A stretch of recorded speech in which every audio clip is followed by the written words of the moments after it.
Oh, hello, church.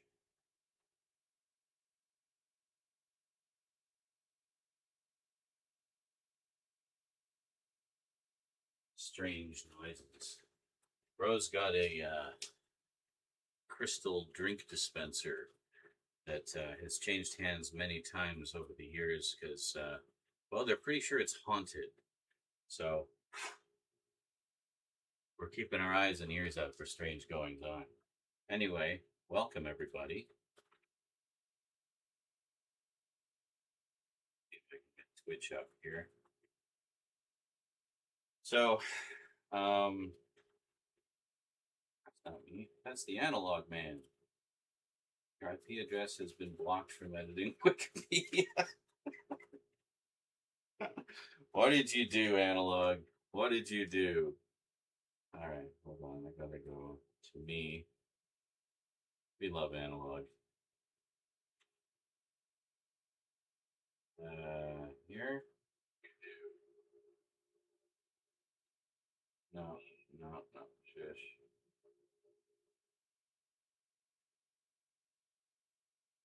Okay. Oh my God! Hold on. I'm trying to get the chat up.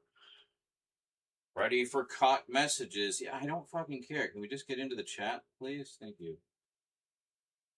Oh my God! Hold on. I'm trying to get the chat up. No, stop.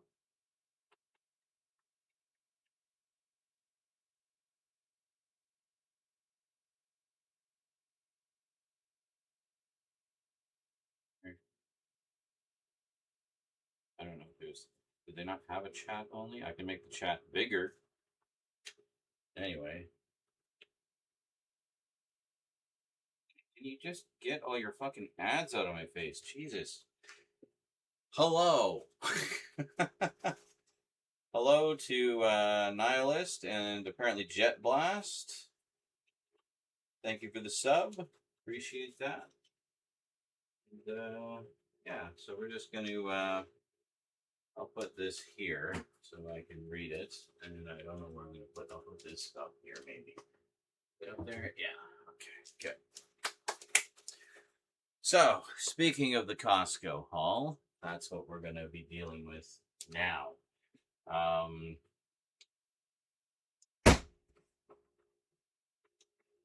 fruit fly.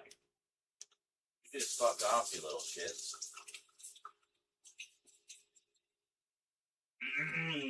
Delicious fruit fly guts. My hand was rinsed. Come on. Come on. It's kind of a... What kind of a what the what do you think I am? I'm serious. So the first thing we need to do, we need to make some space in the fridge because we need space in the fridge. Now, I did shuffle some things around in the freezer, not that it made a big difference, but one of the things we need to do is we have an entire pizza left over from the other day. It's a chicken bacon Alfredo. Very good. Deep dish.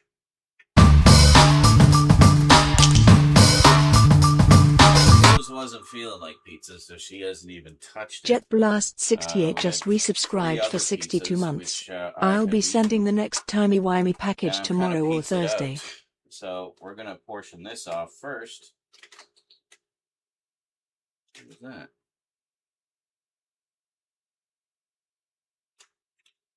I don't know. What I say about haunted? Yeah. There may be strange sounds for you. Don't panic, everybody. It's fine. So basically just have these freezer bags, which we got on our last Costco trip, and still have an ocean of them. An ocean.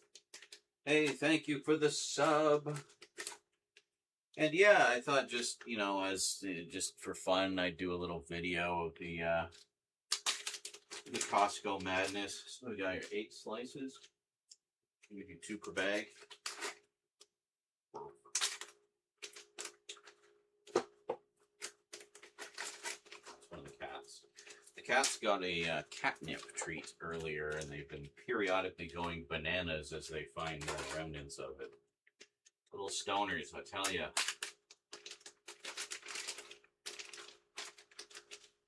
Now, can someone tell me, do we have the digital zoom? I was kind of hoping it might zoom in on stuff automatically as we go. Have we seen any zooming yet? Has there been any zooming yet today of the camera? What are you doing over there? Oh. I see. He's batting one of his balls around and it keeps clunking into one of the tripods. What are you doing? What are you doing? Let's see what he's batting around there. What you got there? What's that? Is that a toy? Oh, it's a top from a drink. Is that a fun toy? It's a bottle cap, like a plastic bottle cap. Anybody? Any zooming? Any zooming today? Oh, God. What are you doing? And of course, because it's got the, you know, it's a cap, he can pick it up in his teeth. Oh. What you doing? Did you lose it already? Where'd it go?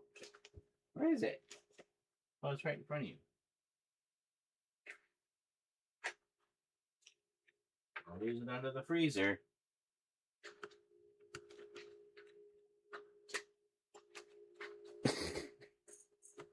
You're just going crazy. All right. Have we had any digital zooming yet, folks? Can someone tell me? Zoom confirmed. Excellent. Thank you. Thank you, Niles. Appreciate that. I'll take care not to wave at the camera and disable it. Oh my God, cats. Why are you all playful and hyper right now? Is it time for your nap? Cat nap? Oh.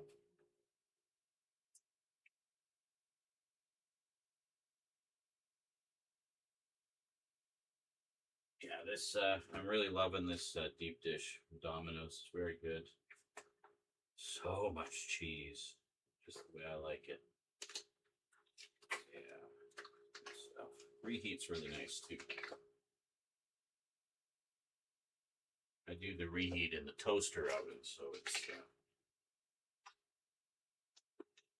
our microwave died many moons ago, and I have not felt compelled to replace it because, quite frankly, leftovers taste better when heated up on the stove or in the toaster oven. So I think it's better for you too, actually.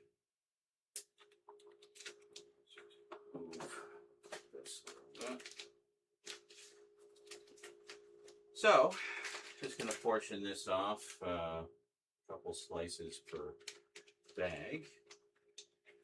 This will be a nice, easy meal from time to time. I feel like some pizza. I'll just go heat some up.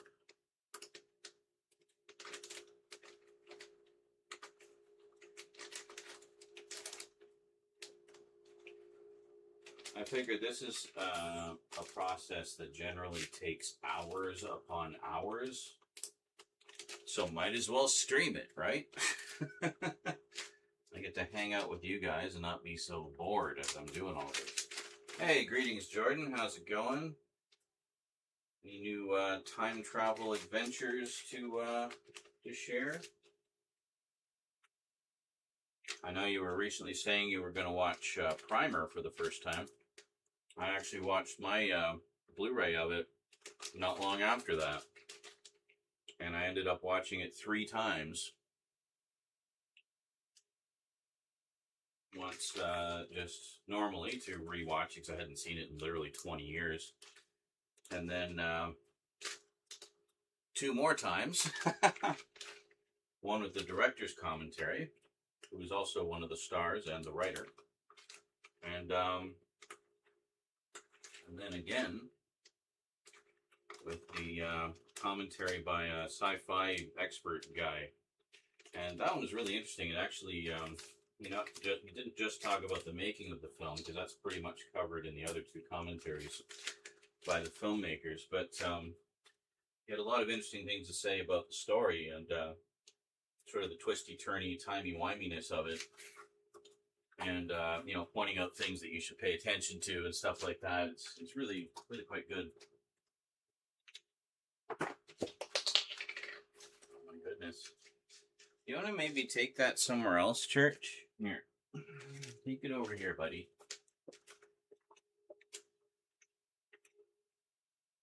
Church. Church.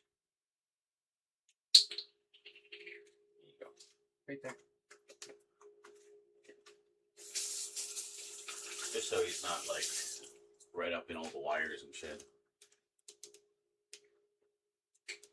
Okay, so that takes care of the pizza. We'll just chuck that straight into the freezer. Look at that. We have an entire pizza turned into 4 meals. Here we go. Done. Now we get into the pain in the assy part, which is dealing with all the ground meat. So what we have is 2 of these tubes of ground pork, 3 kilograms each.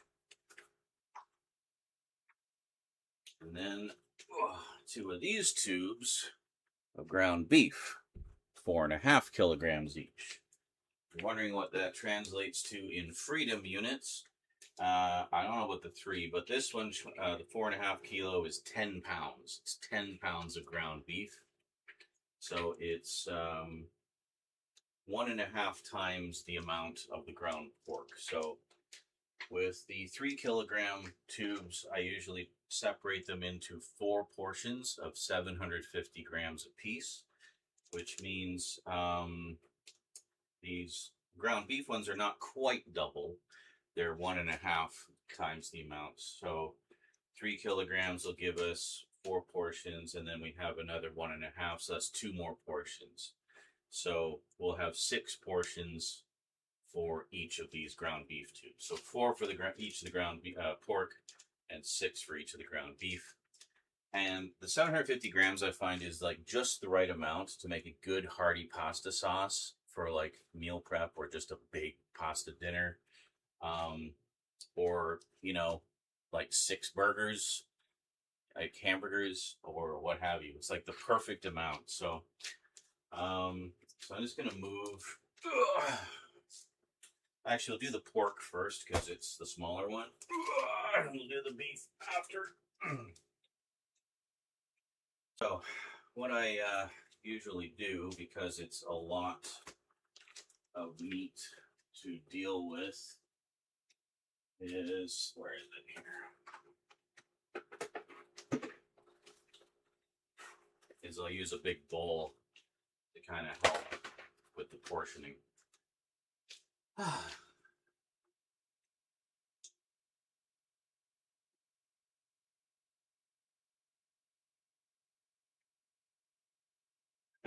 This town is full of monsters. How can you sit there and eat pizza? You can see primer somewhere. Remind me where that quote's from. I feel like that's a quote I should know. Is that Stranger Things? It sounds like something they might say in Stranger Things. Do you need some fresh water, buddy? Let me fresh up your water for you. You're playing hard. Gotta have a good drink.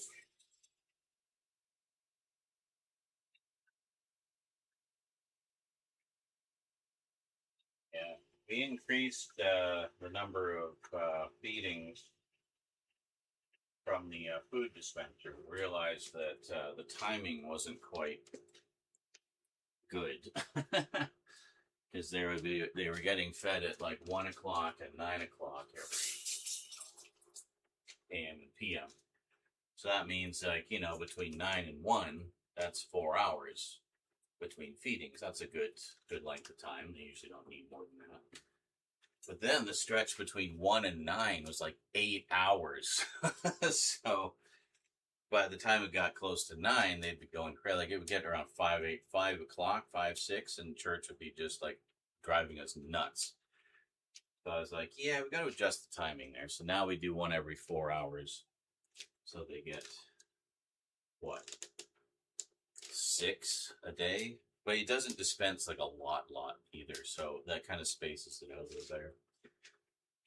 Jordan, how close? It's from Silent Hill 2. Okay, been a long time since I played Silent Hill 2. And I don't know if that line's in the original. I haven't played the remake yet. Jordan says, my workplace took the group photo and I seriously look a couple 100 pounds bigger. So, Jordan, you mentioned that, okay, what is going on here? What the fuck? Can you, no. There. It just stopped screening or scrolling for some reason. So anyway, Jordan, you mentioned you were going to watch Primer. Did you get around to that? And please don't tell me you only watched it once. You need to watch it at least twice. I'm sure Time Crimes is much the same way, given that you've watched it like 1,000 times. I have not watched Time Crimes yet, but it is high on my list now that I finally unboxed the Blu-ray and 4K sets. So, oh, that night. Okay, good. It is indeed an original line. Nodders. Okay. Good to know. It's been a while since I played the original. What the hell is the other knife? It's one that I often refer to as my gummy slicing knife. Oh, there it is. Yeah, there it is. But I don't just use it for slicing gummies. I use it for a variety of things. All right, so 4 portions each. So we need 8 of these.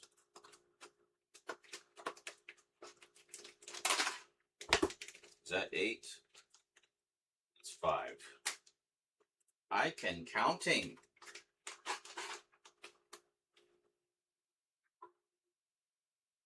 Oh, a few minutes in, you realized you had seen it before and forgot. Oh. Someone must have been editing your timeline without you realizing it. Removed your memory of the fucking hangnail. Hold on.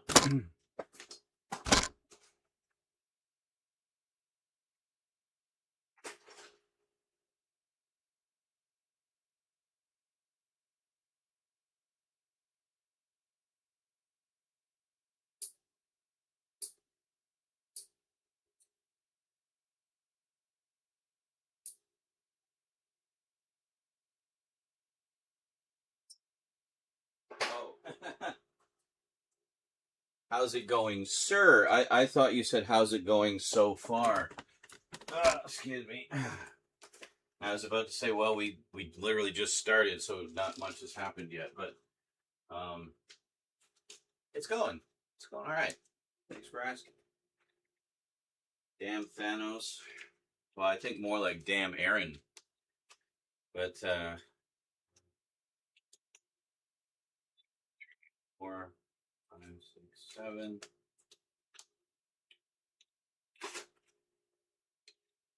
But yeah, I would love to discuss it more in depth, but I know there are some in the room who want to see it who haven't yet, and I don't want to spoil the experience for them. Wait until you've seen it at least once, then we can talk about it. It's one of those movies, but it's definitely a mind bender and deceptively simple. You think it's fairly simple and straightforward the first time you see it, and then you quickly realize that a lot of what you think you're seeing isn't what you're seeing. And once you begin to key into that, that's when it starts to mess with your head. And it's fun. It's fun to try to figure it out. And I think I've figured out most of it by this point, but there's still a few points I'm fuzzy on, and that's very intentional. But it's no dystopia. Well, I mean, what can be? Dystopia is such a masterpiece. I don't know why you keep rewatching that piece of shit, but anyway, yeah. So we're just gonna slice one of these open in the sink, obviously, because drippage and such.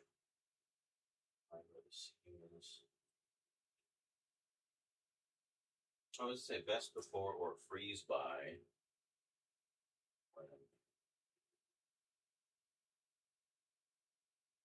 Date. August 25th. Yeah, well, we're well ahead of the curve there.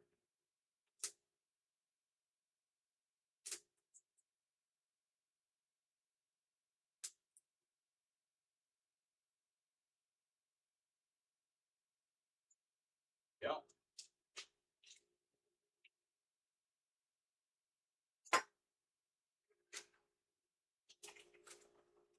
Basically, what we do is take about half of this. Roughly there, I think.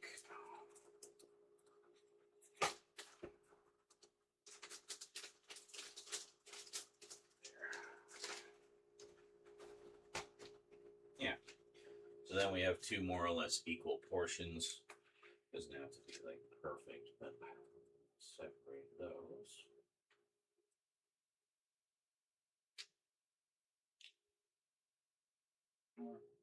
I guess if I had a scale of some kind, I would scale, but I don't. I'll be washing my hands over and over again a lot in this process.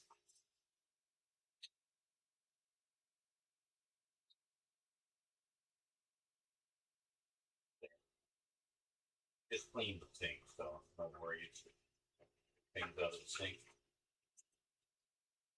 I could say Rose did. Rose has been going like gangbusters organizing our kitchen.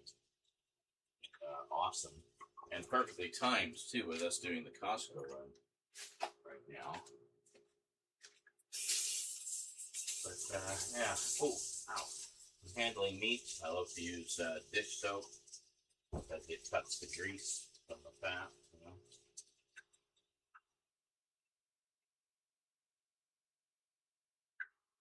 Use palm olive. Softens hands while you do dishes.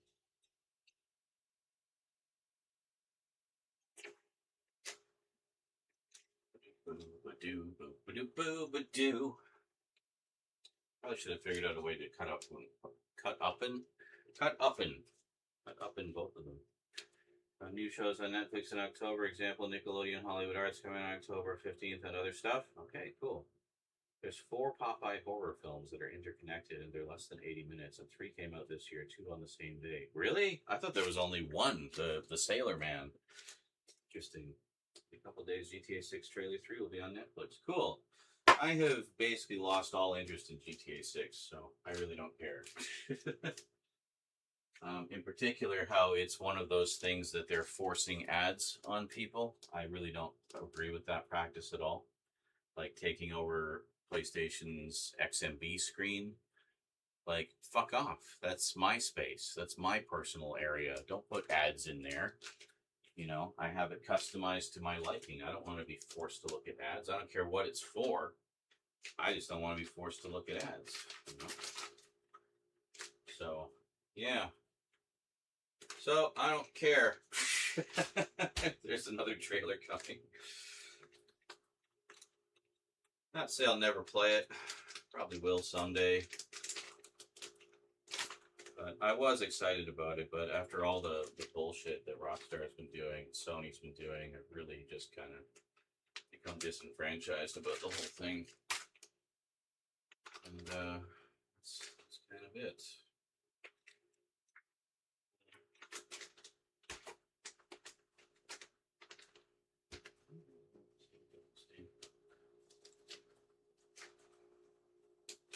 Seven or 8 different ones all together. Well, are they all interconnected? Like, are they all part of the Winnie the Pooh verse or whatever? I thought that there was only one that was officially a part of that. Why I know this is beyond me. Well, yeah. All right, so we got those 4. And we'll do the next one here.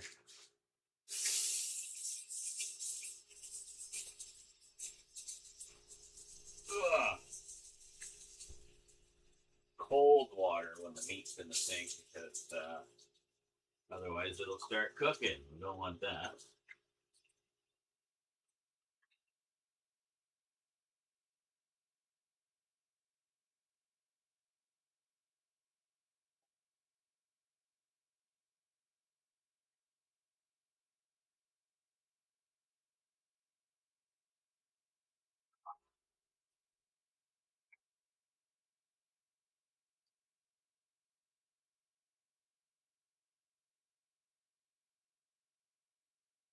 Scoop it out into the bowl. There we go.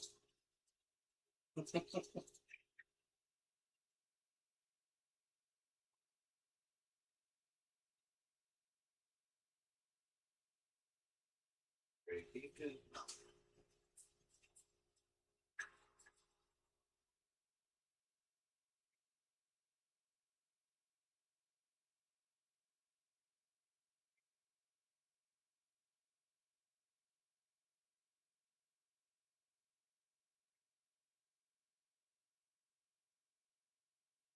Wipe the meat juices off the counter.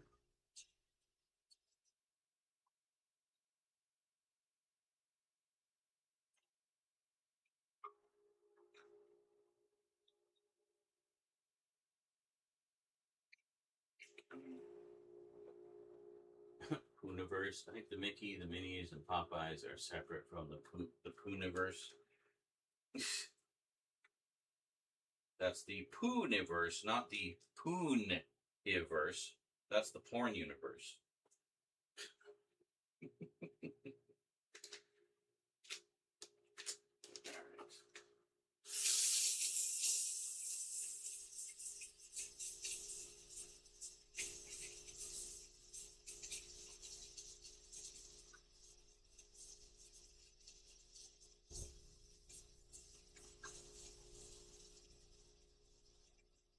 Nice fresh water there, sweetie. Enjoy.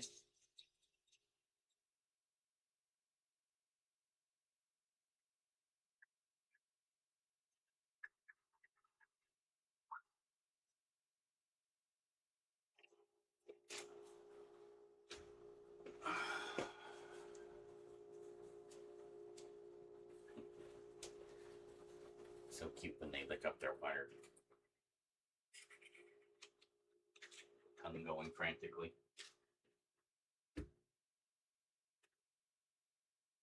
Yeah, I couldn't believe that, eh? Hayden Panettiere. She was so young.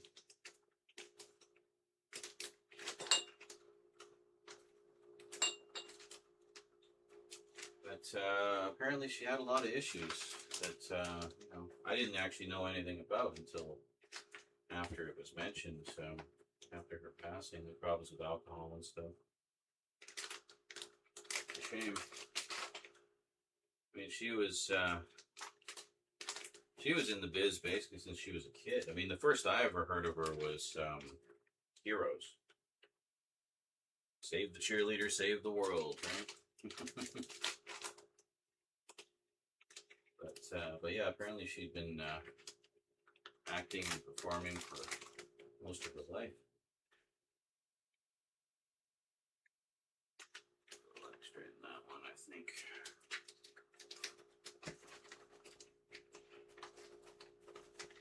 There we go.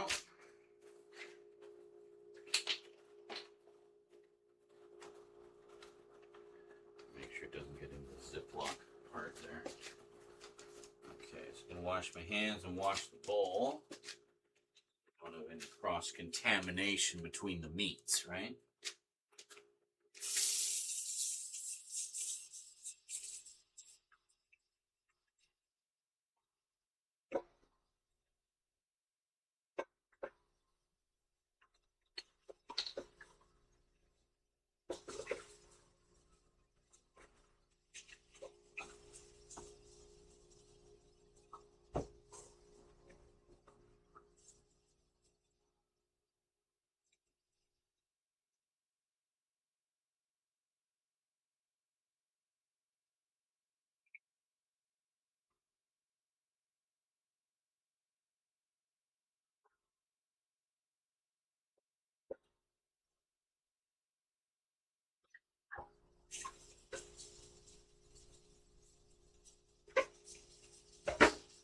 That dry for a minute or two.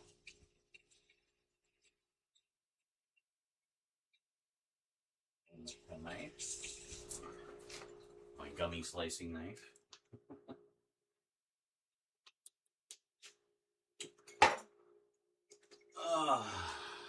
That's just become the Jordan and Z show. Save the cheerleader, save the world. So,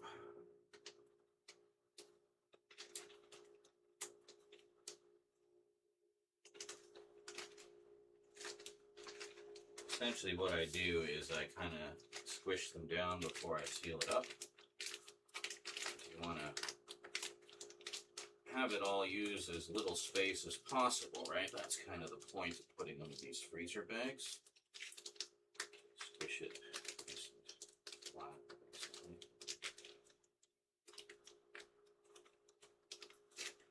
And seal it up.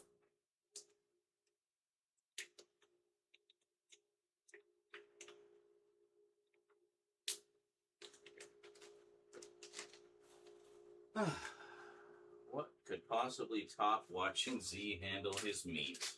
Amen. This is what content creation is all about right here, folks. This is some top quality content. I should put the external speakers on in the other room, so if there's any soundboard or donos or anything, I can hear them. Yeah, see, this one I think I put a little more in than the other one, but that's okay. Doesn't have to be exact. This means once in a while we'll have a slightly extra meatier pasta. Speaking of which, I actually have the last of these from the previous Costco trip thawed in the fridge.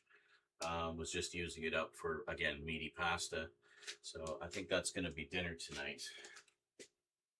So basically, we can get it out of the fridge essentially. Seal it up a little bit. Single, what is it? Handles and mounts his meat. I'm not really mounting it, but I'm preparing it for future use. So this is what I did the last time, basically just portioned everything off. And so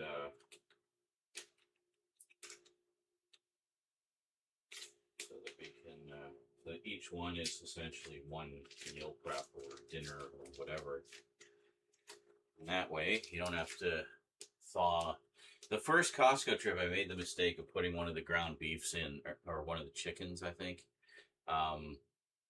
Just the full package. So then, of course, what are you going to do? It freezes into like just a freaking iceberg of meat. And you basically have to thaw the entire thing. And then that means you have to use the entire thing. You can't refreeze it after. And I thought, well, why did I do that?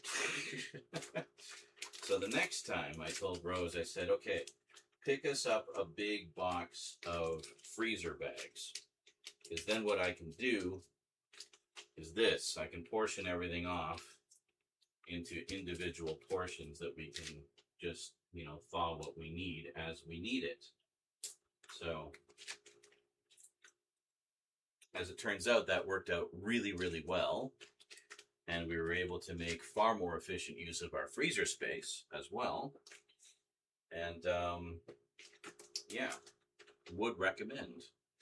Because as you can see with these, with the freezer bags, you can just squish it down and squish the air out of them. I know a lot of people do that. They'll use like what's that? I have an example right here. I don't know what they call it, but they use they do it like this, and it's like it sucks all the air out of it, so it takes the least amount of space. This is Rose's friend's mom. And that's even more efficient because you got like no air in there. She does smaller portions than I do because, I'm just a freak. But jail playing mulch for hours, yeah. One of my new teachers wears an ascot, and I automatically think of Fred from Scooby-Doo because I've never seen anyone wear one. Yes, quite true. Slapping it around on the counter for a bit. That's right. Just slapping my meat on the counter.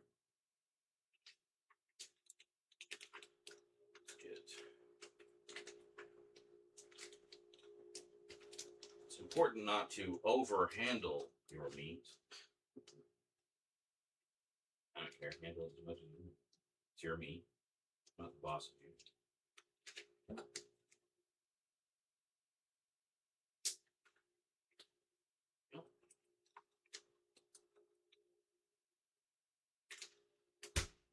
So we're going to do the same thing with the ground beef. The difference being it'll be ground beef. And we'll have 6 of these per tube instead of 4.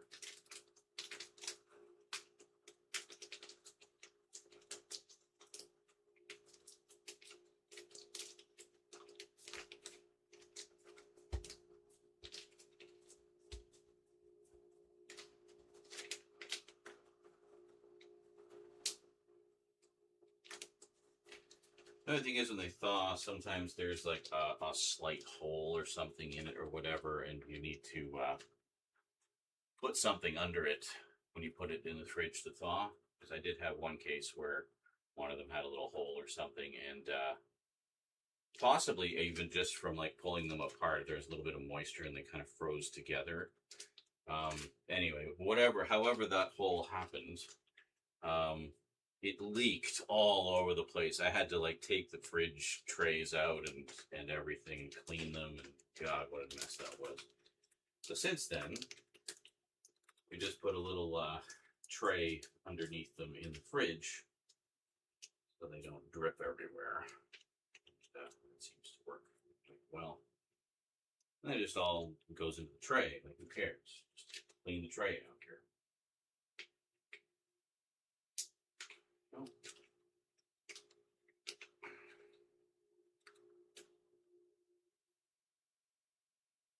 Just recently subscribed. What happened to the sub badge? Have the Prime sub badge of shame, I suppose. Oh, it just gives you. It should give you the channel icon as well.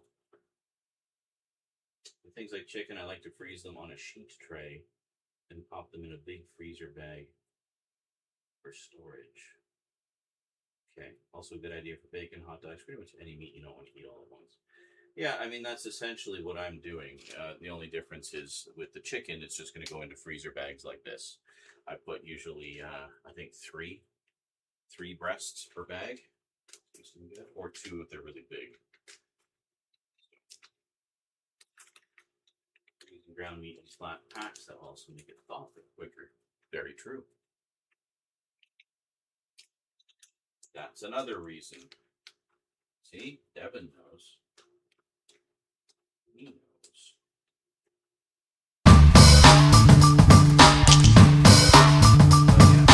It doesn't take very long to thaw.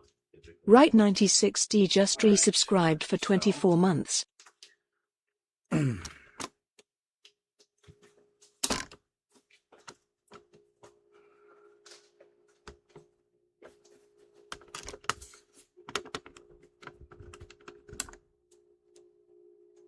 So those are going to go in here.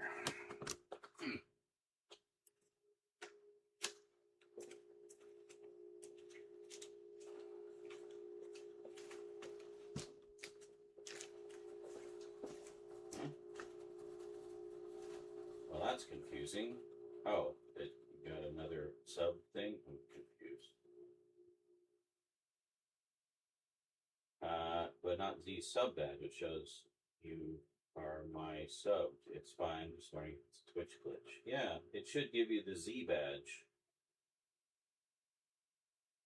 Turns down sound because I almost crapped myself with that in my earbuds. Speaking of which.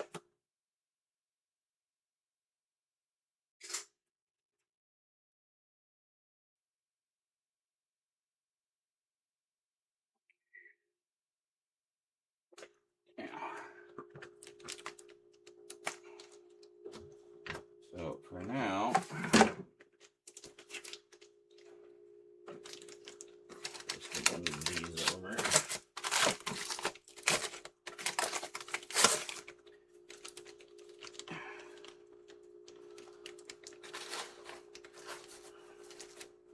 Four there. And 4 there. That is going to rapidly stack up as we add more.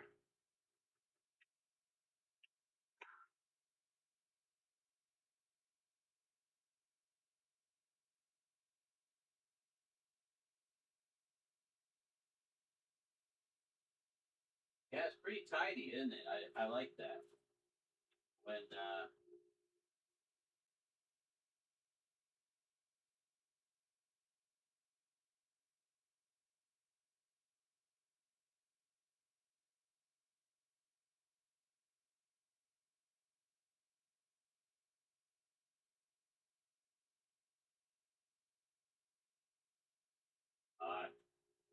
hold on.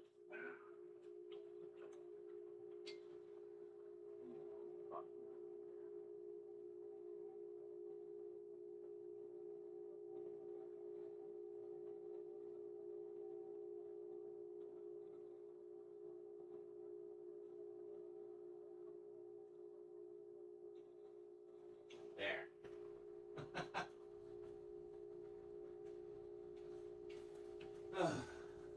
First time I've seen a YouTuber store his meat. Well, hey, first time for everything, right? By the way, anybody on YouTube, while I am in the kitchen, I cannot see the YouTube chat.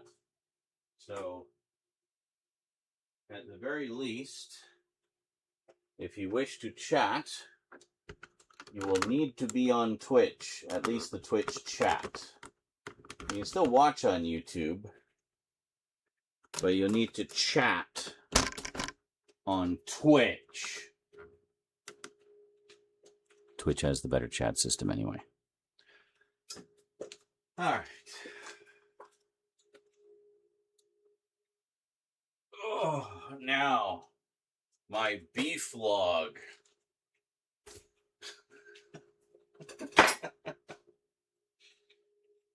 What was this? Not gonna lie, this is the first time I've seen a YouTuber restore his meat, and it was awesome. I know, right? Are you still making dinner, or should I heat something up? I was going to make dinner, yeah. Do you want me to do it right now? I'm in the middle of a million things. I kind of had an order of operations in mind. Oh, I'm just gonna heat up the leftover pasta. It's gonna take a while. I can heat up the leftover pasta, then it's going to take a while. Okay. I was going to make new pasta. I thought you were gonna make steak. Not today. I was going to do it today, but it's like 10 p.m. So, and also I want to get that ground pork out of there. So I was going to do the pasta tonight. You're happy I cleared all the space now? Yes, very. That has been incredibly helpful. Thank you.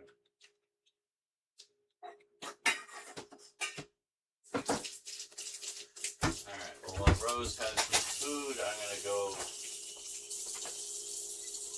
smoke. I have this one lurker viewer. Oh yeah? In my stream. Creep. No, it wasn't like weird or anything. How do you know? You don't know what they were doing while they were lurking. True, I guess. But anyway, no, they were like the only one that showed up to my. Playing Cult of the Lamb. Oh yeah. Eat that poop.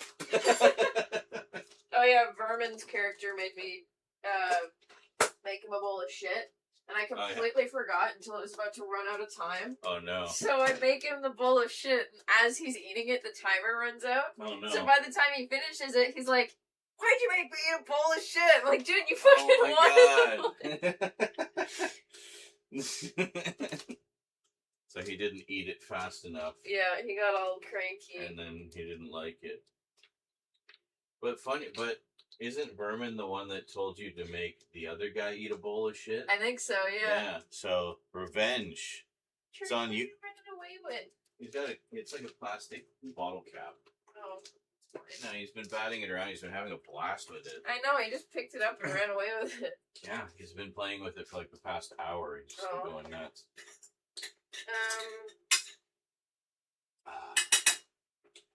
This is, what? Oh my god.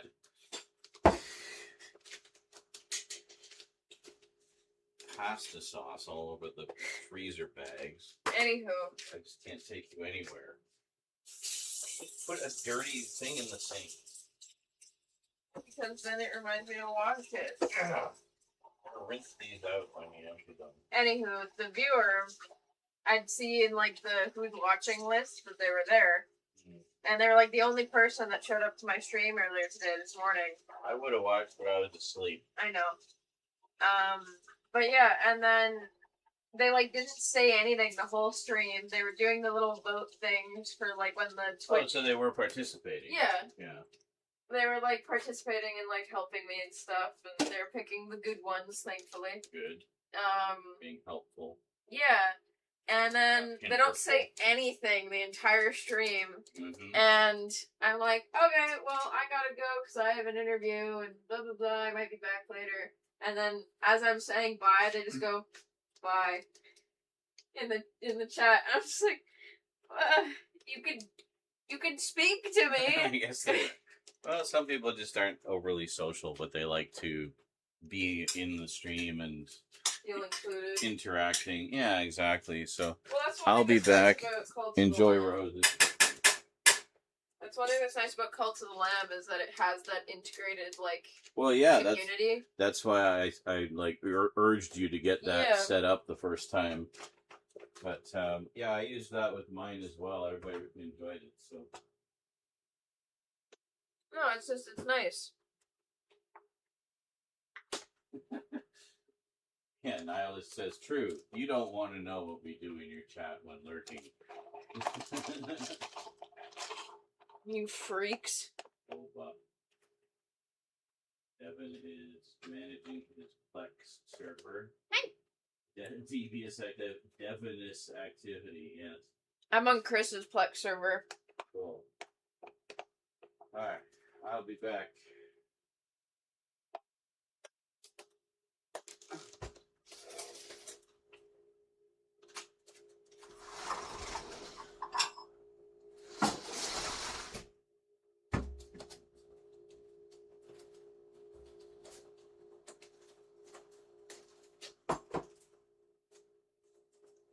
Move the fucking log of meat over.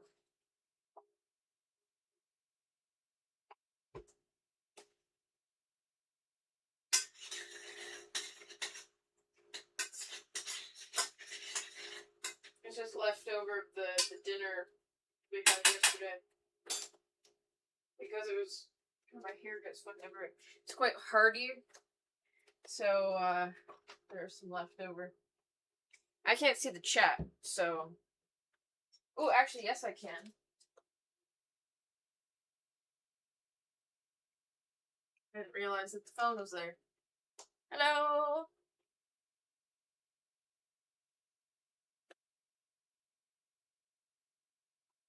Is it actually me? Yes, yes it is.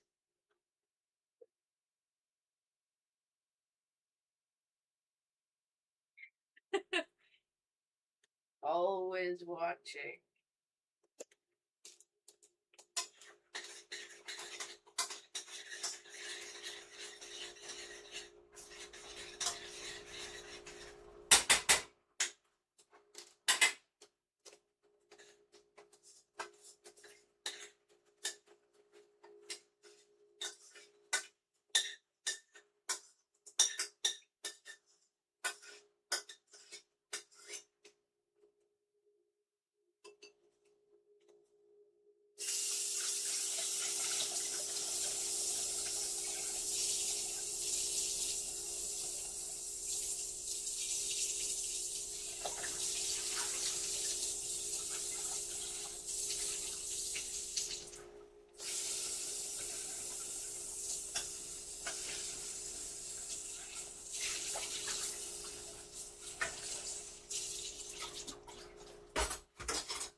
Here is what I made. This is last night's dinner heated up.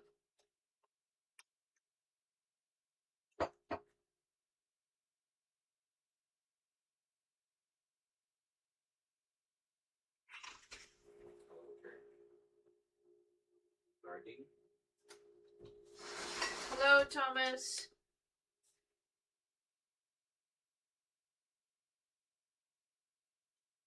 Oh. I'm like a T-Rex. if I'm looking at you, I'm looking at you. Don't move and she can't see you. That too. Bye. Bye. Okay. Huh? Okay, good. Oh, she already pinged the pot. Good. Let's catch up on the chat. How's everybody doing out there? We don't like to be perceived always watching Wazowski. I now understand that reference because can we pause the damn stream and minimize it? Thank you. Where is just the chat?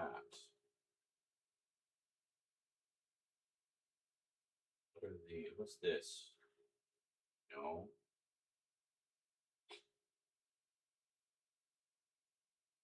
Always have this trouble. No. No.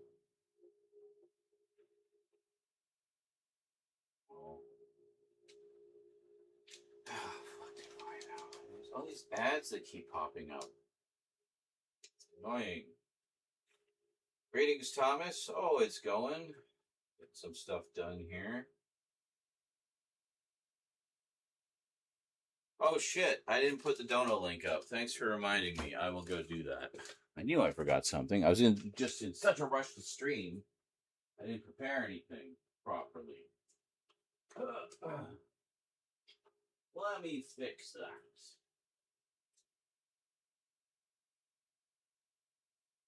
I mean, you can scroll up in the chat. It periodically shows in the chat.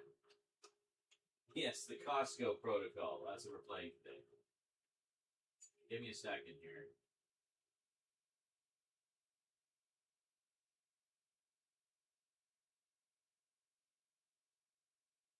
Oh, thank you, Streamlabs. It's like you were listening.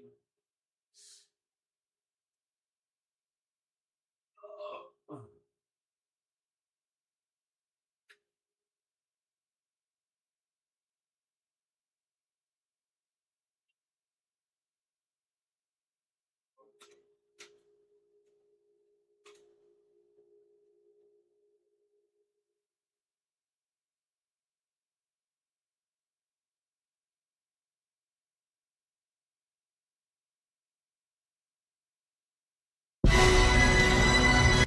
Shut up.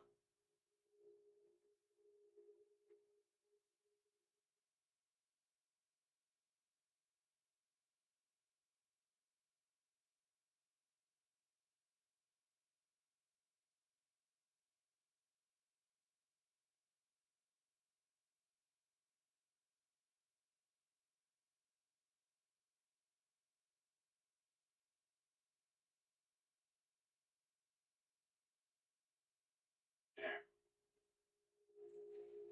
Okay.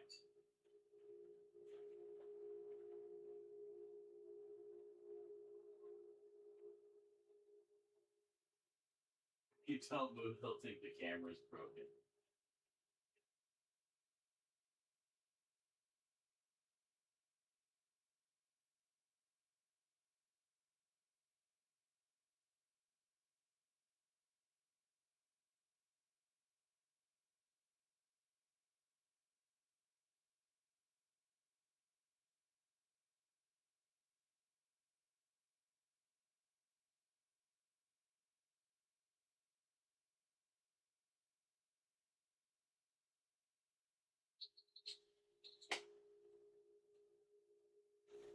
Okay.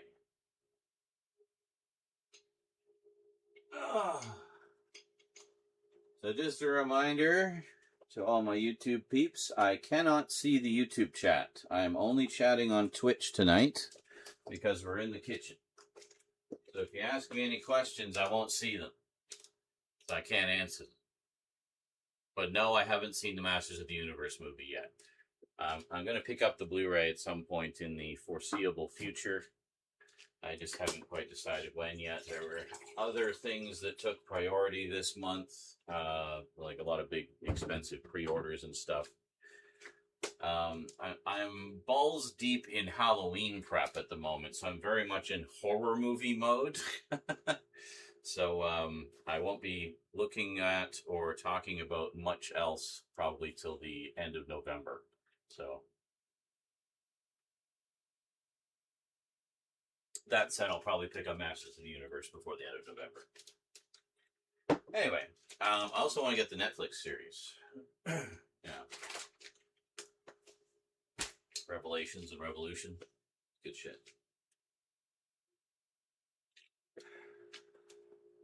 Yes, there you go, Nihilus. Now you can give me all your money. All the money. You should record something else funny that is just as long as mulch. Give something else to spam. I mean, that's a possibility. I never thought we might need more than one of those, but maybe I will. I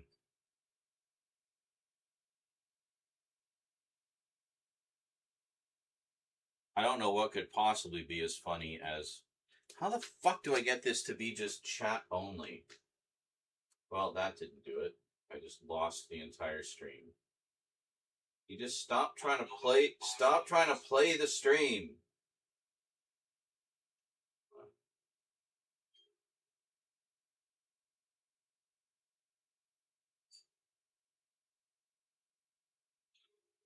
Like, it lets me do chat overlay or a bunch of other things, and it's like just pissing me off.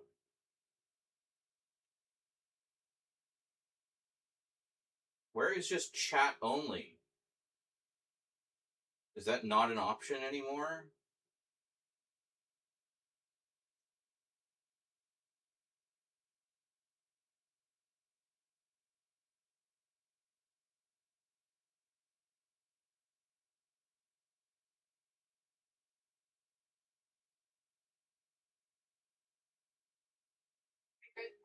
With bottle cap. It's like she answered you. Oh, chat only. Thank you. Jesus. Sorry, I wanted to see myself. No, it's not your fault. It's been like that since the start. Okay. Shit, chat only.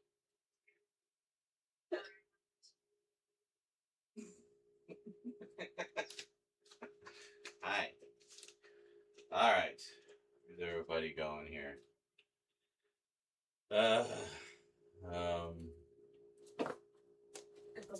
Chat window's not very big. It's annoying.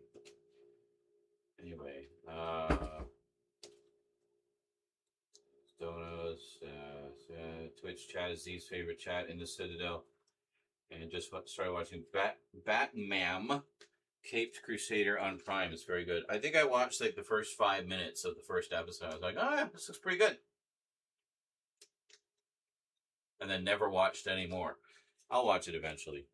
I hear it's quite good. It's basically like Batman the Animated Series for grown-ups. Even more gritty and dark and intense and violent and stuff. There's some pretty boring how-tos or bios for random things. Yeah, I'm sure there is. But the thing is with mulch has cultural significance for me. That's why I picked that specifically. Is this? While the postage delivery situation continues, I managed to get the post delivered next door, but the lying piece of shit postman is claiming the dog is dangerous. Your friendly, happy, tail-wagging, playful dog? I'm having to go with my mom to Citizens Advice because she's finding the whole situation more stressful than me. Or I just hide it better. Anyone posting in or to the UK, avoid Royal Mail. Is that possible? Isn't that like basically your version of what we have as Canada Post? Like it's just your standard mail? But then you got to go with, nothing but courier services, and they're a pain in the ass in their own way.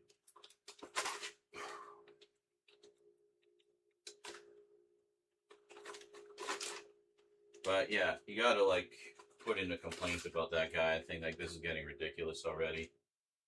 Like your dog is not dangerous at all. And if you're afraid of dogs, why the fuck are you a postman? People have pets. This is a fact. And pets are going to be all uppity and in your face because they don't know who you are every single day, every single time. So, like, find a new job, dude. You're clearly not cut out for this. I hate that shit. It's so stupid and petty and idiotic, and needlessly inconveniences you. It's like, what a penis in the anus. Hey, at least all the boutique labels use courier services, so you don't have to worry about that at all.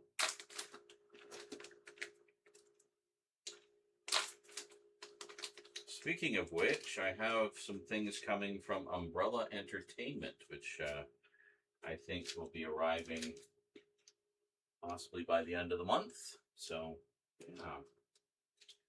Should be good. Alright, so this one, I don't think we can fit all of it in the bowl. So we're going to do like half, portion that off into 3, and then another half, portion that off into 3. Right. Sure the water is cold. Let's go. I was aiming it down the bowl so no hot water drifted over to the meat. This, yeah, he's a little white dog. He just loves. He's not even a big dog. I was picturing like some big freaking Mastiff or Marmaduke or something. But he's just a little guy. He's probably just a little yappy. The little ones are always yappy. Doesn't mean they're going to bite your ankles off. Jesus.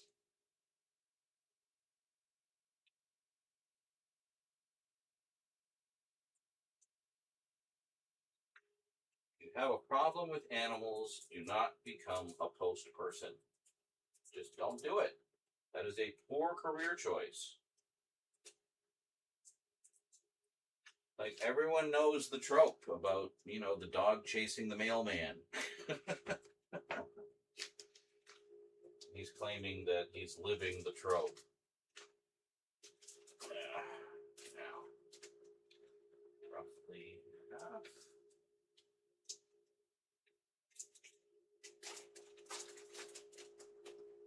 Actually, maybe we might be able to.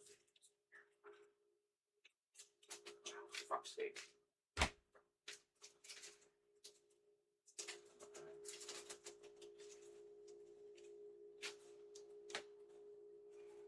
No, not really. Alright. So, give me this up. There, I think.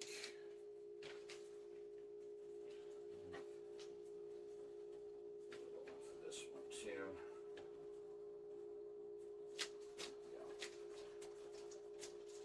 Some stuff at the end.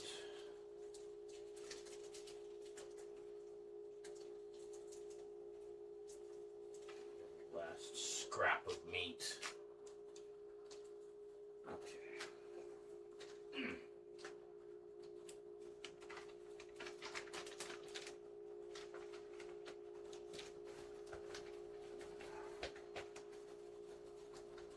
These here.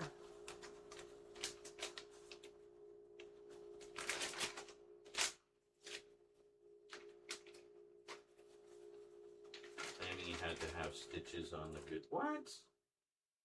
Bullshit. Okay, let's see the medical records of that, you little shit. Prove your case.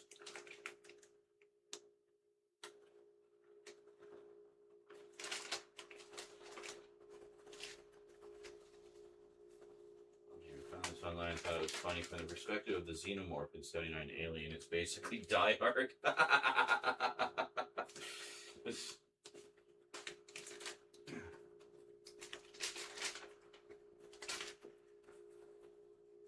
He's all alone. Everyone is trying to kill him, including a guy with a beard. He's crawling through air vents. It's a Japanese company, and for all we know, it's Christmas. Arrow sometimes uses Royal Mail. When it all started, I had the Terrifier set in their system. The Terrifier set is Umbrella, just so you know. Unless you got a different set than I did. I thought you got the same set, though. This feels like it's a little too much.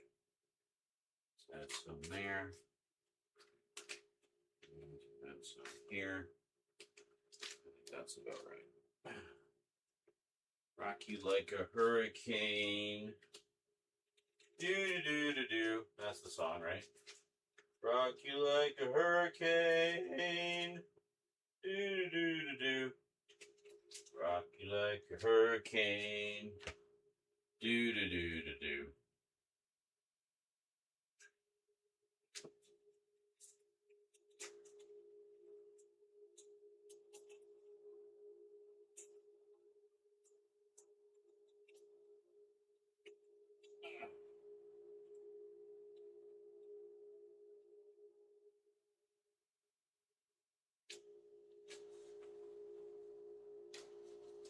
61 an escapade.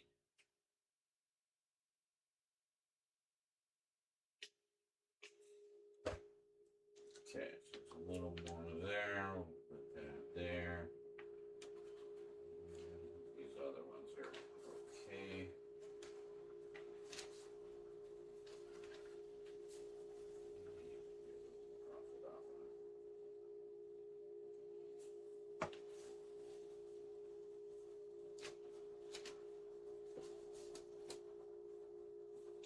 Here you are.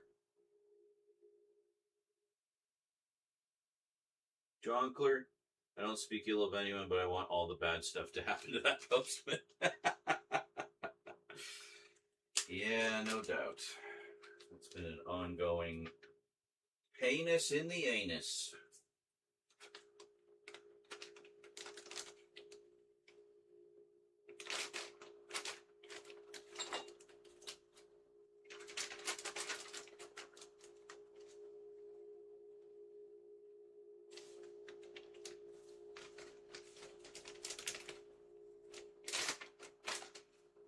Generally unpleasant experience. Unrewarding.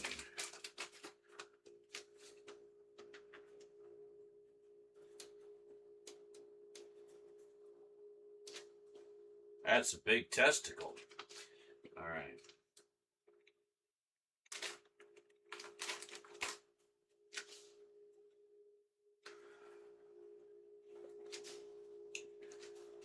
I had to get the Terrifier set from an eBay seller that was out of print when I tried to get it. So, yep, I paid the eBay seller price, and it is the umbrella one.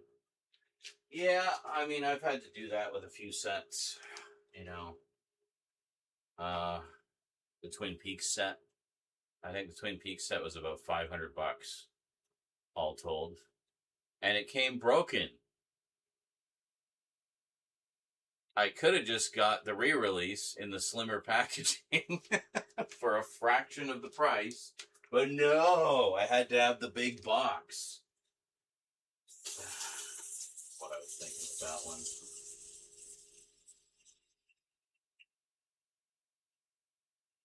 Yeah, I came across the old receipt for that the other day, and I was like, holy shit, I forgot I paid that much for it. And it arrived broken.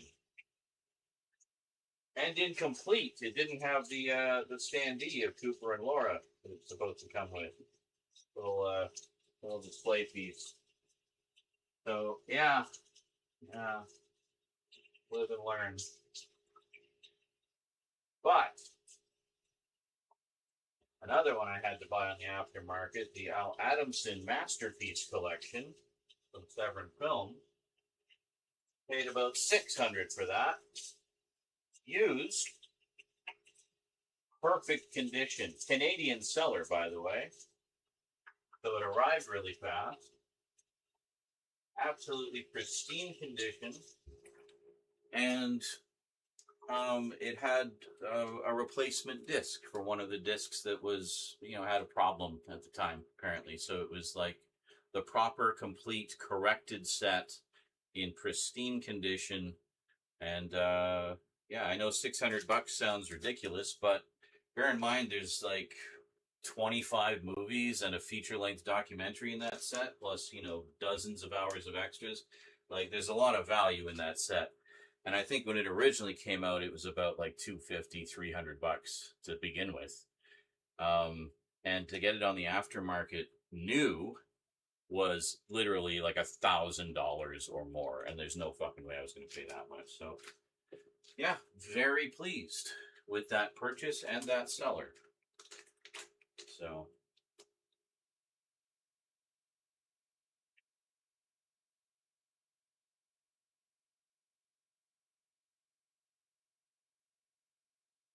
Jonker, you got the Terrifier set as well? Yeah, excellent. I will finally be doing the unboxing of that. It's on the schedule for the Halloween season unboxings. Speaking of which, you may have noticed I haven't been around much the past few days. That's because I've been a busy bee. You may have also noticed daily video posts. That will be continuing indefinitely, at least for the foreseeable future, right through Halloween. So yeah, I've been working on the last of the editing, the last of the updates and package openings and everything else.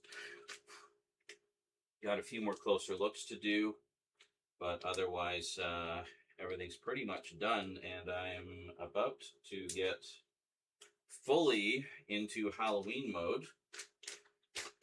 And one of the things I did yesterday was I made a master list, cross-referencing the closer looks I need to do with their corresponding updates, because I didn't want any closer looks going up before the updates, right? The updates have to go first. Order of operations, right?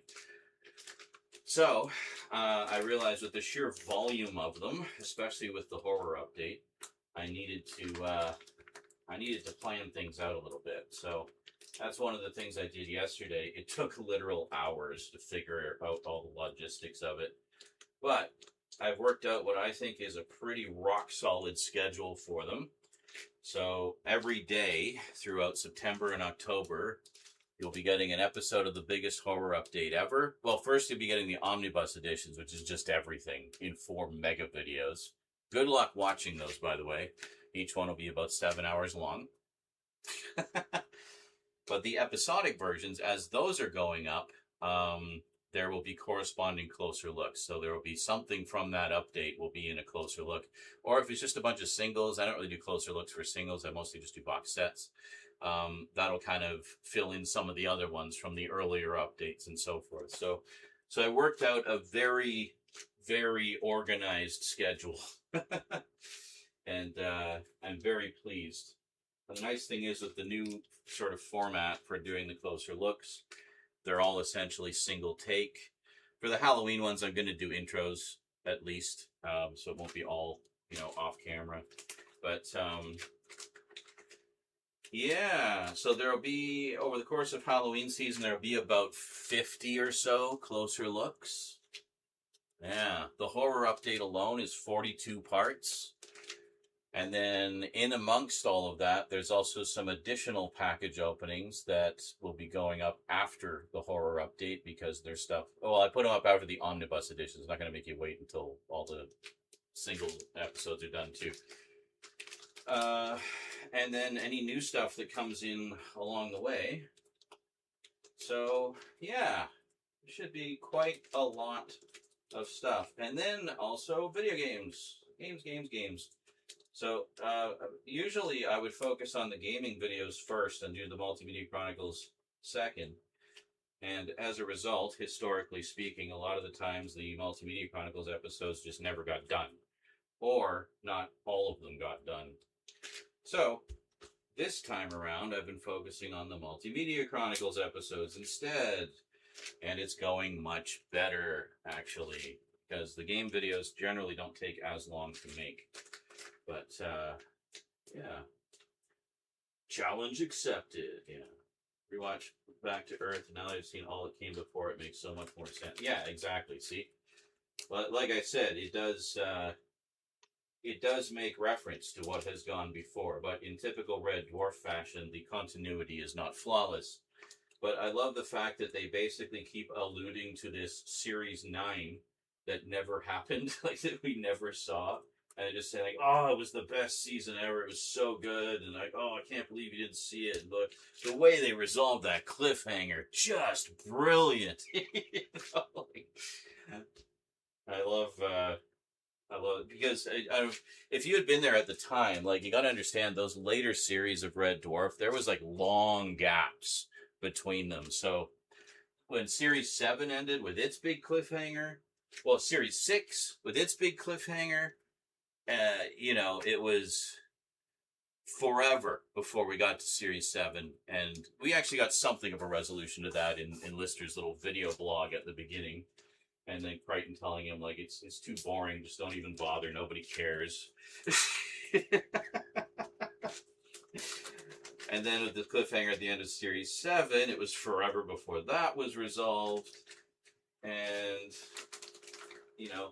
that was probably one of the few that was actually resolved, like, correctly, because the start of Series 8 actually does continue on directly from the end of Series 7. I think that's the only cliffhanger they ever did, like, a proper resolution to. And then Series 8 has, like, just this killer cliffhanger, again, and then we had to wait forever, and then Dave picked it up, and we got Back to Earth. And we got, the sort of half-assed resolution that they gave us by basically saying that it was resolved in a series we never saw. Whereas Back to Earth is technically Series 9. But the Series 9 that they're talking about in Series 9 never actually existed.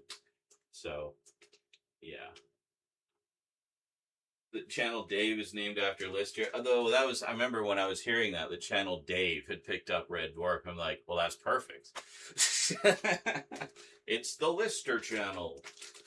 So yeah, I just love, because like most shows will do proper resolutions for their cliffhangers, right? But I love that itself is one of the things that Red Dwarf makes fun of, by having these killer cliffhangers and then either having the most lame-ass resolution, like half-assed resolution to them imaginable. I mean, case in point, the cliffhanger at the end of Series 2 where Lister's pregnant, and then it's resolved in the opening titles crawl that's going by so fast you can barely read it, at the start of the first episode of Series 3. And that's all that's ever mentioned of any of that. And then it just gets straight into their new adventures, you know? I love it. I love it. Uncharted 10 is the best of the series. Yeah, exactly. I love Uncharted 10. I mean, I thought it kind of fell off at 7, 8, and 9, but boy, did they ever bring it back full time, you know, in full force with number 10. All right, so let's load these ones in, shall we? Yeah. Move this forward a bit. Yeah.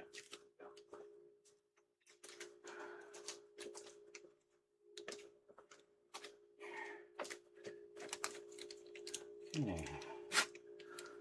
Got 3 there.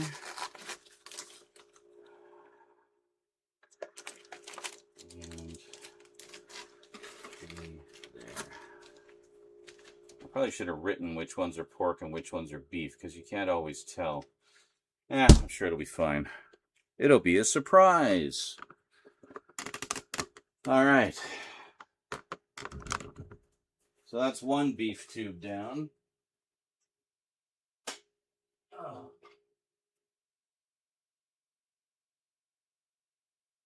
Yeah. Half-Life 3 is my favorite Half-Life. Oh yeah, that one's the best, man. The way they resolved that cliffhanger from the end of Half-Life 2 Episode 2, holy shit. Brilliant. Now that's storytelling. Whew!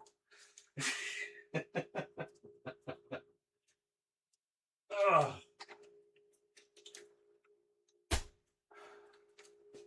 The last tube.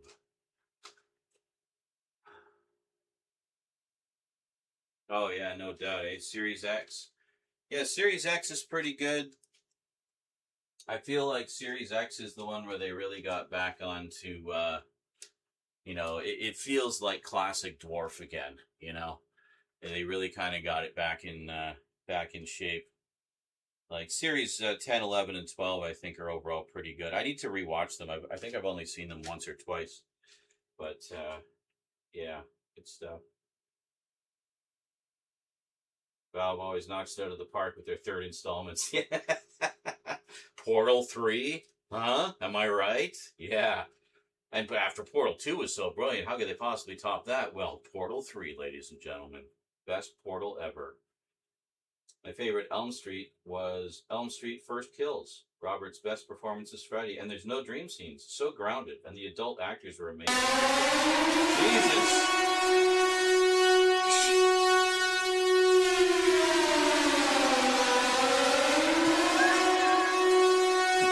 What's terrifying is...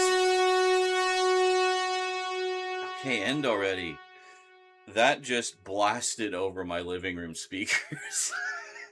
Nihilist27 has just tipped $50. Thanks for letting us see your meat. I'm gonna turn that down a smidge.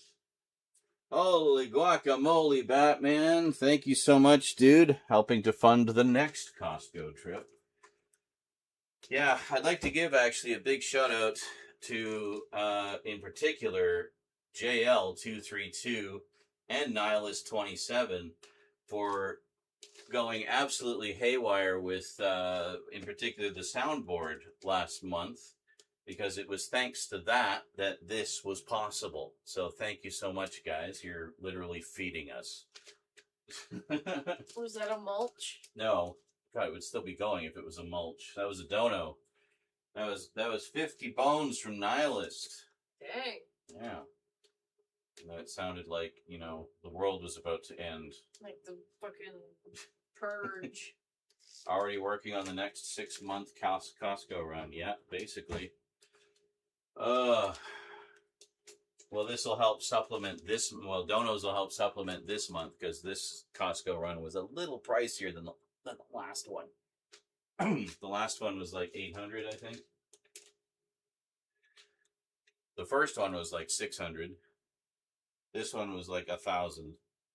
So I guess every time we do a Costco run, it'll go up by $200. To be fair, compared to the first couple ones, you have a better lay of the land now. Yes, and we're much more efficient, I think. Yeah, and I mean, some of what you wanted, they just straight up don't have, which is why I got a couple things I needed. Yeah, or other things that we could use. Or whatever. Like the roast, the jam. Well, I definitely am not complaining about the roast. Yeah, no. We got a couple of big roast beefs, so we're going to do a pot roast. I just really wanted to do pot roast, and Chris was like, "Are you sure?" Like, and I was like, "Believe me, he's not gonna complain about me grabbing a roast." No, especially roasts that big for what, like $40? Like that was amazing. Yeah, let me show you guys. 2 giant roasts that would probably be like $60 a piece if we went to Save-On. Like, yeah. So what are they? Sirloin tip too. This is like actually the type of steak I often get, but the roast version. Chris was like, you know, you could just do a pot roast with a steak. And I'm like, no. 2 kilograms. Yeah. So about 5 pounds. Yeah. A little under 5 pounds. But yeah, and then I got the what else did I grab that wasn't on the list? I got the meds because my multivites expired 2 years ago. Yeah. And smelled concerning. Well, weren't they gummies? No, they were chalk ones. Oh. It was the old Sisu. Oh, yeah, those ones, the teenager. Yeah. But no, so I got women's vitamins, I got adult pills, and... Actually, no, you got the kids' gummies. What? You got the kids' gummy vitamins. Oh, yeah. No, we got the kids' gummy ones because the women's ones, Chris thought I wouldn't be able to swallow because they're fucking huge. Oh. Yeah. And then I got the K2. Oh, it's literally in the same bottle you take. Yeah. And then I got dairy again, which is literally just Lactaid. Because I'm very lactose intolerant, and I feel like that's usually what my stomach problems are. Yeah.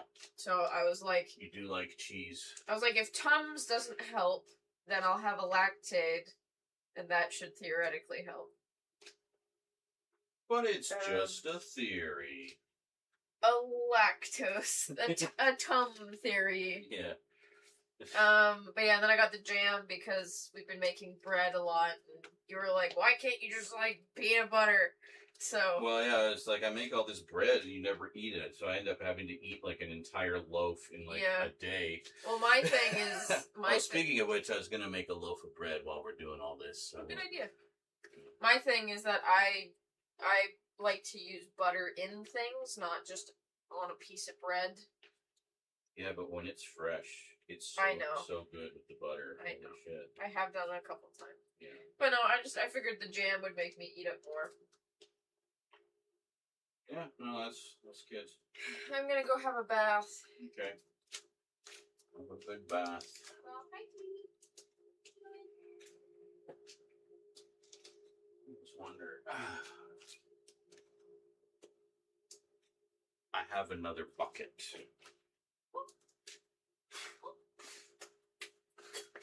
Here. She was so happy about the catnip earlier. Oh, I bet. She was like rolling around on the floor, and I was like, "Do you like that, sweetie?" She's like, "Meh." Oh, she goes crazy for that stuff. The stoner. Yeah, she was mowing at me and being all cute. She was chatting with me. And then she came into my room after they'd snorted it all and just, like, passed out on the heating pad.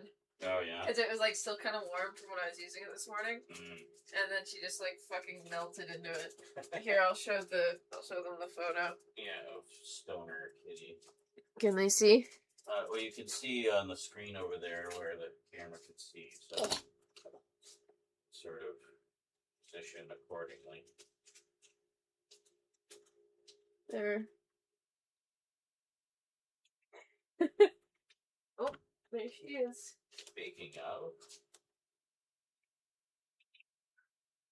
Yeah, that's the thing, is I'm very lactose intolerant, but, like, I'll still eat, like, creamy sauces and cheese and shit. Yeah.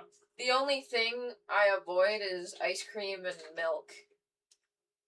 Like, I'll have sorbet as a replacement to ice cream. Yeah, because it's all fruit. Yeah, I just straight up avoid milk, because that will, like, tear me to pieces. And then cheese I try to have in moderation. Oh, cheese. I think you said peas. I'm like, what's wrong with peas? No, cheese. Oh, peas we have in everything. Yeah. I like peas. I also like cheese. My mom hated peas. I know, there's a whole poem about it. Like, obsessively. She disliked them as a kid and just refused to ever give them the time of day again. That could have been me with mushrooms. So whenever I would make something that I would only put peas in, I had to not put peas. Like, oh great, now like half the flavor and nutritional value is gone. But yeah, but you've had mushrooms before, like you don't totally swear them off. My funny thing was that Mom ended up making me eat mushroom, like, chowder soup stuff. Like cream of mushroom or whatever? Cream of mushroom, yeah. I love cream of mushroom. She'd make me eat cream of mushroom soup as a punishment because she knew that I hated mushrooms that much. You don't use food as punishment. That's the thing.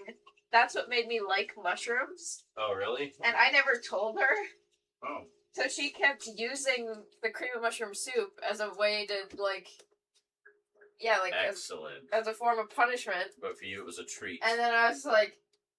Okay. Like, oh. Oh, no. Dad, don't make me eat the cream of mushroom, Mom. Oh. Yeah. Can I have some more?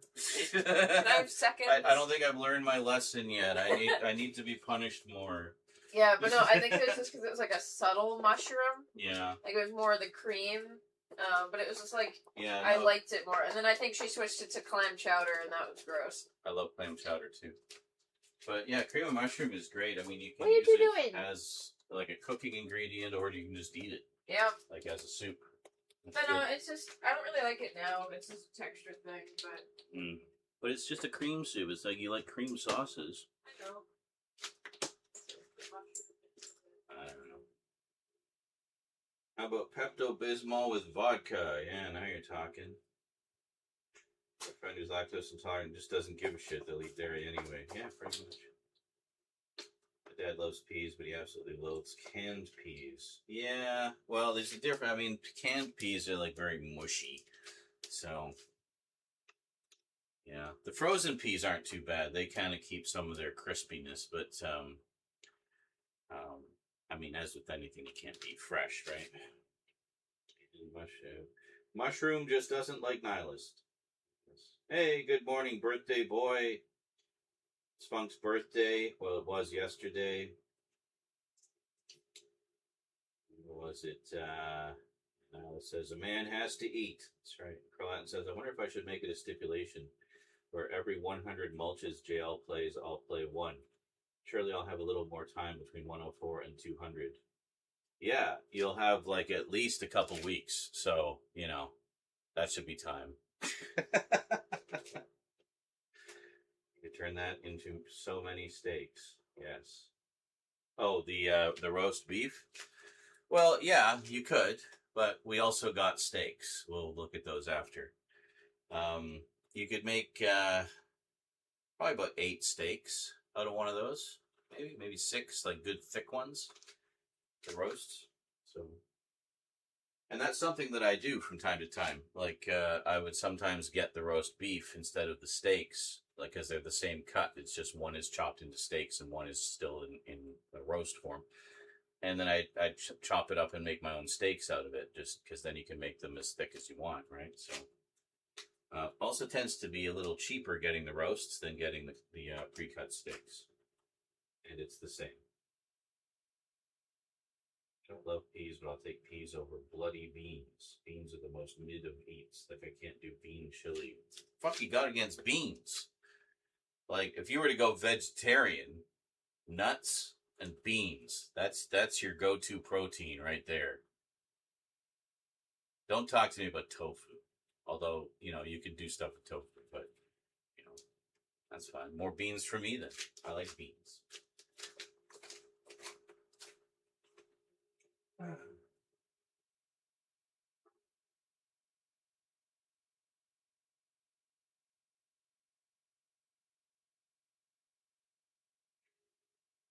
I need to come in, brush my hair. I didn't know you were going to rush off and close the door.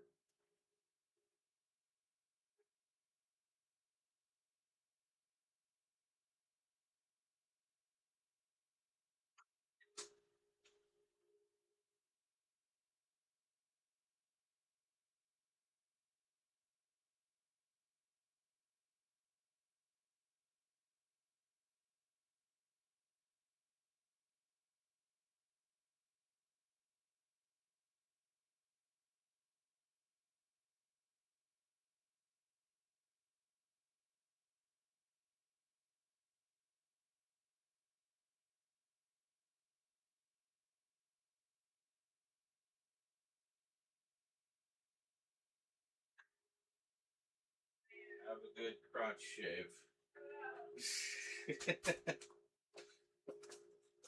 I'm sure you all heard all of that. Anyway, yeah, tofu can be alright if you like fry it up with some soy sauce, you know. But tofu is made from soybeans, so use the soy sauce with the soybean cube. You know, fry that up, put it in a stir fry. It can be alright. But I mean, I would prefer some chicken or pork in there instead of or in addition to. We have stir fry here quite often. I enjoy it. It's also just a really, you know, fairly easy thing to make. You just kind of throw everything in the pot and cook it until it's done. Until it looks like food. There's this great video. I should try to find it. I'll post it in the food court section if I remember. With this autistic guy. He's like, okay, today I'm going to show you how I make what I call autism chow. And his like deadpan delivery and everything, and he really had like a great sense of comic timing, but his deadpan delivery was just hilarious. So it's like, so keep cooking the vegetables until the peppers are all bendy and the onions look like ghosts. And so he's like making some ground beef and making some peppers and onions and stuff and showing the whole process. And then you get about, 10 minutes in and you realize he's just making chili. His autism chow is chili. So he would make this to basically just have a quick and easy meal, like much like how I do my meal prep. And it was the way he did it, though. The whole thing was just freaking hilarious. It was brilliant. Love that one. Autism chow.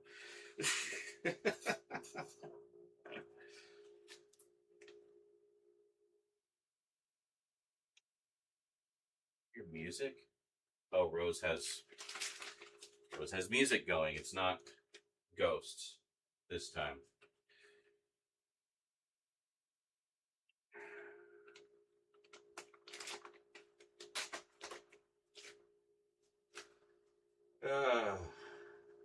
Also find beans mid. Same with refried beans. I don't want them fried. Why you gotta refry them? I still don't want them. Well, what do you think they put in burritos? That paste, it's meat and beans. Primarily beans. But you probably don't like burritos either. Freak. The hell's the matter with you people? Mexican food is the best.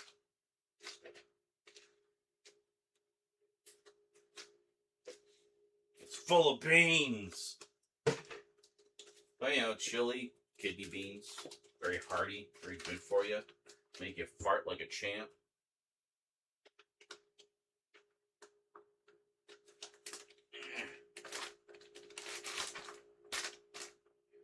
This is not a graceful process. But the meat gets in the bag, and that's all that really matters.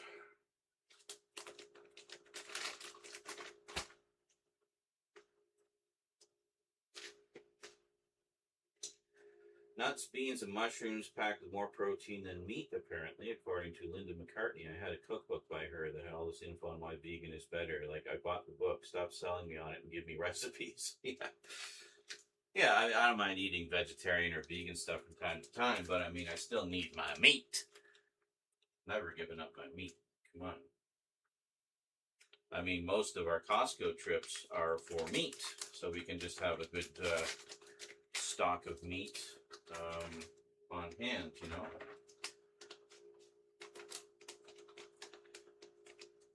And with grocery prices being what they are these days, I mean, any way you can save some money is good, right? Kind of feeling out the weight. Yeah, these ones have a little bit less in them. More in there.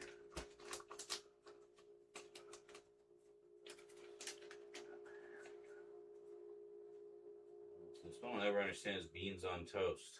Beans on toast is great. You never understand it because you have this prejudice against beans, so you've never tried it. If you tried it, liking beans to begin with, you would see why beans on toast is fantastic. Fucking love beans on toast. You make some toast and mayo. Okay, you don't just like sit down with a spoon and a jar of mayo. You put mayo in things. It's an ingredient. It's not a meal. Peanut butter, you could just sit down and eat out of the jar if you really wanted to. And when the apocalypse comes, and it will, peanut butter is your friend. It will keep you alive. But mayo is, you know, for you can spread it on. Like, I mean, I have mayo with my burgers. I'll have like ketchup on one side, mayo on the other. It's delicious. You can even get mayo chop that has them mixed together to begin with. Delicious. How the fuck do you eat a tuna sandwich if you don't like mayo? What do you mix in with it? The mayo holds the tuna together. You know? What about an egg salad sandwich? It's eggs and mayonnaise. Gotta broaden your taste buds there, dude. You're missing out. As long as the meat gets in the sack. Not my burritos, but I love Mexican food and don't mind beans in some dishes. I'm not crazy about them. I'm not really a picky eater. I am not a picky eater. Not a picky eater is what I meant to say. Jesus, I can't type. I'm not vegan, but it was how I found out I'm lactose intolerant. I was vegan in uni days. Interesting. All right, clean the bowl now. And then we're going to seal up the last of these. So that is it for the ground meat, I think. Yes, that is it for the ground meat. Huzzah! Next up, we'll probably do the chicken next. Chicken's super easy. Basically 3 breasts per bag. Done. I think each pack of chicken is like 9 boneless, skinless breasts. So, yeah, so 1 pack would be 3 bags.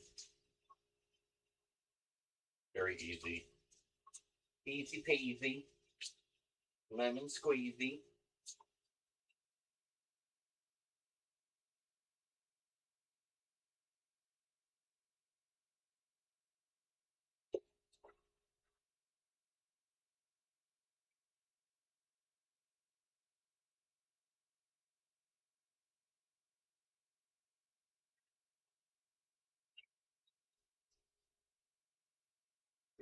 There we go. And this one.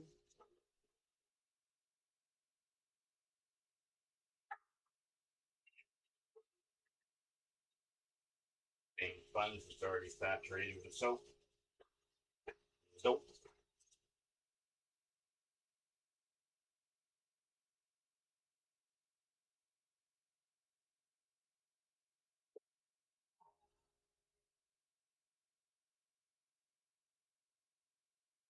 Glad I did this as a stream. This would have been really boring all by myself.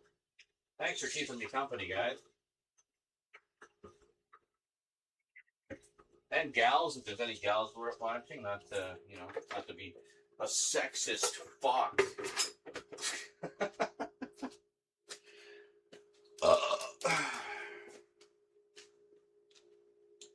My God. Not only did we get to see Z handling his meat, but we get to watch him juggle breasts too. Oh yeah. Got a little something for everybody on Channel Z. You know how it goes.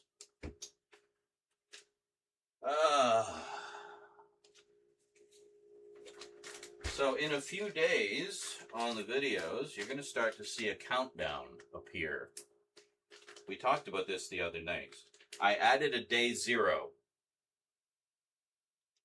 So even though it says 13, it's technically a 14-day countdown. So you know. But I added a day 0. And that will begin, I'm not sure when the first one is. What's the date today? The 18th? I think the first one is in 4 days. And the countdown is on. Which means I have no more excuses. I got to finish the Halloween special. I mean, I guess what I could do, I could cheat and save the Halloween special to be posted on Halloween, and that'd give me 2 more months. But I don't want to do that, because I got something else planned for Halloween. So we're going to use the special to kick off spooky season. And then from the special, we go straight into the biggest horror update ever, the Omnibus editions, 4 7-hour-long videos. At least that's what I'm guesstimating based on how long the first 2 parts were. And I think I did check the timing of everything, and it works out to about that long. And then after that, we have the more sane episode-by-episode versions of the update, which is 42 parts. The 42nd of which is not in the Omnibus editions. Pay attention, folks. This is the schedule for the next couple months. And then, concurrently with the updates going up, there will be closer looks at some of the items from the updates. And, yeah, there will also be package openings periodically as things come in, essentially. I know there's a few packages coming in from viewers, but there's also stuff that I've ordered, like pre-orders and such, that'll be coming in around then, and yeah, so there'll be all that stuff. I don't think we're going to get around to any movie reviews this year, because there's just been so many updates and closer looks to go through. But I got some plans where we might sneak in a few reviews right at the end. So stay tuned for that. See if that actually happens. But I'm giving myself enough time to prepare those in advance.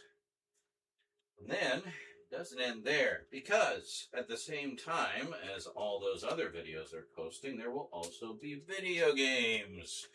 Yes, got to have our scary games. So to start off, we have the rest of the Dead Space remaster and the rest of the Thing remaster, and a whole shit ton of clips for both of them, some of which have already been posted, but others I have upgraded the quality so they will be reposted. And then we'll also have Silent Hill, The Short Message, which some of you may recall I played a little while ago. Just a short one, 3 parts. And that'll kind of fill in the last few days. Now, the video games are going to be going up Monday through Friday. They're not going to be 7 days a week. And the reason for that is I wanted to leave the weekends free for any sort of like last minute stuff that comes in, like packages or updates or what have you. So it gives me a couple of days where I can just kind of scooch in some other stuff in between all the regular stuff for the month. And yeah, So that's kind of the plan there. So the video games will be Monday to Friday, and we'll be alternating between Dead Space and The Thing. I think The Thing is going up. It'll be Monday, Wednesday, Friday. Dead Space will be Tuesdays and Thursdays. Simply because there was more. The episode, the timing and scheduling just worked better that way. Just trust me on this. I checked every possible permutation of the schedule, and that was the one that worked the best. I will take no questions or suggestions to the contrary. And yeah. Actually, technically 5 7s, because I think the special is probably going to clock in around that long as well. It's probably going to be a little shorter now because I had to take out all the clips and trailers and shit. But you know, just the meat of it will be at least a good solid 5 hours. I think it's going to be a good length special for sure. Quite a variety of stuff in there too. It's a good and proper special, like, variety show with lots of with like a you know, a theme to it. Like, there's a topic, and there's even a little scary story that plays out over the course of it, which I need to film the conclusion to, but I basically know what I'm doing for it. So yeah.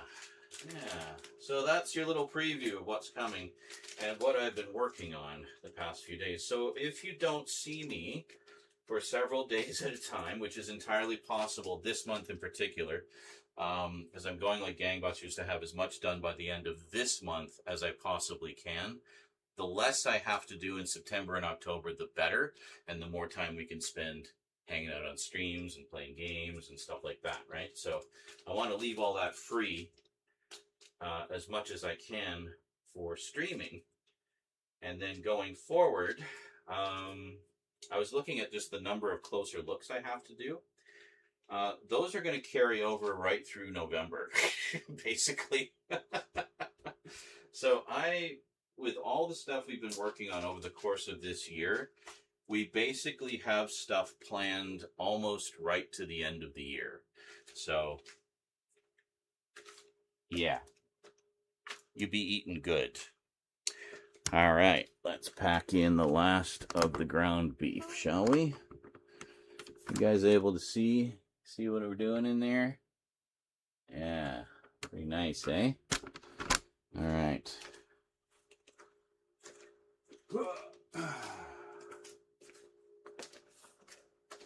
So never let it be said that I don't do anything for you. There we go. All right. Got a nice stack of ground beef there. I'm kind of wondering if we can move the sorbet into the other freezer. I'm going to see if there's room for that. I know Rose likes to have it in there for some reason. I don't really like to have it in there because that freezer really freezes things rock solid. Like, it's a fairly more heavy-duty freezer. Whereas this one is a little more sane, I find. So, what is this? Oh, that's the pizza. I was like, what are these other things in here? I already forgot what I put in here. All right, I'm just going to move that over. And, geez, there's already, like, minimal room in here.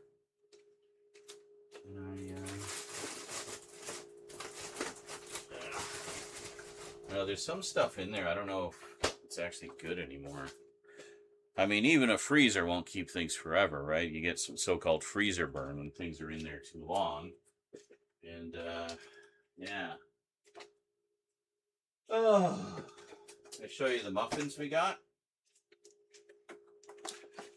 We got blueberry and double chocolate. Oh, yeah. So typically, I'll usually freeze some of these as well because they freeze up very nicely. And then, you know, every so often you can bring some out and have a nice muffin for breakfast, you know. Good stuff. I'm getting very into planning things. It seems to keep things a lot more organized, you know. The Thing, Tuesdays and Thursdays. True. See, the problem I ran into was there's 13 episodes of Dead Space left, and there's 15 episodes of The Thing left for the playthroughs. So how do I reconcile that in a 5-day schedule, right? If I do 3 episodes of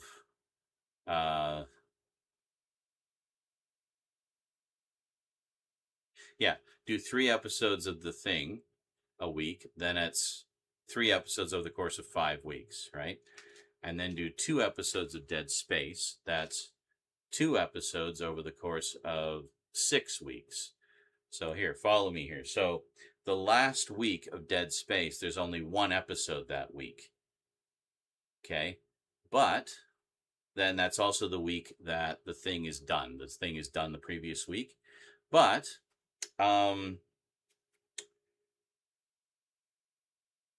The Thing is done the previous week. Silent Hill is 3 parts. So then I can just drop Silent Hill straight into the Thing slot, and we got Monday, Wednesday, Friday for the entire game of Silent Hill, a short message. There you go. And then maybe have like a single, a one-shot game on the Thursday that week. I've got a few short ones I can slot in there. So yeah, I haven't really planned too far ahead with the games other than those 3. So like I said, I'm putting the majority of the focus on the Multimedia Chronicles because that's what most people watch and what most people want to see. So I'm doing the opposite of what I have done in many Halloweens past and making sure that the Multimedia Chronicles takes priority. And yeah, it's been a lot of meticulous planning over the past few days in amidst all of the editing, and also working on the comic book that ties into everything as well, which is almost ready to go. I just got to write up some notes and an introduction and stuff for it, but everything else for that is done.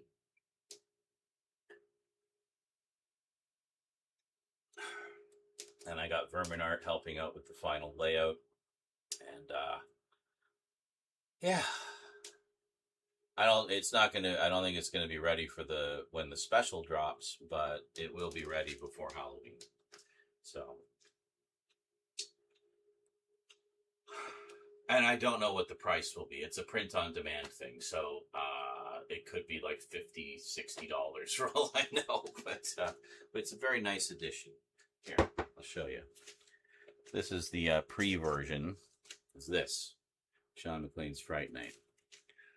And this has... The layout is not correct on this. It's going to be fixed. Like, the final version is actually black pages with white text. I've fixed all the formatting so there's not all that white space at the bottom of the pages. But as you can see, nice glossy pages. So it reprints all of the original comic, all digitally recolored by me. And then we have a remastered version with new artwork by Vermin Art, where he basically did all new art based on the original comic, which is just gorgeous. And then also did a whole new comic, a new issue called Fright Night Eclipse. That's Rose, by the way. Rose did artwork for this as well. And yeah. So this is the sort of prototype version. It has been majorly expanded. There's now about 57 pages of new content for it that are going to be in the back. That's what I need to write up notes for. Kind of like the Epic collections, how they'll have like the original art in the back. That's sort of, we basically did it like that. So yeah. Not that I consider myself to be any kind of master artist, but I think it's fun. It's a fun collection that I think everyone will enjoy. And if it does well, we're already planning a couple more. So yeah. Look at that improper printing. Yeah, I know. It will be fixed for the final version. I love this one from the novel Jingo. Build a man a fire and he'll be warm for a day. Set a man on fire and he'll be warm for the rest of his life. Yes, man, I miss your Terry Pratchett. Yes. Well, there's another one like that about mushrooms. Speaking of mushrooms, and regarding a poisonous mushroom, and eat this mushroom once, and you'll be full for the rest of your life. Yeah, that's very cool. I want one. Well, then you'll be able to get one very soon. So, yeah, so in between working on the videos, I've been working on the book and kind of dividing my time back and forth between them. Vermin's been cracking the whip, making sure I don't, slack on it, because he's raring to get it done, and I'm raring to get it done, and then I got to put together some kind of like little promo video that I can tag on to the end of probably the end of the motion comic.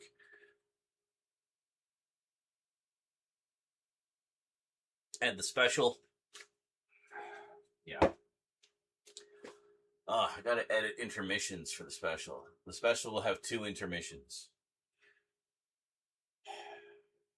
I think I have all the footage. I have all the footage I need for that. I just need to figure out which bits I want to use. All right, break time for me, and then we're gonna choke our chickens.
Whew. I should put a note up that can't see the YouTube chat there, just for anyone. Hold on, I'll tell you in a second, Bonehammer.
Actually, that's not bad.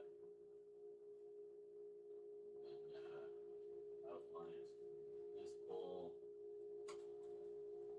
Yeah, much more visible.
Well, it's a little more visible. Yeah.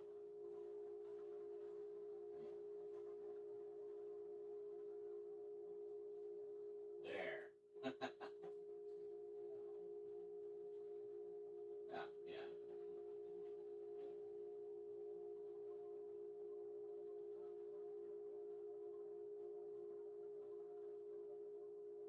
That's good.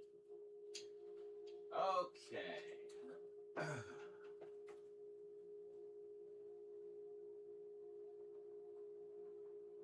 So, Bonehaver was just asking about the printing. It's a print-on-demand service called Lulu. Lulu.com. And the great thing about Lulu, he says, oh, nice, that's awesome. How did you get it made in hardcover like that? Did you do the binding yourself, or did you have a company make it? And says he's already choking his chicken. Excellent. Speaking of which, let's get our chicken up while we're talking. So, it's a company called Lulu.com. It's a website. I'm not sure where they're based. They might be based in the UK, but they distribute worldwide. And unlike, say, going through a service like CreateSpace through Amazon, which only distributes on Amazon, Lulu distributes everywhere. Online retailers, including Amazon and others, and also brick and mortar stores.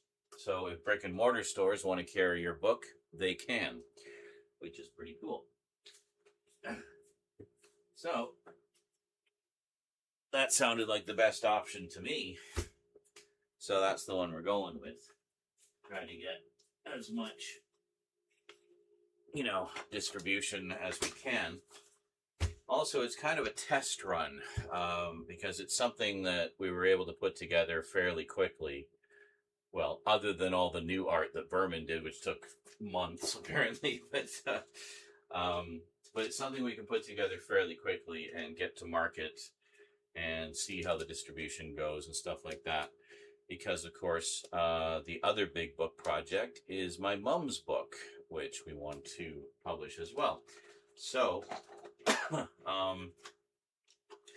this will kind of serve as a good test run while also being a proper product that we can sell and distribute and stuff. So, yeah. So how many do we have here? We got 4. And I think there's 9 in each one. Let's take a look here.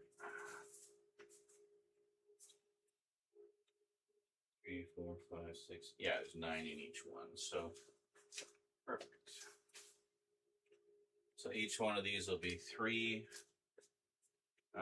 packages, or 3 bags, rather. So 1, 2, 3, 4, 5, 6.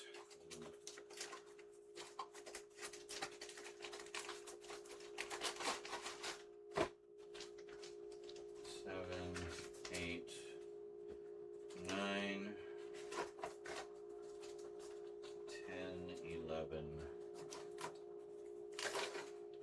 12. Holy fuck, says Prolatin. What? So 4 packs, 9 breasts each, so 36 breasts. Yeah. That's a lot of breasts. And I mean, it's chicken. How many different things can you use chicken for? Quite a bit. We tend to just use it for stir fry, but, you know, sometimes if I'm feeling ambitious, I'll do like tempura batter chicken strips. Fry them up in olive oil. Oh yeah, that's good. I have sometimes made platters of those when I've been really high. Wonderful to munch on. And give your body some much needed protein, which you tend to lose when you get high. So, oh my goodness. We're playing with the bottle cap some more. They're just loving that bottle cap. They're just like crazy for it. Crazy for you, bottle cap. Crazy for bottle cap. Bottle cap. I don't know what I'm doing. I have clearly gone mad. Mad, I say. Mad. Oh. Now, normally when I take chicken out to cook it, I rinse it.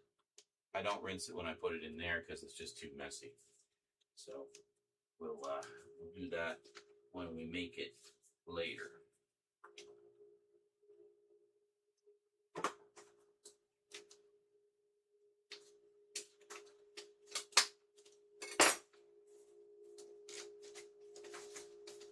I will open it over the sink.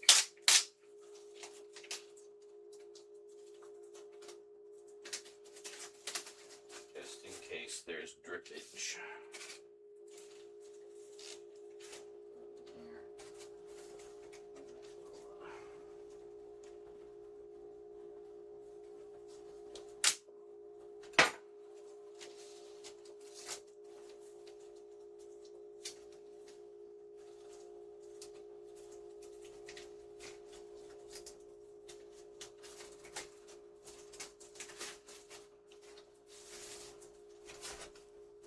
Look at all that chimkin.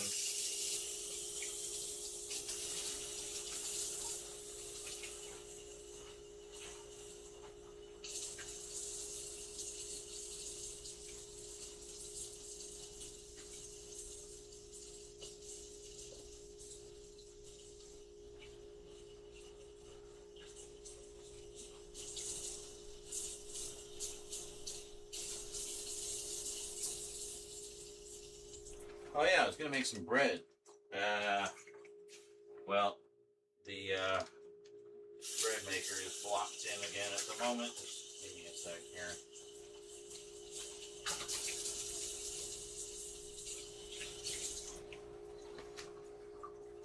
Uh, 36 breasts. I could hardly handle a pair. Well, no alien sex for you then. I was watching, I think it was Wavy Web Surf. Love Wavy. Great content creator. He does a lot of stuff about internet culture and whatnot, which, as you know, is my jam. 30 eggs. Extra gross. Love getting the extra gross eggs.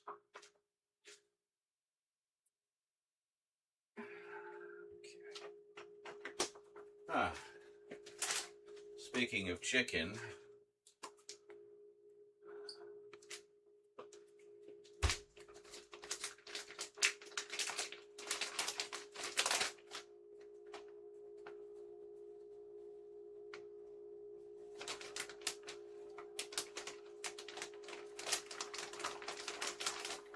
here we are.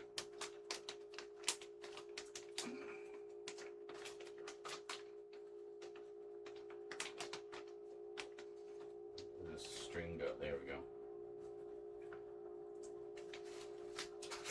have a wing.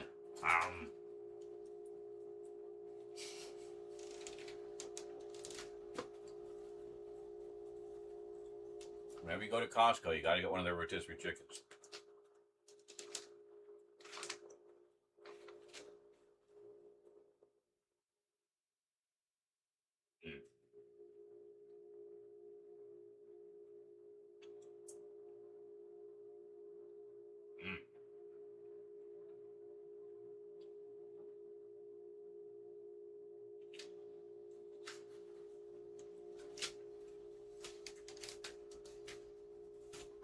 The wings on these are the size of the legs on the rotisserie chickens we get from the local supermarket.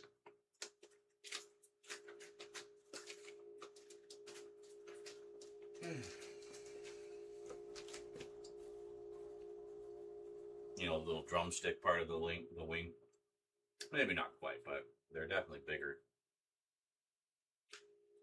They're bigger and they're cheaper.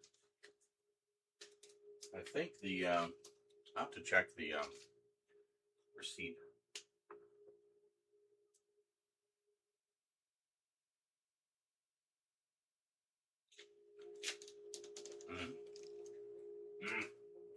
So fucking good. Well, definitely gotta wash the hands now.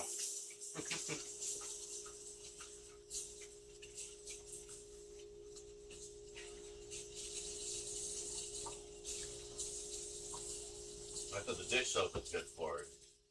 Cutting the grease when you eat greasy food.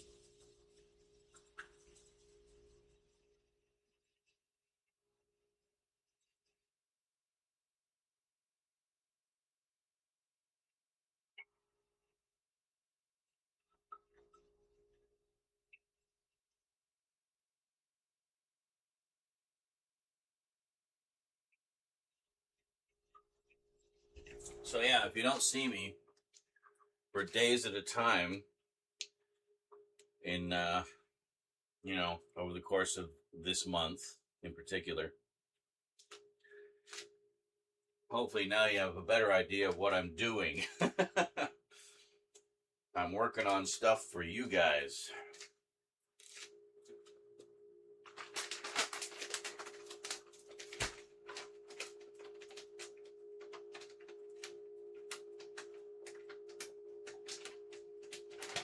Lots and lots of stuff.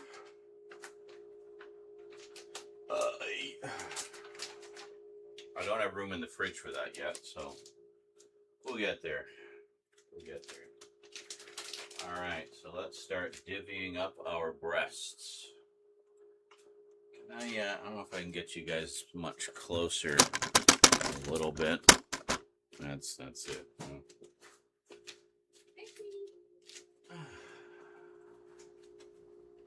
You want to hear a cool apothecary fun fact about a plant we have locally? Sure. So you know puffballs? The little mushroom things that puff out spores when you step on them? Talking about dandelions? No. Puffballs. Then no. Okay, it might be puffballs. Find me the puffballs. Puffball. I want to see the baby. These. They're just little orbs. Oh. And then when you step on them, they usually have a bit of a pop. And then a bunch of like greenish brown smoke comes out of them. Are they like mushrooms? Yes. Like a fungus? Yeah. They're a type of fungus, yeah.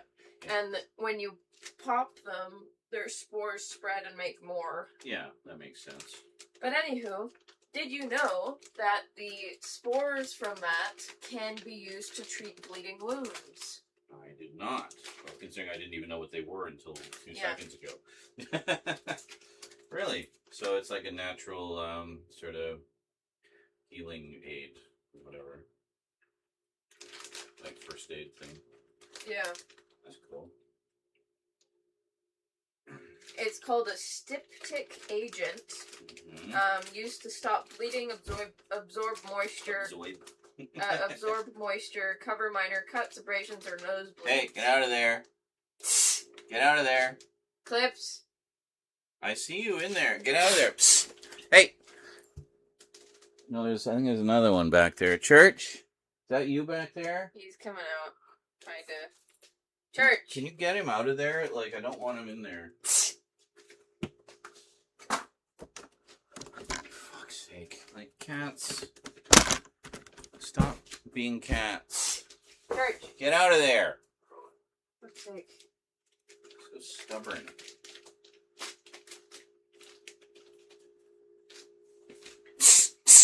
Get out of there! Anyway, indigenous peoples and traditional herbalists packed the fine, dry brown powder onto wounds to help blood clot and keep dirt out. I see. The microscopic dry spores absorb blood rapidly to encourage clotting. It has antimicrobial effects. And gathered only from fully mature dry puffballs when they turn into a brown cloud of dust, then dusted straight onto the wound. Interesting. That's good to know. When the apocalypse comes, and it will, keep an eye out for puffballs. Yeah. Although there's an infection hazard and a respiratory risk. So don't inhale it as you're packing your wounds. Using wild fungal spores on broken skin introduces mold, spores, bacteria, and debris, which can cause severe secondary infections or allergic reactions. Great. Inhaling the fine green, brown, or dark brown spore dust during application can irritate the lungs or cause a condition called lycoperdoniosis. So it might heal you, but it might kill you for completely other reasons. Great. Oh, there's an extra one in here. Well, these ones were kind of smaller, so I'll put it in with these ones. But anyway, I thought you'd find that interesting.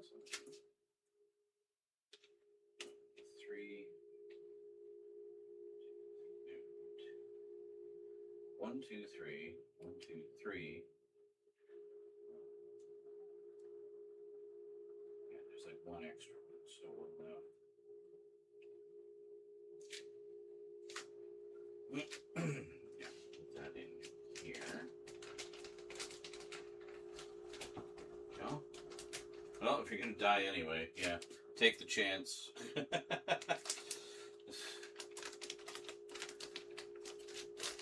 Like, on the off chance this might heal me,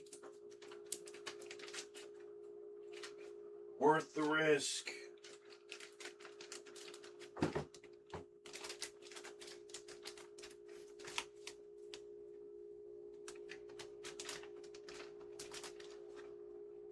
Yeah, we got a bonus breast in this one. Score.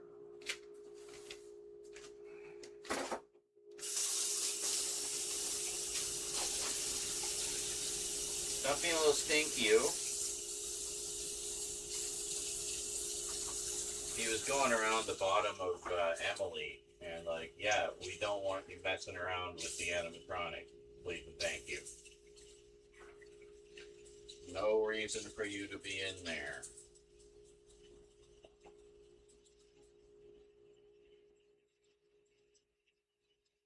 But my toy went in there. I don't fucking care.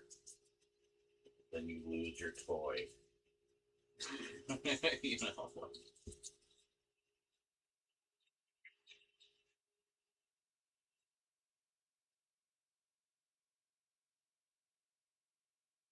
Your own fault for batting it in there in the first place. Batting it.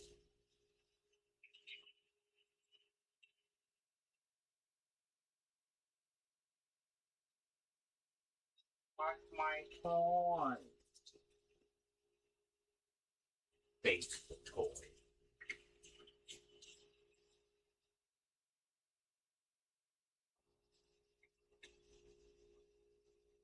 I'm very obsessive about washing my hands.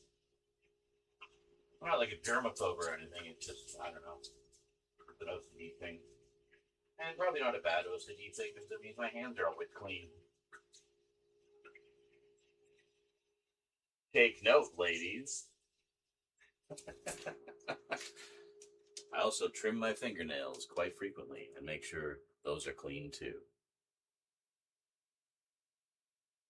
Anyway, now that you're all disturbed, good and proper,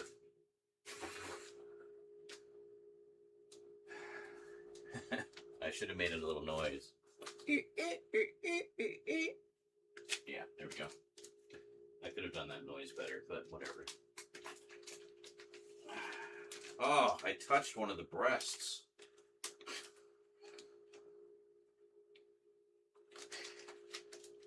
Alright, squeeze out the air. We want to make them as flat as possible. Flatten the breasts. One of the breasts is poking out. I'll stuff it back in.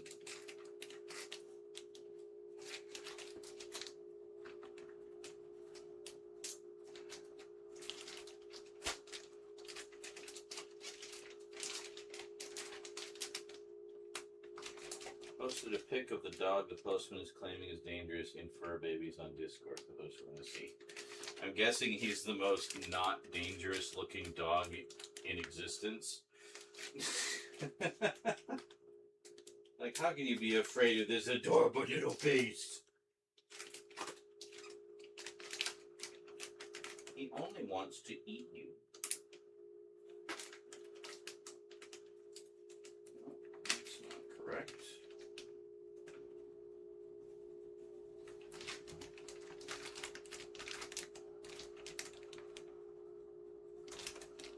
What did he mean by that? I don't know.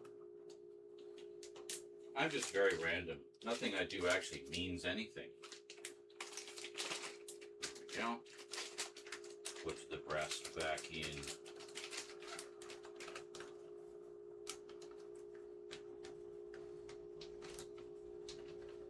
So yeah, like for a stir fry, one of these packs is generally enough. Especially with the Costco ones, because their chicken breasts are huge. So they're a good size for stir fries. Good size for stir fries.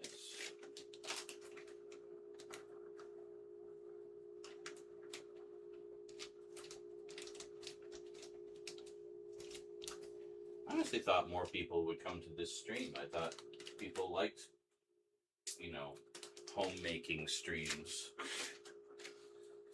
Alright. Let's figure out where the chicken's going.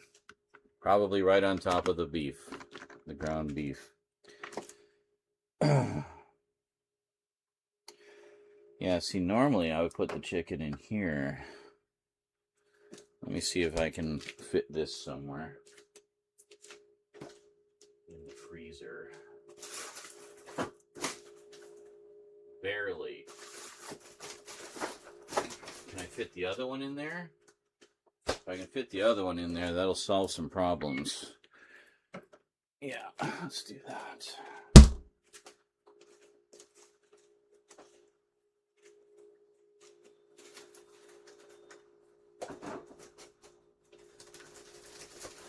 Perfect. There we go. So I fit both sorbets in there, and I just put the pizza on top of the sorbets. So now, yeah, we can't actually move that over. So now we put the chicken in here. Put the chicken in the basket, or it gets the hose again. There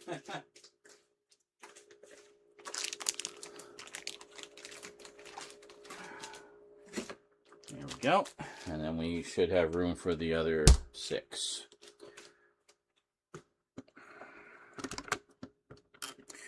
I tell you, this cube freezer is a freaking godsend. Okay, get away from my feet, cats. What are you doing? Why are you hovering around here? It's not food time. You're nosing around. What? What are you doing?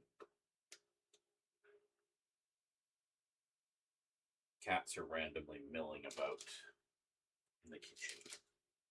I don't know why. You came closer. Being a little ninja. When I turn my back, you creep a little closer.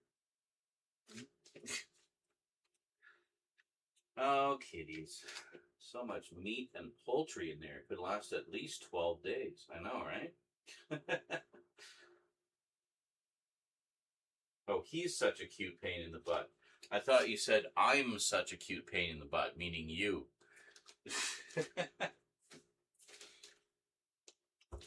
All right.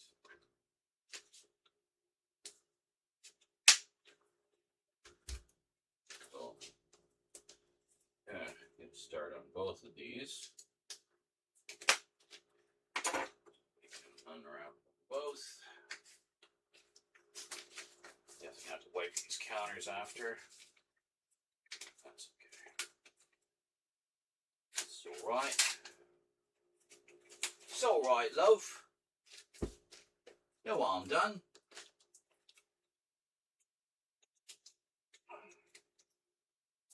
That almost sounded like Dell. I gotta get back to that.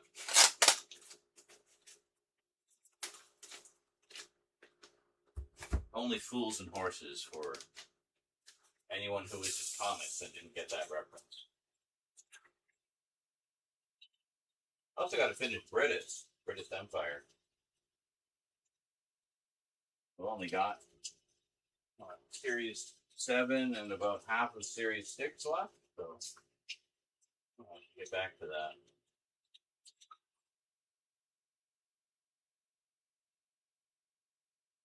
What's interesting about Reddit is there's actually several places where they could have very comfortably ended the series, but they kept it going. And the resolutions to those endings were often quite funny.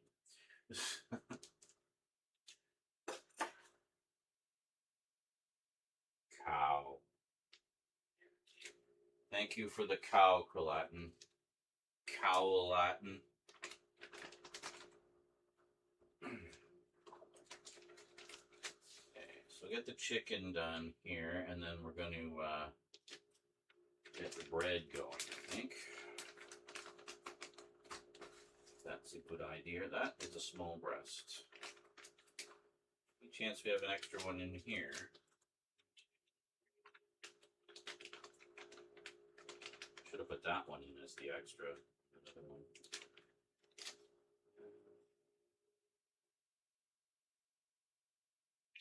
Okay, I might still be able to. Church, get off the freezer.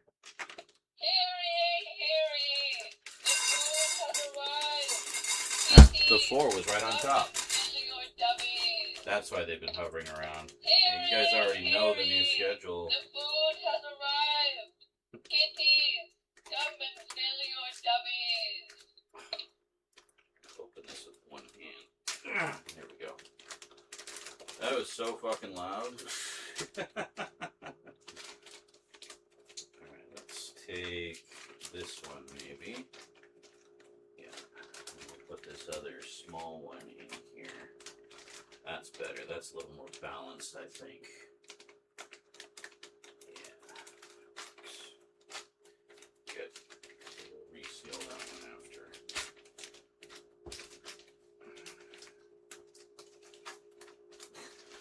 Cow. No. Chicken. We haven't got to the cow yet. Well, actually, we did some of the cow earlier, the ground beef, but yeah, I think I will also portion off steaks rather than leave them in their packs. That way we don't have to, again, don't have to thaw an entire package of steak. Keep one in the fridge so we can have a steak dinner maybe tomorrow. And, yeah.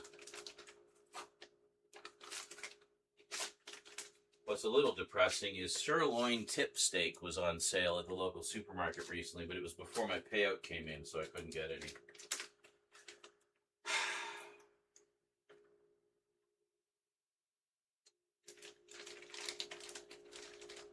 It was like decently on sale too, like about half what the normal price is, so I was desirous of picking up a few, but instead I picked up none because money.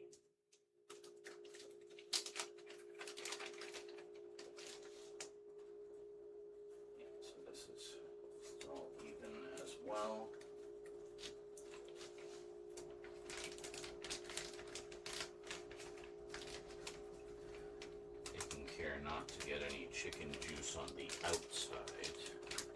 Keep all the juice on the inside, where it belongs.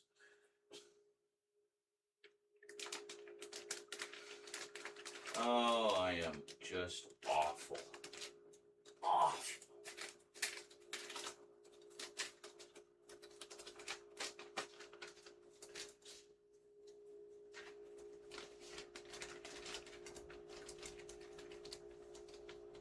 I like how the word awful, OFFAL, is a description for like guts.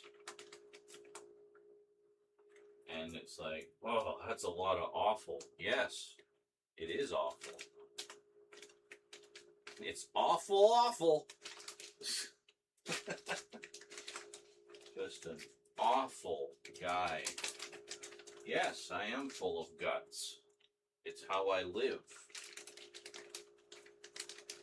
By my guts being functional. See, it is important to get all of this stuff portioned off immediately, because otherwise I get lazy and I don't do it all. And, you know, you run the risk of losing food because it's in the fridge too long or whatever, you know. Sure as hell don't want to be losing food.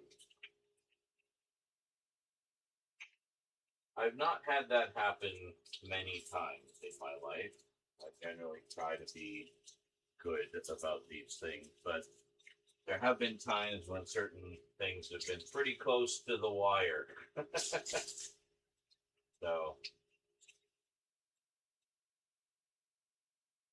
since we started doing the Costco trips, I tend to be more diligent at getting all that stuff done ASAP.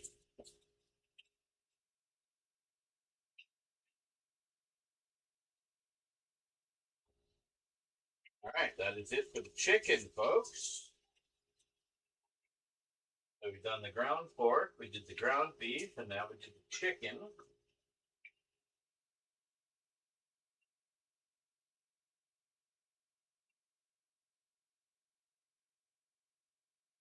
The one that's going to be the biggest pain in the ass to do is the pork loins. So those I actually have to cut them up. And again, with the pork loins, when cutting them into chops, I put 3 chops per bag. The nice thing about the chops is you don't have to have them just as pork chops. You can cut them up further into strips, maybe, or cubes for a stir fry or what have you. You could cut them up into cubes and then roll them around in some tempura batter and pan fry them and have some lovely deep fried pork bites. That's some good shit. Really easy. Pretty close, and a couple of times are understatements. Oh, okay. You monitor my kitchen, do you? Go on.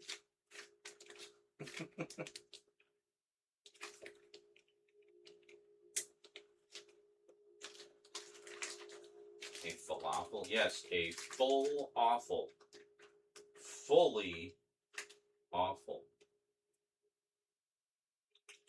OFFAL.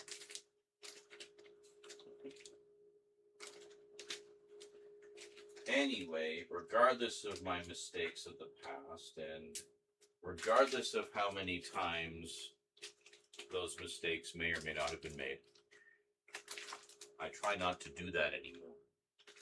I have learned from my mistakes, and I have grown as a person.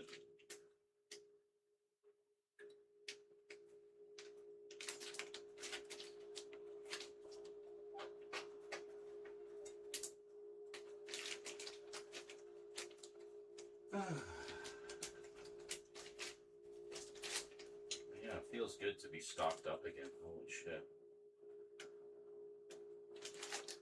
But I gotta say, not to toot my own horn too much, but did pretty good at making that last batch last. The ground pork that's in the fridge right now for food is, like for tonight's meaty pasta, is literally the last thing from the last trip. So we made it last right up till the next trip. How perfect is that? I literally thought it in the past couple days, and then we just did the latest trip today. So, yeah. So, you know, hooray for planning. Planning is good. I guess that's my autistic side finally getting its time in the spotlight, being meticulous and organized and detail-oriented. Learning to harness my powers rather than let them hinder me. Okay, let's put the last of the chicken in, shall we?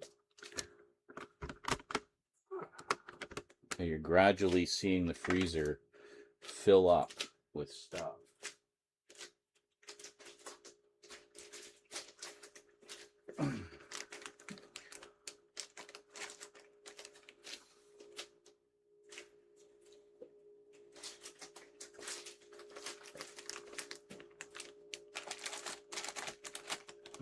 It's gonna be a tight squeeze.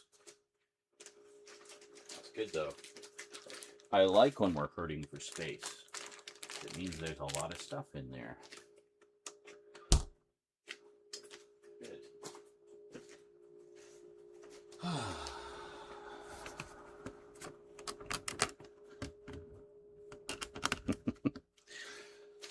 Now, let's clean off the counter here. Just get a little wipe.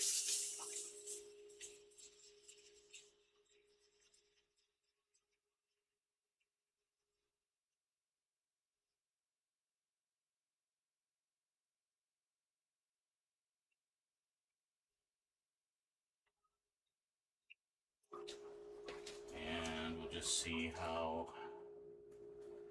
the bread maker is up here.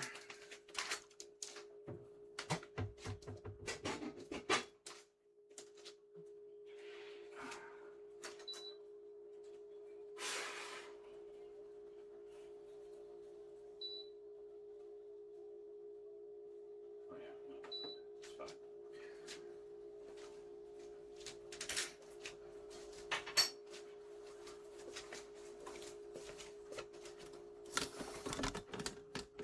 Come with me.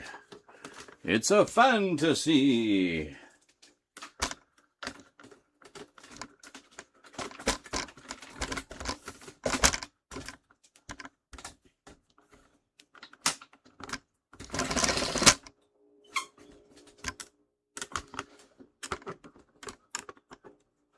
There.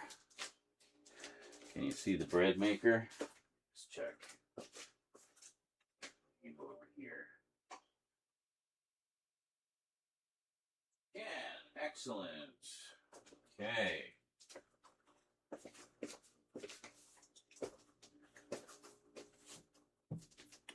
Give that a little wipe too.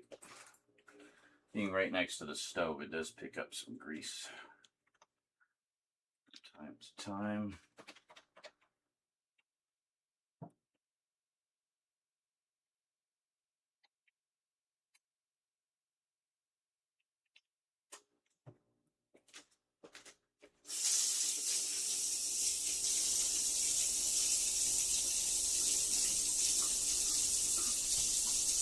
I realize I'm wiping. Fuck. I'm wiping the words off. God damn it. Well, who knows what the settings are now? It doesn't matter. It tells you on the screen anyway.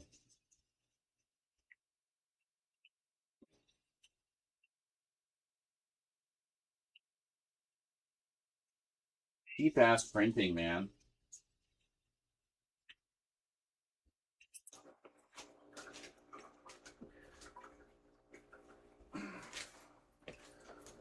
Alright, let's see. Can I stop pushing buttons? Yeah, this looks okay. It's a little crusty bits from last time. Hold on.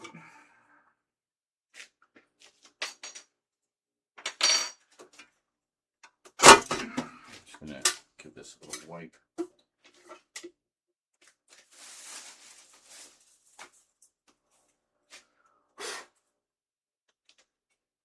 Actually, we don't really need to. It's fine.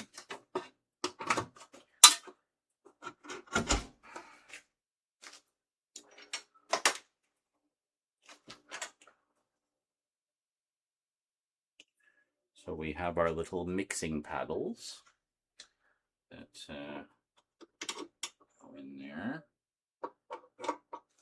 I have them set opposite each other so they kind of do a thing like that. They don't bump into each other. They clear each other. All right, so a few things we need.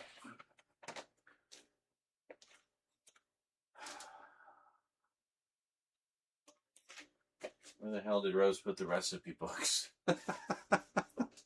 Rose? Where'd you put the recipes? In the top right drawer. Top right drawer. Is that this one? Under the pantry. Under the pantry. Okay. Aha.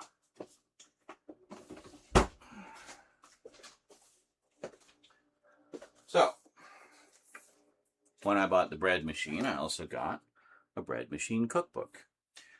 And we haven't really tried a ton of recipes here, but is this the one I usually use? Yeah, I think so. It was smart to give them a drawer. Eh? Yeah, no, that's good. I put the books in there as well. Ooh, soft egg bread. Mm. Need milk for that one. What? Oh, smelling, huffing the toast or toast soap. It was on the couch. I don't know how long it's been there. I know it's been there a bit, but it's so sugary. I doubt it's gone bad. Traditional. Excuse me. Do you mind? Just get out of the way. Oh, these are fancy. Yes. Anyway, traditional Italian bread is the one we usually do. Yes. I usually do the white bread. I know, but you don't put all the ingredients in. And it's still white bread. It's incorrect white No. bread. Now, where is everything?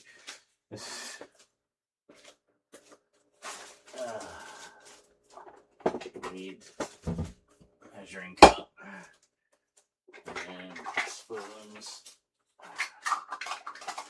Where's the little measuring spoons? Like Behind this, it. the white ones?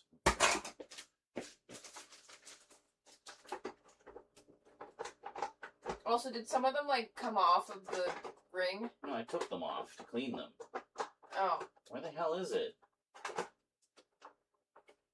They're not in here. Do you want me to get them? Yes. Can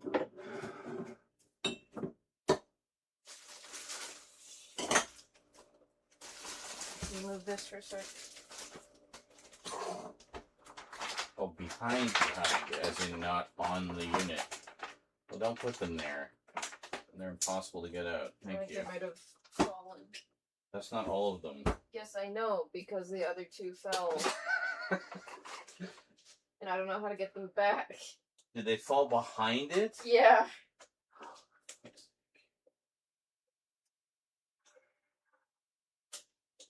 That's why you don't fucking detach them from the thing. Well, put them back on if you're going to put them in there. Like, I only took them off to clean them. Move. God, this is being far too complicated.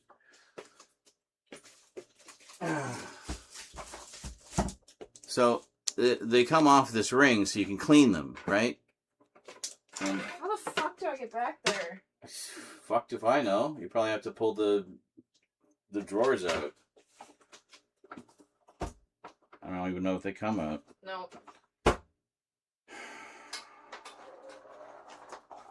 Well, I'll just have to make do with these ones I then. can get them with a hanger, theoretically. Okay, well, let's just do that another time because... Well, we're gonna forget that they're back there. Okay, fine, whatever. Do whatever you need to do. Like, I'm just trying to make some bread. Jesus. Well, because you're killing my vibe here. All right.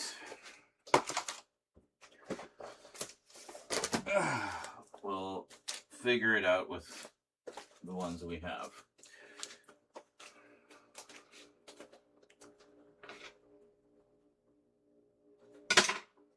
Okay. Go away. I'm doing things in the kitchen. I can't go away. All right, so here, we'll do it like this. This will be the easiest way, I think. No, that's not going to be the easiest way. Can I turn it like this? Sort of.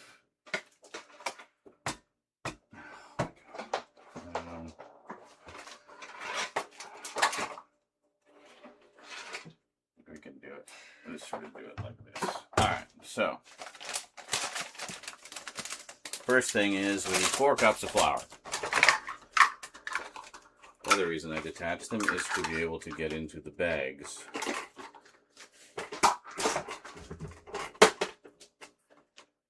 Not use it like a wire hanger, and you can like bend it into a hook. It's too far down. Can't even get it with the fly swatter. Did it fall in? Reach the Wait a bottom. minute. Well. Oh my god. And no, they were the smaller ones, so they went all the way down. Great. Anyway. We just level that off.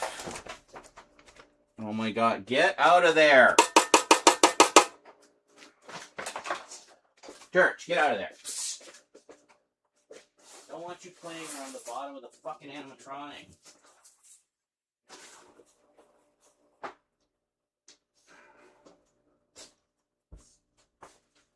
Take it elsewhere.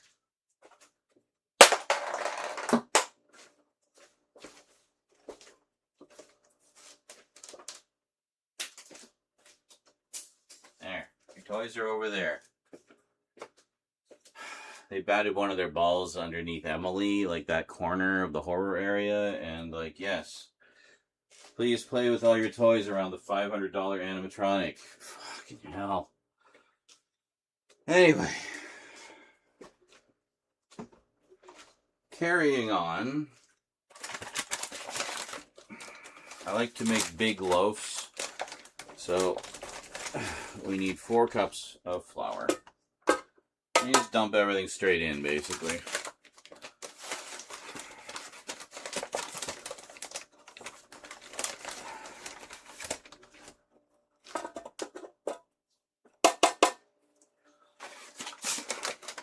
Ow.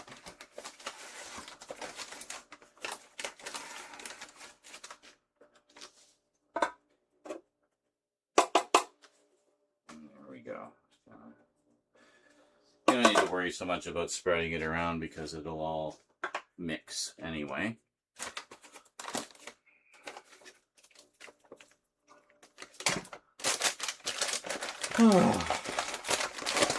This is just good old Robin Hood all-purpose flour.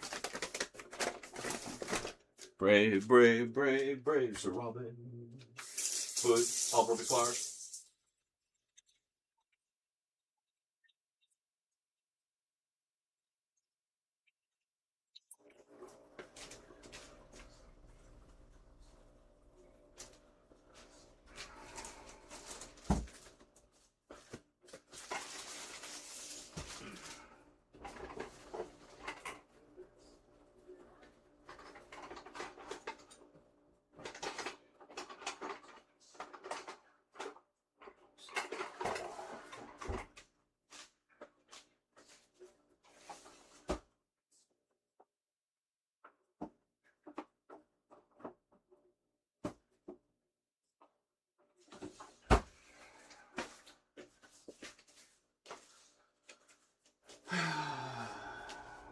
What else do we need?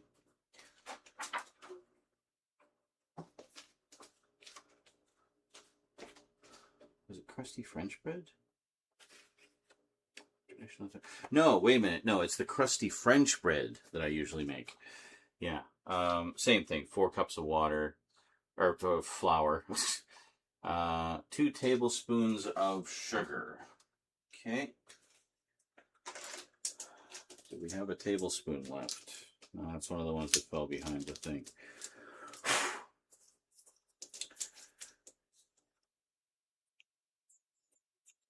We do have a half tablespoon though. Some residue in it. Just powder. So we'll do 4 of these, I guess. Is it 2? Yeah, 2. So we need 4 of these. This is only a half tablespoon. Just regular sugar, nothing fancy. See, this is why I take it off. Then otherwise it all gets in the way.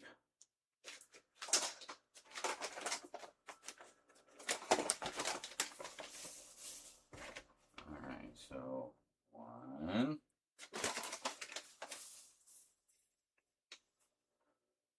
2, 3, 4. There we go. That's our 2 tablespoons of sugar. Of sugar. Welcome to chaos. Yeah, I know. Nothing's ever simple. Why would it be? Then it would be boring. 1.5 teaspoons of salt. That's the closest we have to a teaspoon. We have a half teaspoon, so we'll do 3 of these.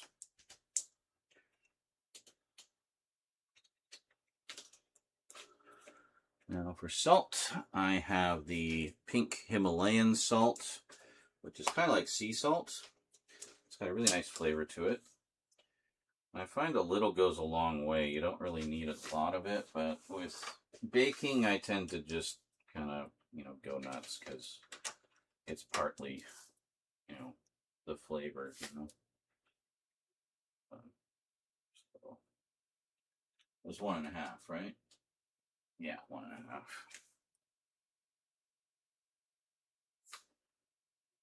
There we go. Our punk salt. And then what?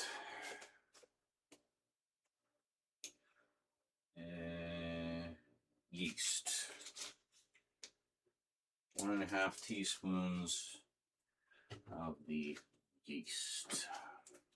For yeast, we just got Fleischmann's Traditional Active Dry Yeast. This stuff works really good. Rises very nicely.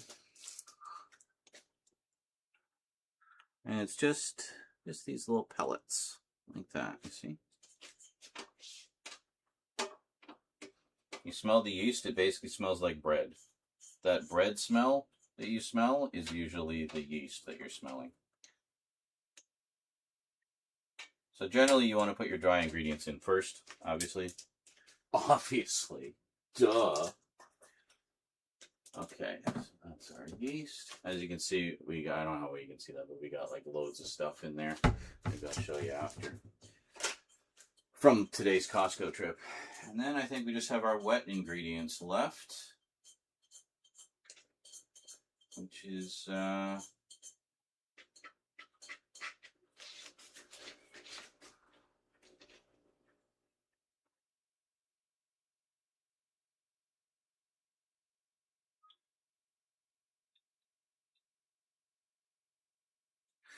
I kind of make both. Yeah, the Italian bread is actually very similar. It uses a little bit more yeast. And I think that's actually the one I've been making. What's the difference? 2 tablespoons sugar, salt, flour. It's exactly the same, except it uses a little more yeast and a little more water. Yeah, I think we'll do this one. It's so far it's the same. 16 slices. Yeah, so 1 more scoop of the yeast there. Yeast.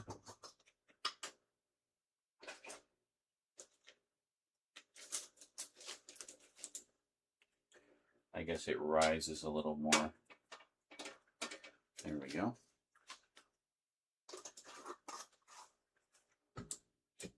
I always forget which one I do. They're both good though, and they're both very similar. They have kind of a crusty, they're kind of like crusty breads. Yeah, 1.5 salt. We need a little bit more sugar for this one.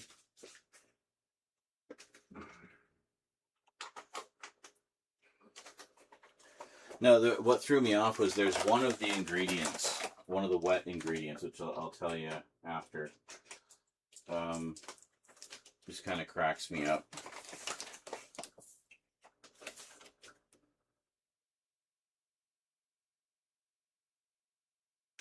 There we go.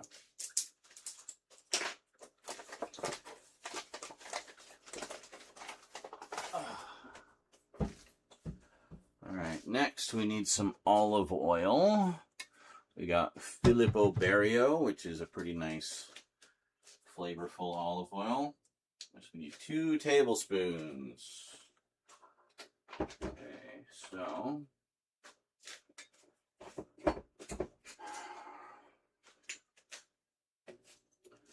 we have the 1/2 tablespoon. So we'll do 4 of those. 2, 8, a little bit overflow. There we go. 4. There we go. Rinse this one right away with oil.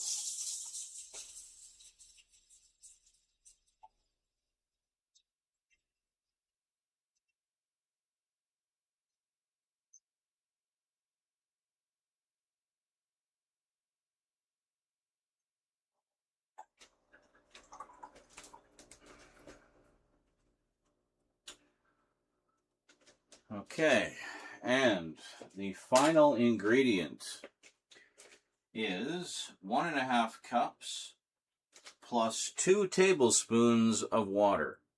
I don't know why they say that. No, sorry, 1.25 cups plus 2 tablespoons of water, which basically works out to 1.5 cups. So I don't know why they don't just say 1.5 cups. Why you gotta be weird about it? I guess, well, it's a little less than 1.5. But it wants it to be 80 to 90 Fahrenheit. It means it wants it to be warm. So I just use hot tap water. There. And I fill this up to the line between 1.5 and 1.25. I'm not holding it straight. So kind of like there. And that's more or less enough. So we just pour all that in there.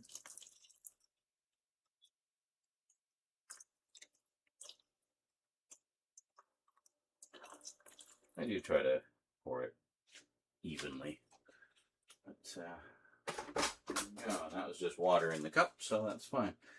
So now, close it up. And we already chose program 1, which is just regular bread. You don't have to pick like a specific program for it.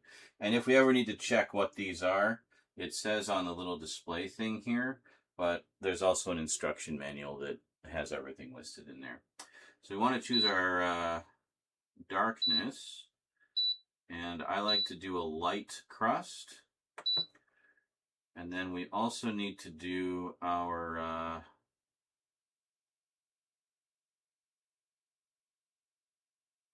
weight, I think. Yeah. Now we do that. And then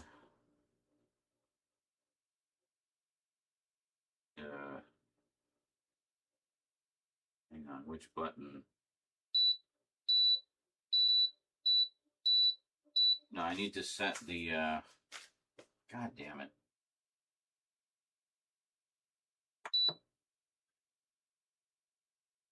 Let's yeah, this one. Here it is.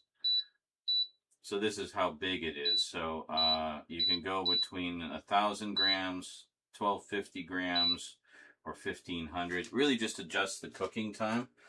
But I do a light crust, but 1,500 grams because we're doing the biggest loaf, right? So that's it. So we press start.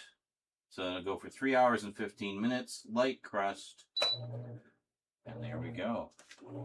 And you can see it basically just mixes it. You don't have to worry too much about stuff getting, you know, stuck on the side. It'll pick it all up. It'll grab it all as it rises and as it mixes everything. So that's that.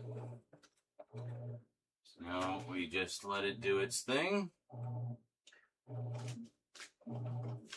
And in 3 hours and 15 minutes, we'll have delicious bakery fresh bread.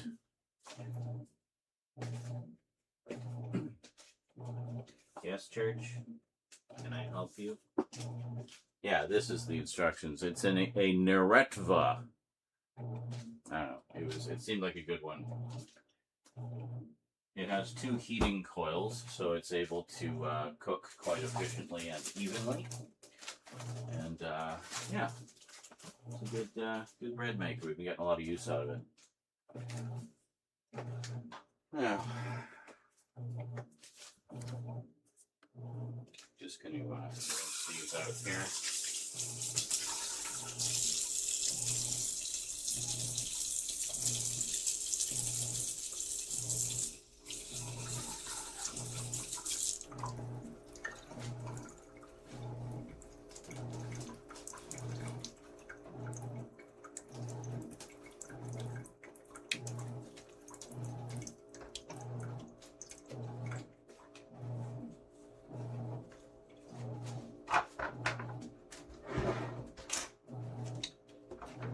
Fine. Yeah, it's just like granules like sugar and stuff, so I might see about getting us. Why are these are all in the wrong order. It's supposed to go smallest to biggest and they all kind of fit into each other, right?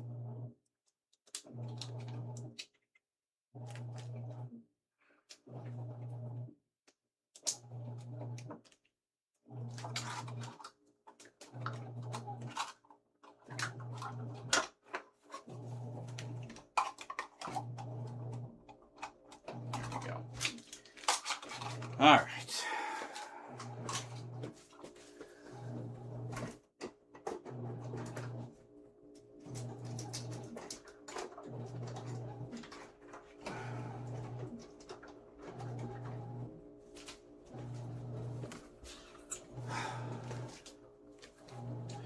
This little hook thing is for when you take the loaf out, because often what will happen is the mixing paddles will get baked into the bread.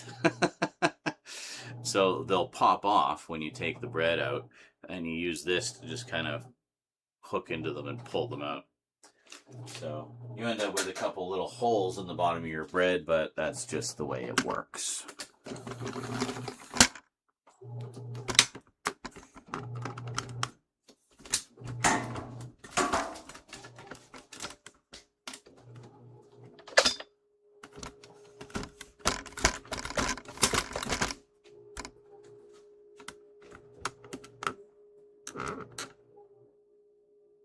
Hello, church.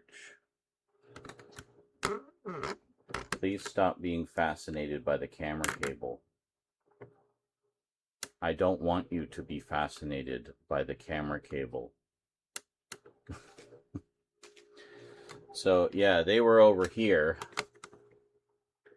crashing around underneath Emily. And it's like, yeah, no. We're putting a stop to that right now.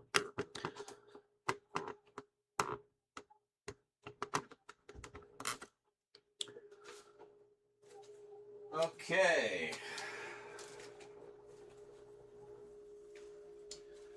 We have handled a lot of meat today, but we're not quite done.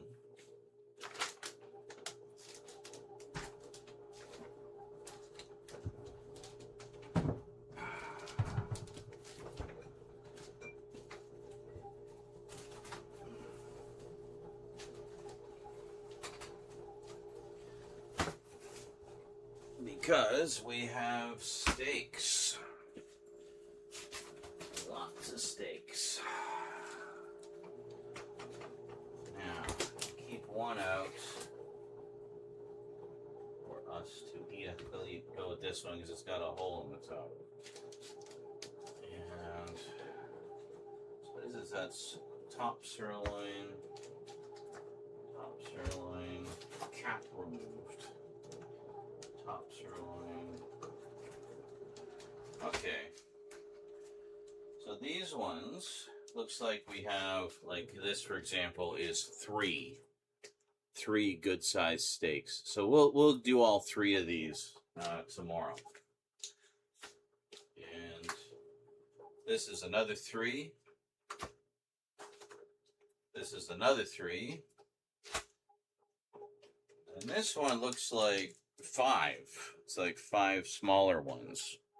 So we'll portion these off accordingly. So I think the bigger ones we'll just put in their own bag.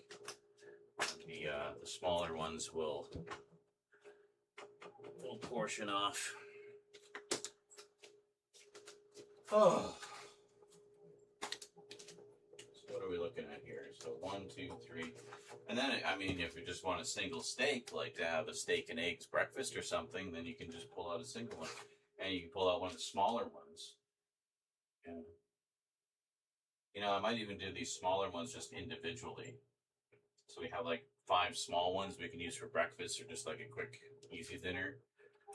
And then, well, actually, I'm going to do these all individually. So let's see, we've got 3 big ones, 5 small ones. We have 1, 2, 3, 4, 5, 6, 7, 8, 9, 10, 11.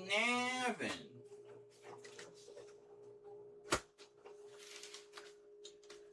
Eleven bags, eh? We even have 11 left here. Let's see. 1, 2, 3, 4, 5, 6, 7. We have 8. 8. 8.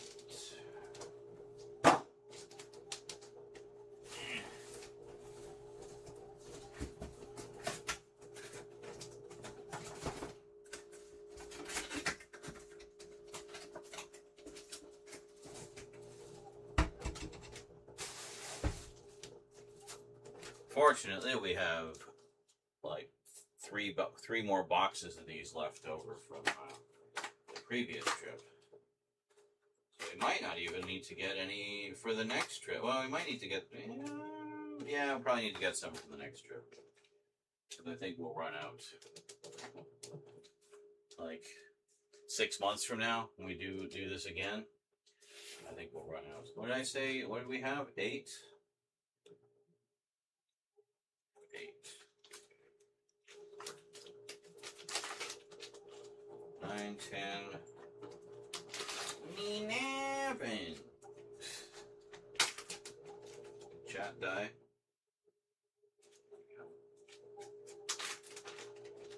So bread is being baked. And we're about to portion off all the steaks.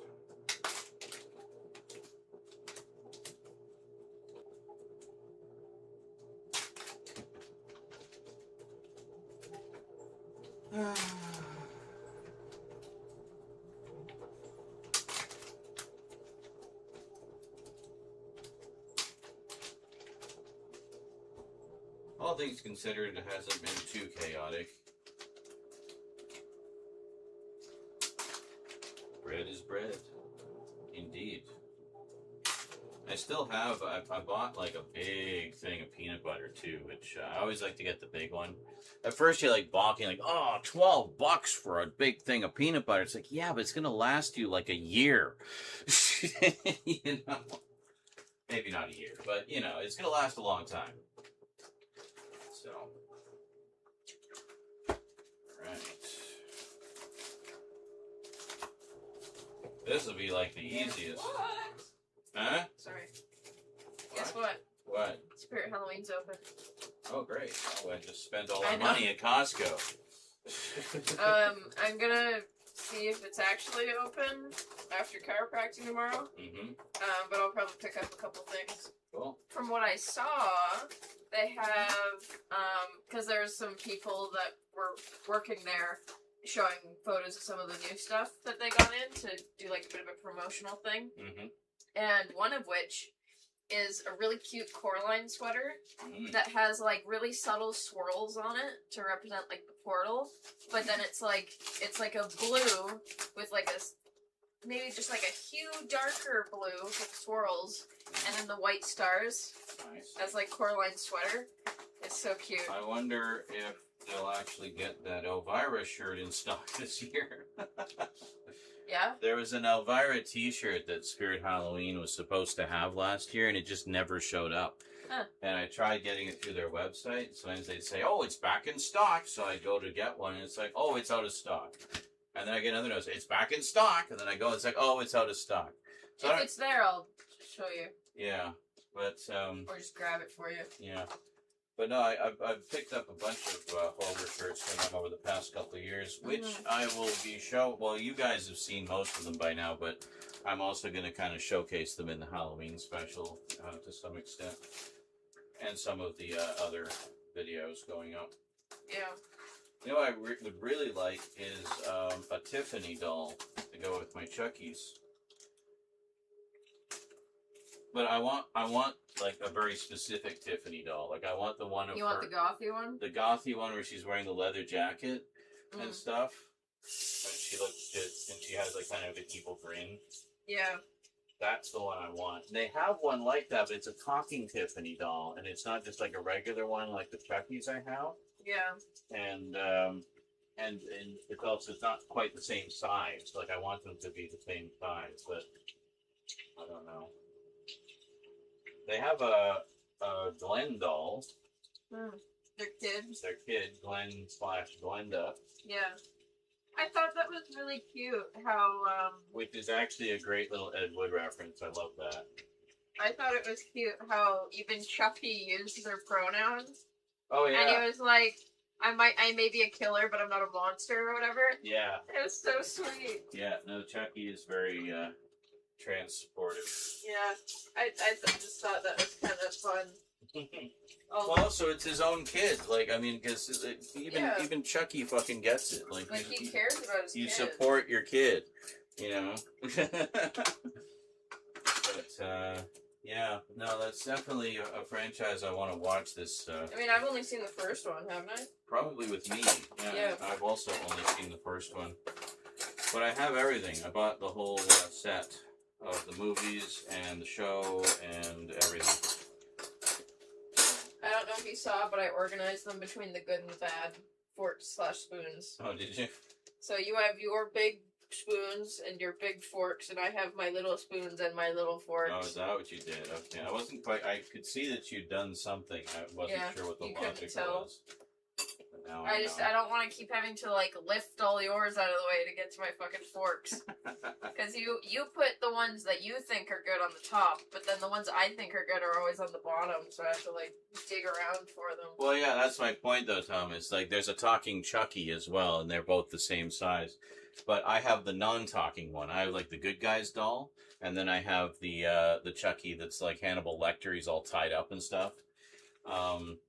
And that's about the same size as well. So I want a Tiffany doll that matches that size. And I think they had one, but it was her in her bride outfit. And I don't want the bride outfit. I want I want the biker chick Tiffany, you know? So, yeah. Damn right. That is the correct. I have a type. Yes. You and I have the same type. Yes. Can you put that back on, please? But I'm going to bed. Why do you need it on? Because it helps me see. It does like nothing. Whatever. Turn it off then. Thank you. Latin. Oh god, I'm gonna spend some money at Spirit Halloween. Only so many mulches can be played before we're broke. I know, right? See, like, these are good sized steaks. But the nice thing is this way, it's not like I have to cook up the entire package when we have a steak dinner. You know, I can just take a few and... My hair already really likes the new shampoo. Take all the biggest ones. There you go. Oh, did you try the new shampoo? It's so nice. Rose got new shampoo from Costco. It's like a hand conditioner. It's coconut and shea butter. Coconut and shea butter. But it's just, oh, my hair fucking loves it. It's already fluffing out, and the reason I could tell that it was like kind of moisturized my hair better was because when I brushed through it to make it less like tangly, there was no dryness or knots or anything. It was just clean. Yes, what's up, Church? But anyway, what I was gonna say is that if Spirit's open tomorrow, because Megan's brother claimed that it is, but I'm skeptical. Okay. If they're open, believe you. if they're open, because my chiropractic is like right across the road from the mall that they're in. Look at that. That is a fucking steak. If they're open, I will make a pickups post of what I get. There you go. Because I'll probably get like an armload And of don't shit. worry, Rose has her own money now. She's a working Yes. stiff, so she's no longer constantly. I actually technically have 2 jobs right now. Yeah, she just got another job as well, so she's gonna be rolling in it. I am working at like a pop-up art exhibit So I currently. expect that Rose will be playing many mulches to support her father. Sure. But anyway, I'm working at a pop-up Van Gogh / Monet art exhibit right now. We rewatched the Doctor Who episode where she meets Van Gogh, or they meet Van Gogh. Yes. And then just today, actually, I had an interview at Winners / HomeSense / TJX, I think. Anyway, pretty big chain there. And that's going to be a permanent part-time thing. It's not seasonal or temporary like the pop-up. That's good. They were actually really supportive of her time schedule. Yeah, they were very accommodating. Yeah, I was telling them that I have school Monday to Thursday, and then I have this thing I do on Fridays, which is Friday Night Magic. They must be really desperate for help. Yeah, no, they are. There was like, I usually apply on Indeed. Mm-hmm. And they basically were hiring for like every role. They were like reposting them every day, and they're just like, please.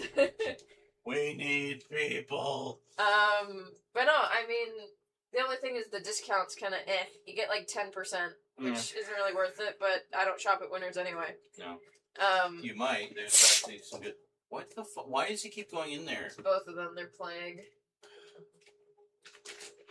Anyway, so I moved your toys. There's no toys in there now. they keep using Emily's skirt to hide. Well, they need to stop doing that. I know. But anyways, so, yeah. And orientation is next week. Mm-hmm. And then, they know about, like, my trip and school and stuff, so, yeah. Very good. But yeah. So they were saying, since it's part-time, I'll probably only get, like, a couple days a week. Mm-hmm. So it might be, like, a couple days in the week and then, like, a weekend, like, a weekend day, like Saturday or Sunday. Yeah. Or both weekend days and then, like, a day in the week type thing. Mm-hmm. But I mean, that's kind of what I wanted anyway, was, like, either just weekends or, like... Oh, catch you later, Thomas. Yeah, no, I know exactly the... fuck, he's gone.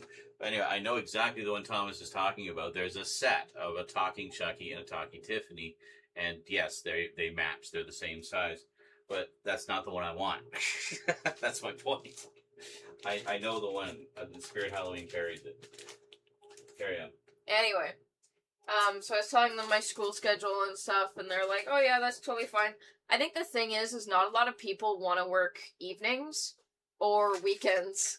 So I'm just like, give me whatever. Yeah. And we don't really do holidays on the holiday either, so like, other than Halloween, I can work holidays. Yeah. What are you doing, Church? I don't know. What is he doing? Just jumping up on the screen. But yeah, so... And most holidays are time and a half anyway, because nobody likes to work holidays. So I noticed 3 of the packs you got had 3 big steaks, and one of them had 5 smaller steaks. Mm-hmm. So I thought. I don't know if that was intentional or not. I didn't pick them. Oh. So anyway, I was thinking the 5 smaller steaks could be good for like breakfast or whatever. Let's do a steak and eggs or something. Yeah. But yeah, no, they were like, basically the second we finished the interview, they were like, so, we're gonna give you the job offer. You can reject it if you want. That has happened before. Wow. I was like, So, no, I'll take that. And it was kind of funny. The lady I talked to on the phone yesterday, or like a couple days ago, she was saying that she like just went to the exhibit that I'm working at. So we were like laughing about that. And then, yeah, she set up the interview for today. And when I went and did the interview, you know, questions are going great and stuff. I feel like I'm a lot more personable with my answers now. Like, now that I've done so many interviews, I'm just, like, genuine. One of the questions was, when was the time you disagreed with a manager and what did you do? Or, like, what was the issue or whatever? It's like, oh, boy, where do I begin? I got so many examples. Well, no, that's the funny thing. Is like, I don't think I've ever really had a tiff with a manager. I just kind of do as I'm told. If I think there's some better alternative, I'll usually suggest it. Subservient. Excellent. Well, no, I said to her, I was like, I genuinely can't think of a time that I had, like, a genuine disagreement with a manager. Like, and then she was like, this isn't a trick question. We're not, like, wanting you to rat out, like, some argument you had with a boss. Like, she was saying that, like, you know, it can be any form of authority, like parent, teacher, you know, whatever. Well, parents. But no, I brought up, how my art teacher wanted me to do realism for my capstone project, which was a big project I needed to do for graduating. And I explained that, like, you know, realism isn't really my style. Oh. You almost got stuck there. Like, sorry, George. Like, sure, it might be what you taught in the class, but the capstone is meant to reflect me. Right. So, like, me doing realism wouldn't feel personable to me, you know? Right. So that's the example that I brought up. And then there's another interview question that she was, like, midway through reading, and then she was like, never mind, this one's stupid, scratch that one. So it's like, okay. But no, I mean, management seems really nice. It's like Value Village, but so much calmer. That's good. Because, like, Winners is kind of a thrift store. Because, like, I know they get their stuff similarly to, like, Salvation Army and stuff. But it's just, like, some better of their stuff. Quality stuff. It's not all like that. I mean, they've also got some things kind of like Michael's, actually. They'll have, like, some art stuff. And yeah. That's more Home Sense, but Winners and Home Sense are basically the same thing. Yeah. They're the same company as well.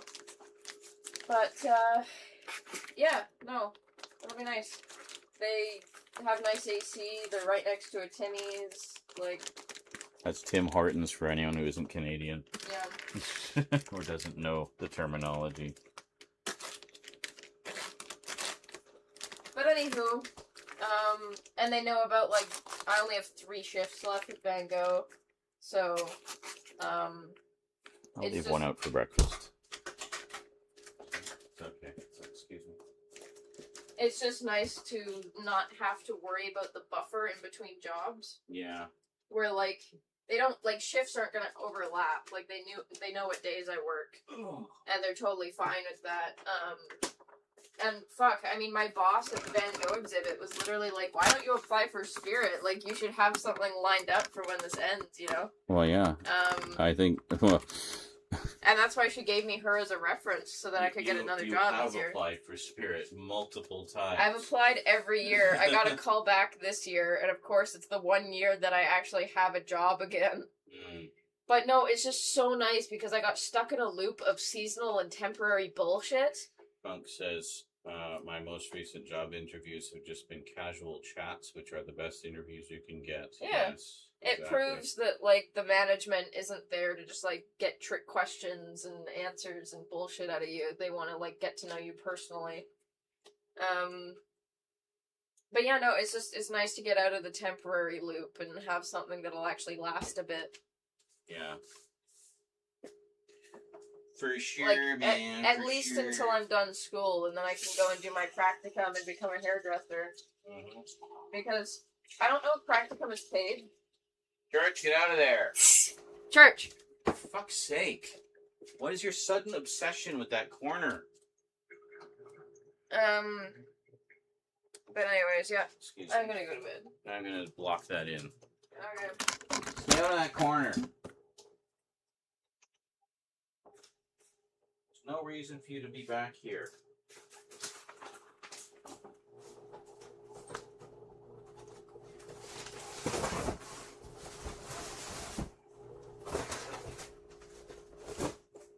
Stay out of there.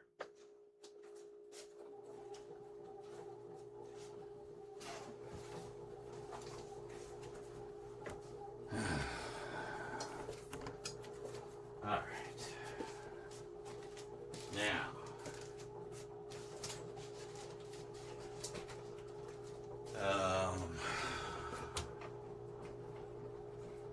Sorry, I just thought this was Oh my really god. funny. What? Megan just sent me photos of these little ghost plushies from Spirit that she wants, like little pillows. Yeah. And Instagram blurred it and labeled it as may contain nudity. Well, what? And I was like, I guess ghosts are the ultimate form of nudity. Yes.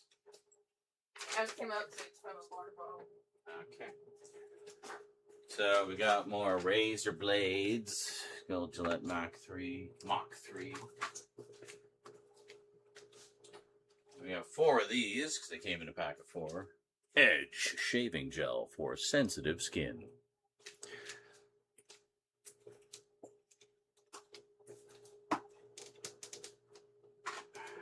And we got 4 of these as well.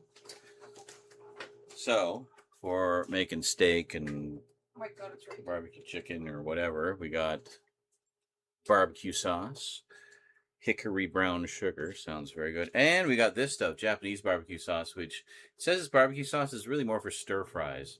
We use this for stir fries, and it's so freaking good. Amazing. So we got 4 of each. So we're stocked up on this for a little while. That stir fry sauce, we go through that fairly quickly too, because it's just so damn good. But it's the kitty corner. No, it is not. It is the corner of my horror section in which Emily resides. And I don't want them going near the fucking big expensive animatronic. In fact, I think I'll push her right back into the corner. Sorry, Emily. Let's get here.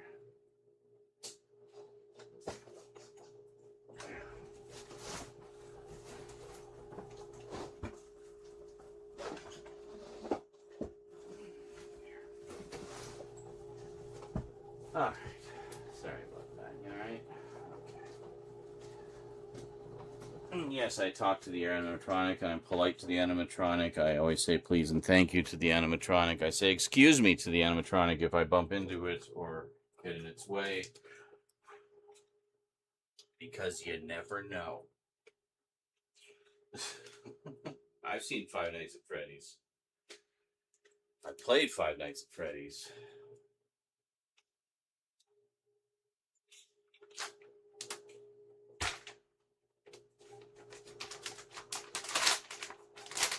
Terrifying.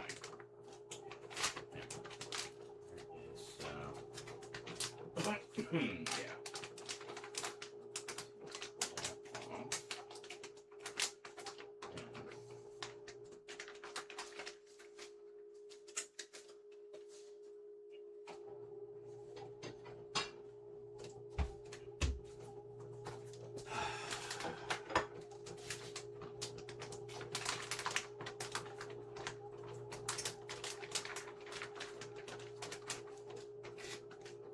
Thigh. All about breasts and thighs tonight.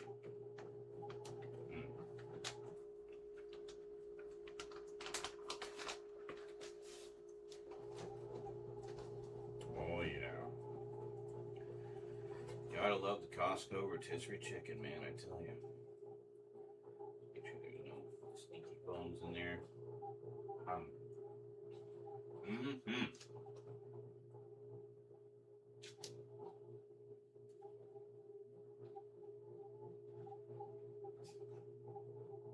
don't know which part you're laughing at, Funk. All the bits about the chicken or the animatronic caution.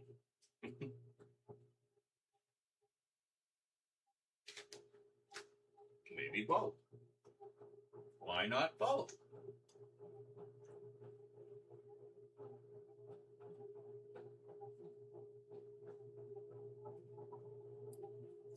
I don't know if that's how the little Asian girl in the meme says it, because I've only ever seen the meme. I don't know even what show that's from or movie or whatever.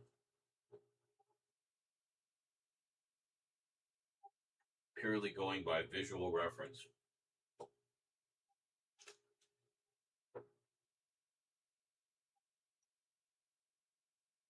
Funk hasn't responded, so I'll just assume he's laughing uproariously at every single thing I'm saying. Dude, take a break. Try to breathe.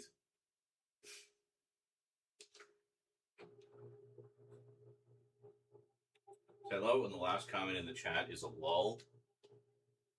Not a lull as in the chat's dead. You know, a lull as in laughing out loud, as it were. There you go.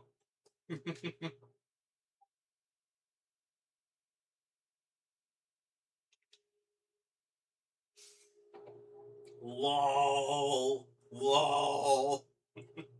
God damn. I'm one funny motherfucker. Apparently.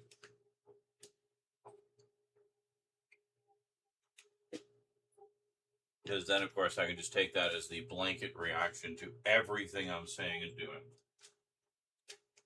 And then I feel really good about myself. Wow. I am an instigator of the amazing healing power of laughter. Covered in chicken. Jeez, I got chicken.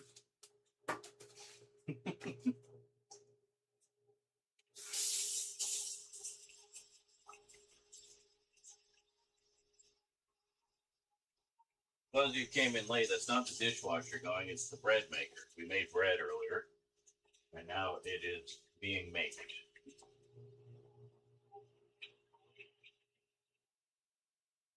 Ugh. Well, folks, my feet are dying. I'm not accustomed to being on them for this length of time. So,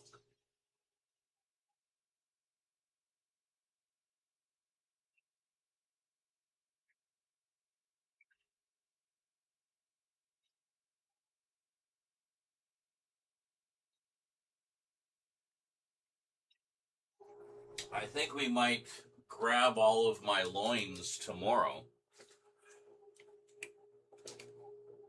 and chop those up. Make some chops, make some roasts. When I make roasts from the pork loins, I feel like I'm cheating. It's like, oh, you just didn't want to make chops, you fucking lazy asshole. Because you just go, shunk, there, it's a roast. Whereas with the chop, it's like, okay, oh, yeah, no, that's a little too thin. It just takes forever. But, you know. Yeah. But, I'm talking roasts. Might be nice to have a few actual proper roasts, you know? And if we end up just wanting to use them as chops, I can always just chop them up later. There's nothing wrong with that. It's okay. We're allowed to do that. Is there a bug in my shoe? Nope, I'm just hallucinating again. So this is going into the fridge. We actually have some room for it now. Ugh. And I think tomorrow... So today was the bread making. Tomorrow we could do steaks. good old steak. Everyone can yell at me for putting barbecue sauce on the steak. Calling me a heathen and a philistine, any number of other names. I'd say I don't care. My steak. Make it how I damn well please. Not to mention, you don't know what you missed because this steak is delicious. Having steak slathered in barbecue sauce is actually quite common here in Canada. I know of very few people who don't make steak that way, you know? Well,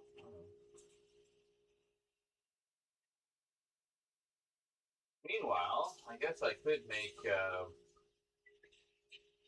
was going to make some pasta, wasn't I? I could make some pasta before we go. Want to watch me make some pasta? We can do that. Let's see. What kind of noodles do we want? We want penne rigate. Got about half a pack here, roughly. And sauce. I think we'll just use the last of our basic ass El Cheapo sauce. It's actually pretty good. It's Catelli Garden Select tomato and basil. Rose picked up some Costco sauce, which is basic. It's very similar. Just bigger. This is 600 milliliters. This is 800. Both tomato and basil. So a fairly basic tomato sauce. But what I'll usually do is add in a can of diced tomatoes just to give it a little more chunkiness, a little more substance, and a can of sliced or pieces and stems mushrooms. Sadly, we don't have either of those things. That's something that Costco does not carry, so that's something we need to get at the local supermarket. So, in lieu of that, I put this in anyway. Just use some frozen peas and carrots. And that's it.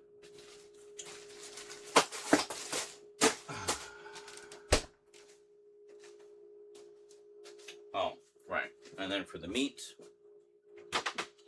we're just using our last ground pork. Not ground beef, because I didn't have any ground beef left.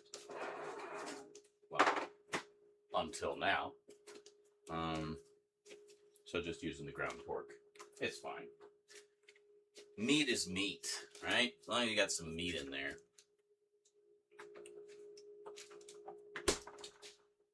So I'm going to take a short break. Then we'll come back and do a little cooking with Z. And then I'm going to spend the rest of the night working on some more editing. Because Halloween season fast approacheth.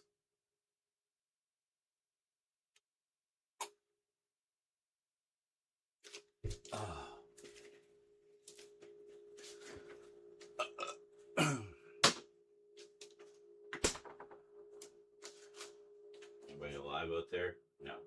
All right. I'll be back.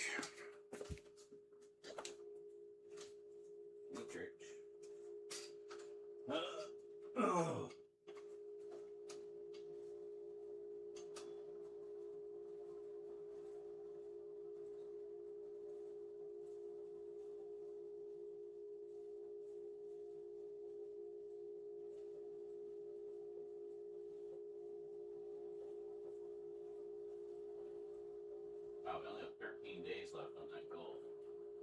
Getting close to another 50 today. Appreciate that.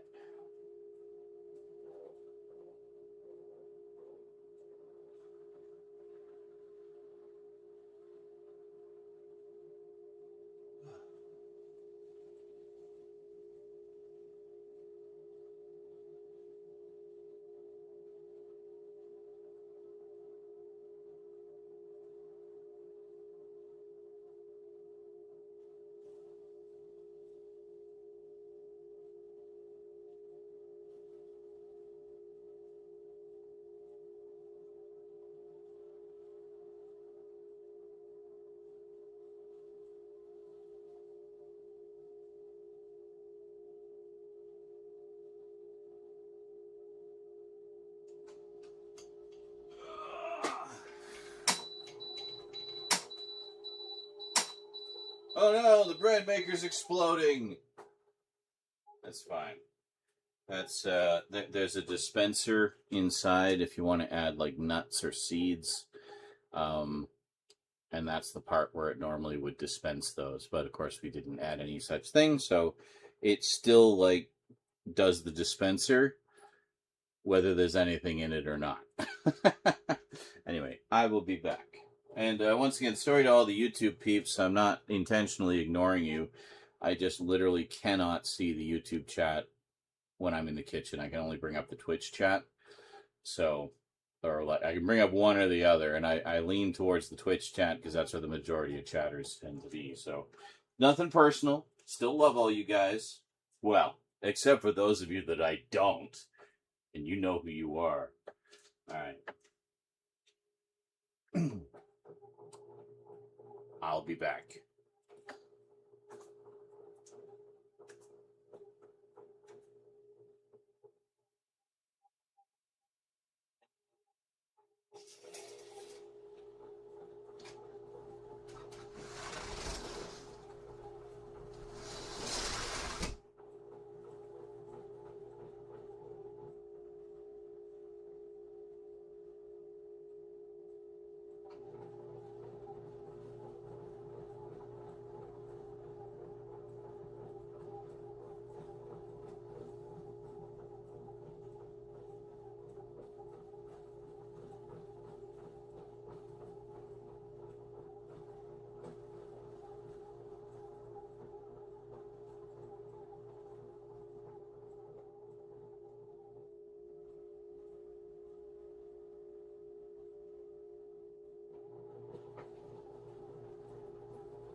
What you doing? It's lounging on the floor after playing like a maniac. Yeah. Good playing.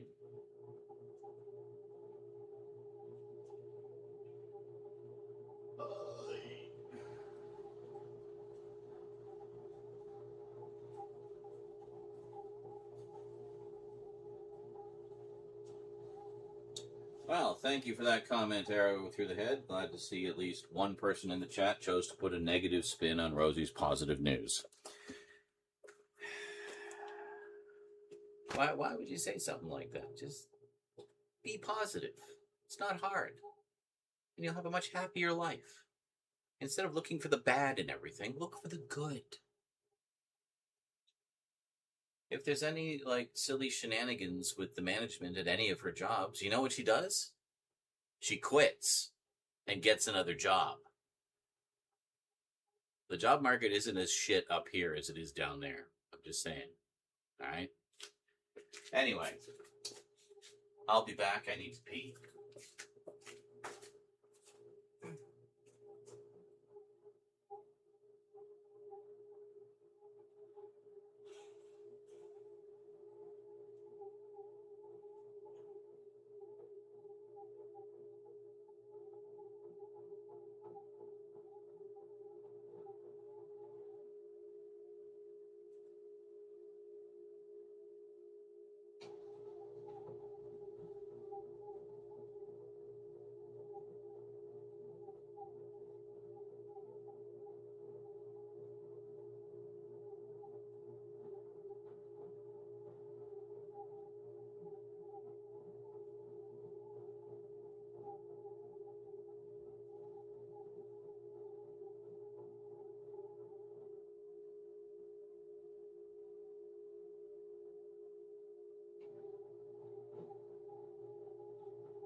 Right.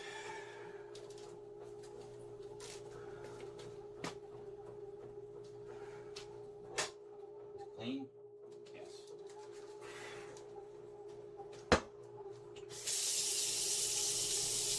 Time to make some pasta. Pasta. Make some pasta. Might make coffee too.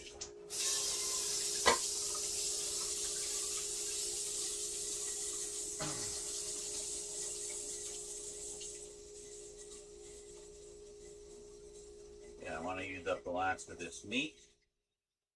The last of the old meat. And get on to the new meat. All about the meat. I'll bring you guys over in a sec. Just give me a minute to get organized here. Put this in here for now. I'll bring you over now. My stove is dirty. Don't judge me.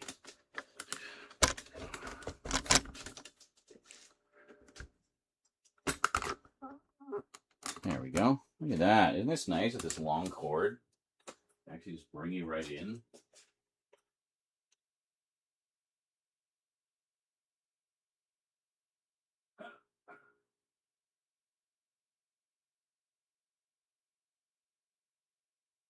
God damn it. God damn it, Berman. That's it. I'm turning the camera off. All right. And welcome, Vermin. I was just thinking about you. What I was thinking was the absolute filthy, disgusting, repulsive thoughts I was thinking were, hey, I wonder where Vermin is.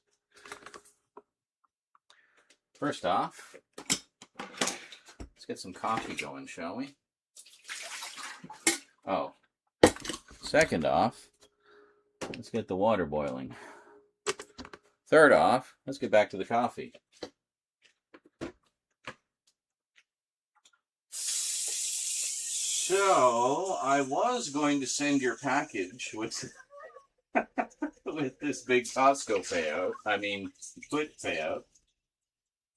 But Costco kind of ate into the funds that were going to be used for that. So you might have to wait a little bit longer. But I'm working on it. We'll see. I mean, there's a pretty steady flow of content coming, which I'm hoping will result in just oceans of ad revenue. And maybe some new big donators. We'll see. So, yeah, hopefully the wait won't be too much longer. And I mean, failing that, we're going to be filthy, stinking rich soon from all our comic book endeavors. So, you know, we'll have postage to spare. I'm guesstimating it's going to be about $100 to mail it, because it's a hefty one. That's all right. I can wait. I am a weighty person. And you will get to try some of this coffee once it arrives. I know you're also a coffee guy like me. Going against your British tradition of being all about the tea, defying your culture for the sweet, sweet embrace of coffee. So it is Nabob, 1896 tradition. Notice, established 1896. So this is Nabob, Canadian brand. Their original blend, circa 1896. So this blend is, what, 130 years old now? I guess. Yeah. So it's the actually 130th anniversary of Nabob this year. So I should definitely try to get that out to you. It's very good. It's got a nice, strong flavor that I think you'll like. And most importantly, being a medium blend, the caffeine is very much intact. I've said this before, but I say it again for those who might be interested.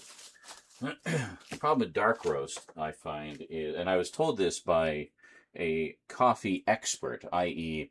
a barista at Starbucks. They said the thing with the strong blends is, yes, you get the stronger flavor, but you don't actually get as much caffeine because they have to cook the beans longer to get that stronger flavor, right? And as a result, they tend to cook out a lot of the caffeine. So if you want a good kind of best of both worlds type situation, get a medium roast with a nice strong flavor. But you also get more caffeine. So, ooh, I can't wait. I will become a coffee content creator. Yeah, we will buy a fucking postal service with all our money. Yes, we'll just buy the postal service.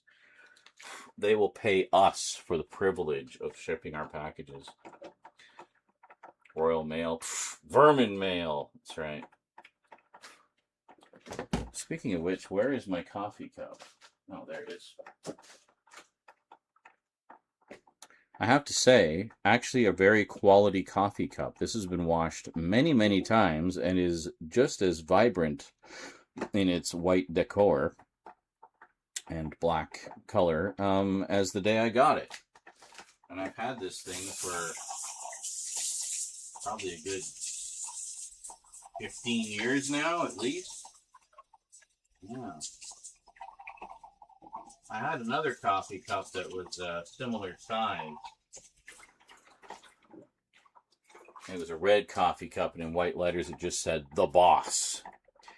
And it was actually a hand-me-down from my dad. It was his coffee cup, because he was the boss. So, I think he was getting rid of it in a garage sale or something. I was like, "Can I have that coffee cup? I want to be the boss." Sadly, that coffee cup broke. Fell out of my hands one day, smashed into 1,000 pieces. And the boss was no more. So, I started begrudgingly using the Nightmare Before Christmas cup. And, actually, it's a pretty solid coffee cup, I gotta say. I really don't have any complaints. Okay, so... yeah, see, this one didn't leak at all. But I use this pan, which is actually a toaster oven pan, and it's like the perfect size for these pre-portioned ground meats. So, yeah, good stuff.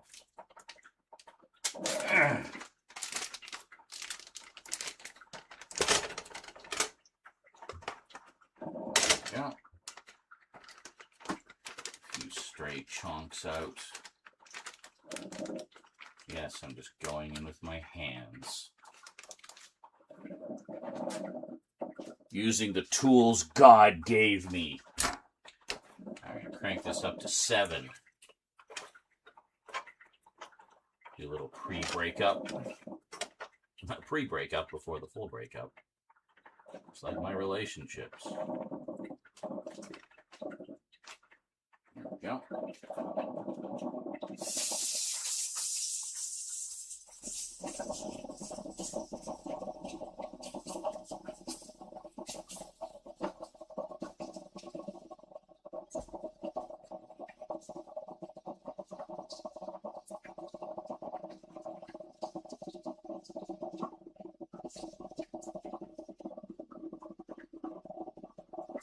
So we're going to chop up the loins tomorrow because my feet are killing me from being on them all day, doing all the other meat. That's okay. That's the last thing we need to do. And it is the most labor intensive.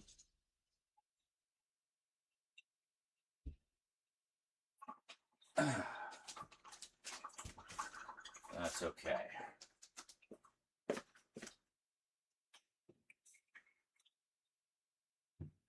So, just going to give this a little splash of oil.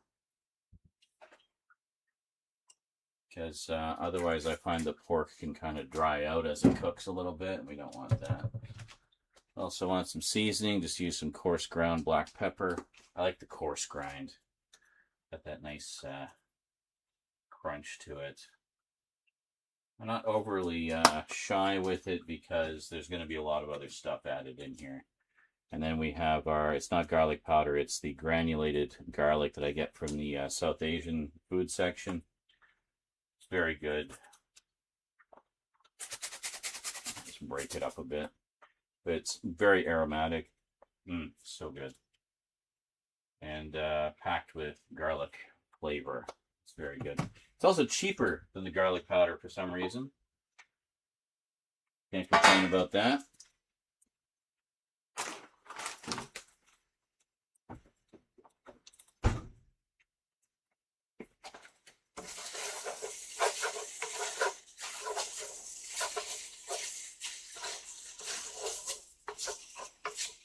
As I said, normally I would use ground beef, but this is what we had, and I didn't know when we were going to be doing the Costco trip, so I thawed it out with the intent of using it for just a basic meaty pasta.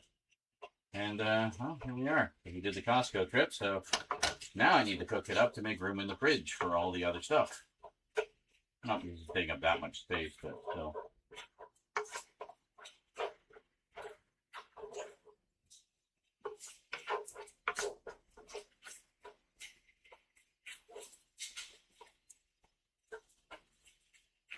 Go. Let that do its thing for a bit.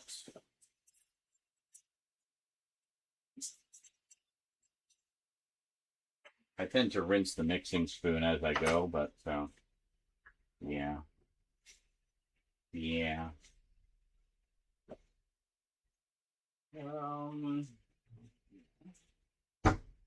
Get our colander.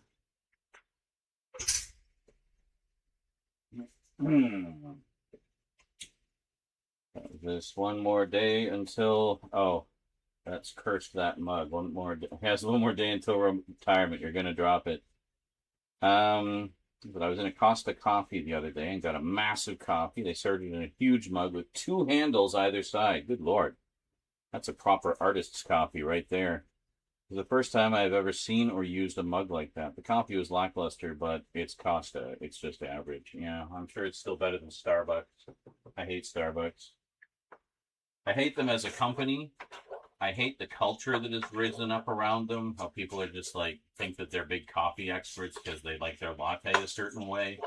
And, you know, my fucking break. It's a coffee. Get your head out of your ass. I get it. Their lives are miserable, and that's their one little source of pleasure, is getting their coffee exactly the way they like it.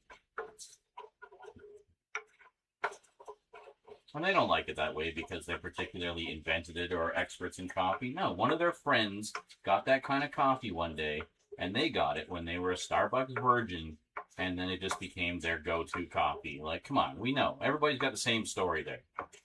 Anyway, I digress. Cranky, bitter old man. Fuck Starbucks. But moreover, their coffee is just kind of shit. Like, I don't really see what the appeal is, you know? It's also overpriced for what it is. Oh, but it's premium coffee. Fuck off. Coffee is coffee is coffee. Starbucks shit is all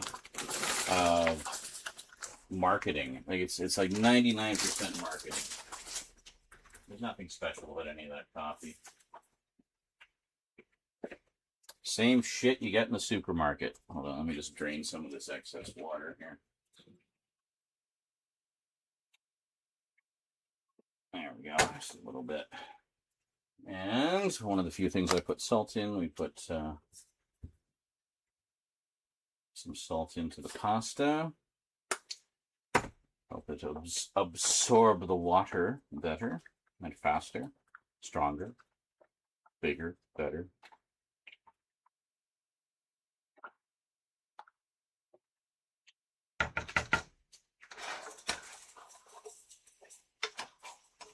Yeah, this cooked up pretty quick, eh? Eh?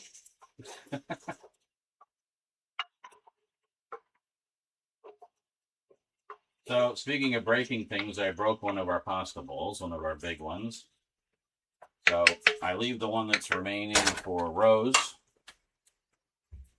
whenever she has pasta or whatever, and I use this metal dish because it makes me feel like I'm in the apocalypse. I feel like I'm preparing for the future by acclimatizing to this metal dish. So, and it's quite good, actually. I enjoyed it. And it has the, you know, if I with 2 handles, has the 2 handles on either side. I think it's technically a mixing bowl, but fuck it, I don't care. It's a solid, good quality bowl.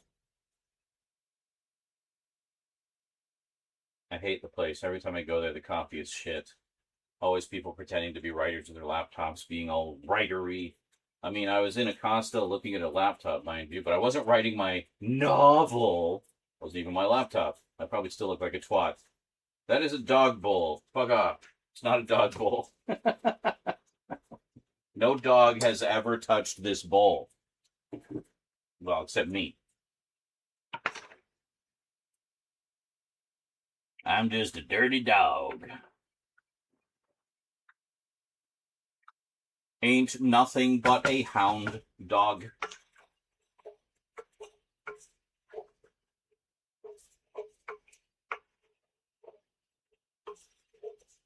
Which I learned recently was originally performed by a black woman. And Elvis's famous version is actually a cover. Who knew? Actually, I think a lot of his music were covers. The king of cover songs.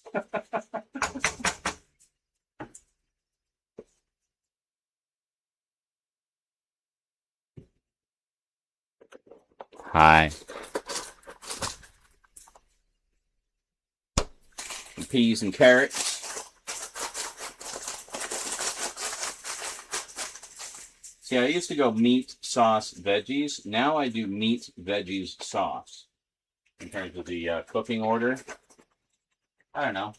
I like the way it flows that way. There we go. Get our veggies in there.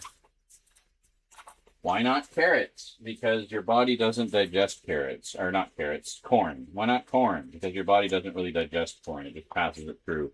So there's really not a lot of nutritional value in corn.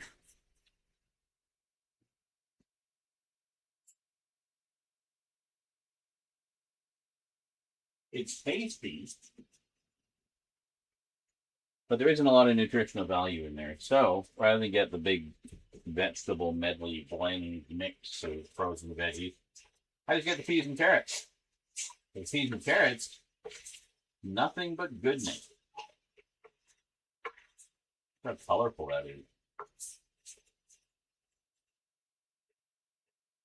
It's just sort of a good all-round additive to things I find. I really like the peas and carrots. I've been getting them for quite a while. Just in the local supermarket.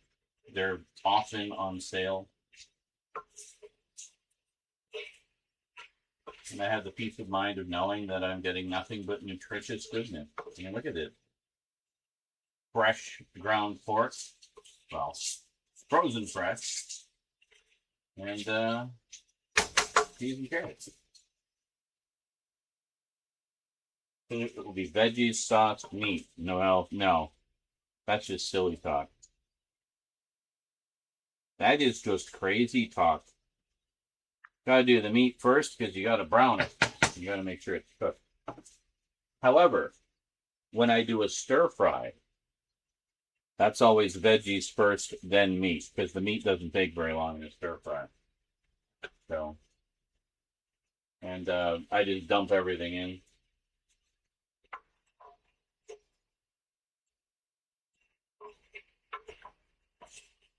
I don't know if you were here when I showed it before, but we got more of this stuff. Japanese barbecue sauce, which you can use as a barbecue sauce, but it's really more of a stir-fry sauce. We use this in our stir-fries. It's so good. And we got 4 of them stocked up, baby.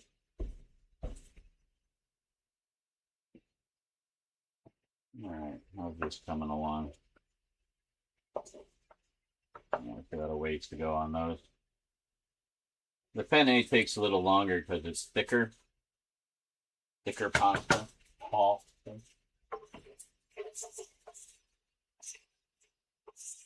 This seems to be, not too much excess liquid in there, so we might add the sauce in just a moment here.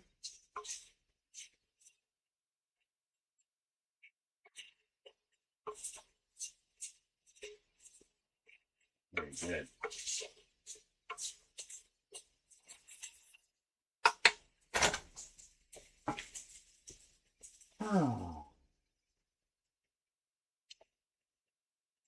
So yeah, with the stir fry, I'll do the veggies, at fairly high heat in oil, and when they're just about done, I'll clear away a spot in the middle, like that, and then I'll put the meat in, like whether it's pork or chicken, and then that's when I'll take some of that sauce and squirt it all around, getting lots on the meat in particular, and then you just mix it all up and cook it all together until it's done. And then I'll turn the heat down to a simmer and put the cover on it to just let it simmer and finish up a bit.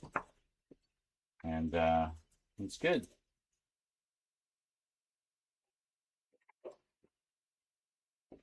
But yeah, I've really taken to doing stir fries. And then as for in addition to that, I'll make rice if it's just for me. Rose prefers chow mein noodles, so we'll do chow mein noodles for her. Or egg noodles are really good as well. So do like a bed of noodles or rice, and then put a couple, 2 or 3 big heaping scoops of stir fry with one of the big spoons, and then just mix it all up and bon appetit. I do know what a scone is. Scones are delicious.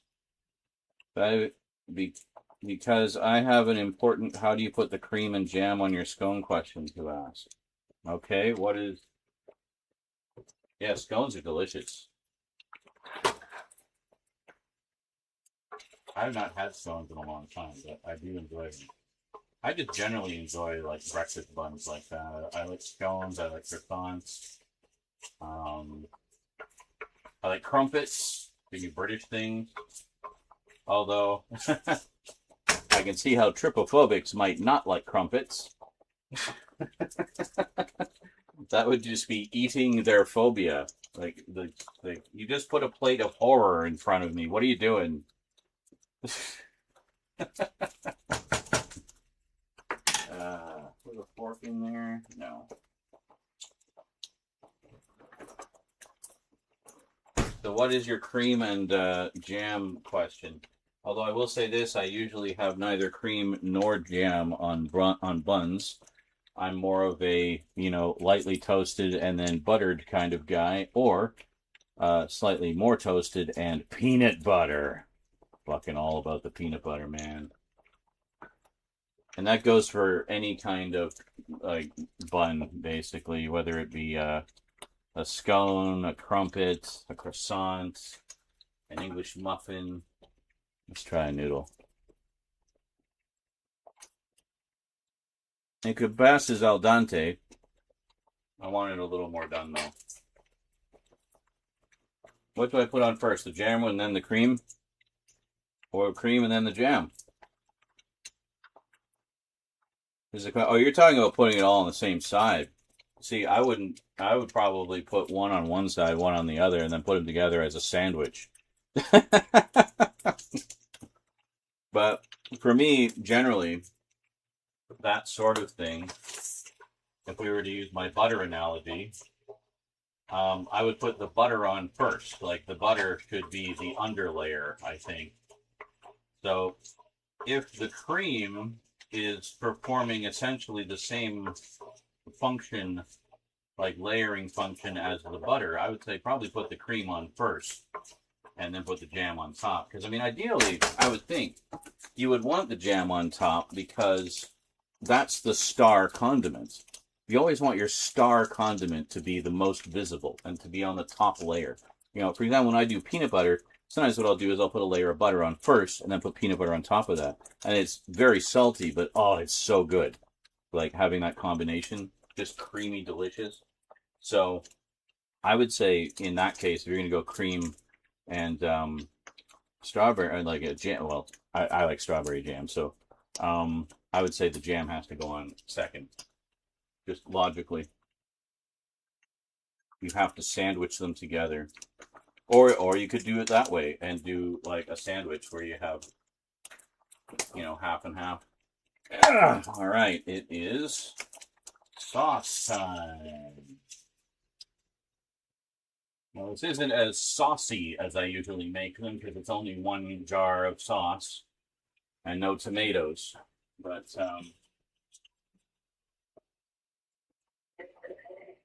see, ideally,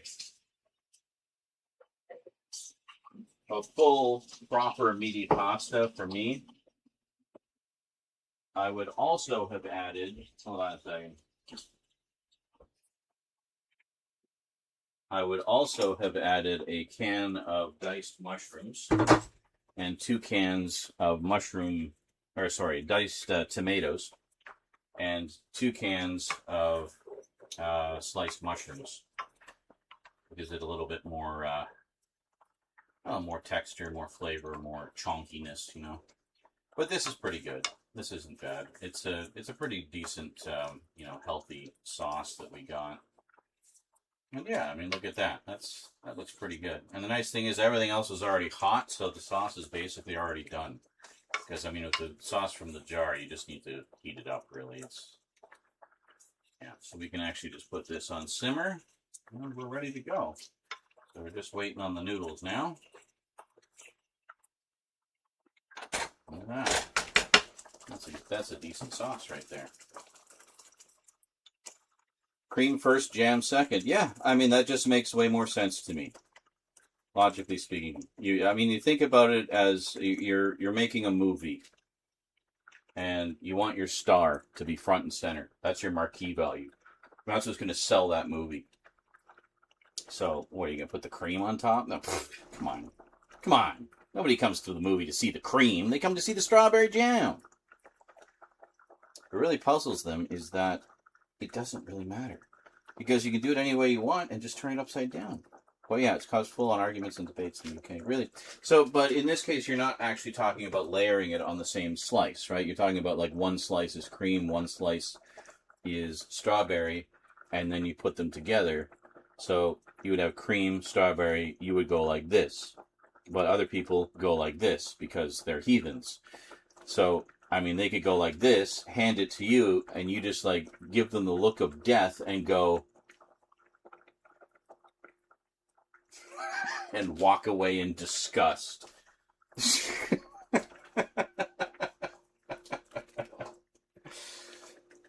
I see. Well, that's different. See, I thought we were talking layering, like on a single piece, in which case that's a slightly different scenario. Like doing peanut butter and jelly, for example. See, now that's a trickier question. If you're going to do a peanut butter and jelly, or peanut butter and jam, I have it all in the same slice. I think, again, in that case, even though technically both peanut butter and jam are star condiments, I think the jam is the bigger star. So you'd put the peanut butter on first, then the jam. So it'd still have the jam on top, peanut butter underneath. And smoosh it in my hands and throw it at them before I walk away. These seem to be done.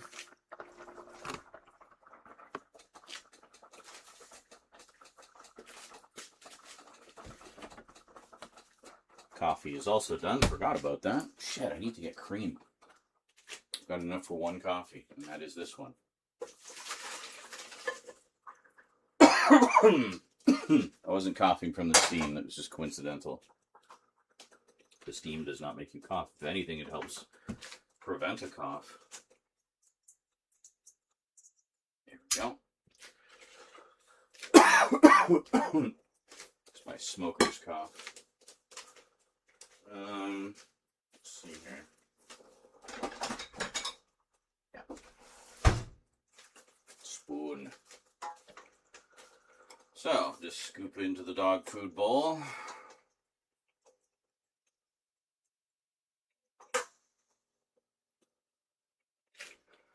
Three good hearty scoops. And I got lots of pasta too. Lots of pasta. I don't know how well I can show you guys. We don't really have good lighting in here, but here. We come over here. See, we got a whole bunch of pasta. There's 2 of each of these, and there's 3 spaghettis. And then over here we got a whole bunch of sauces as well. And then just other miscellaneous things that were in the cupboard already. Rose picked these up, a couple of these, the rosé Alfredo pasta. It's quite good. She made some dinner for us last night, actually. It was quite yummy. So that was more Costco stuff. Costco. The Cost Company. Alright, let's load up our sauce, shall we? And we don't have to be shy with this, because we basically just made this because we want to use it up. So,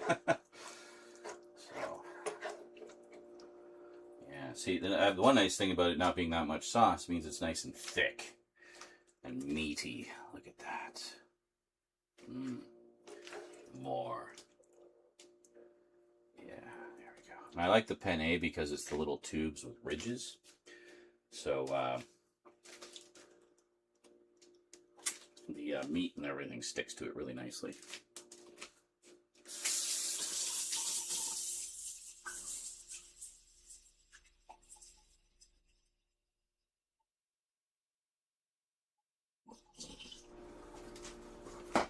We'll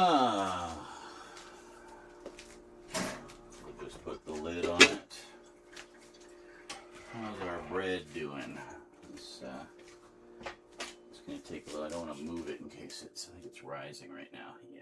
So carefully. Oh, yeah.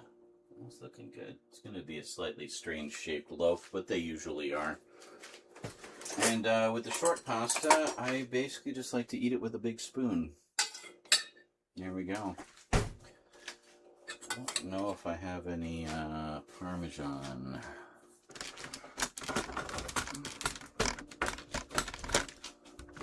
Let's look in the fridge, shall we?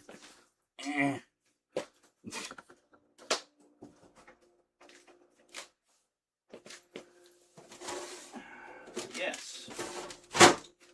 We actually do have a little bit. It's not the kind I usually like to use for pasta. It's more for Caesar salad, but that's okay.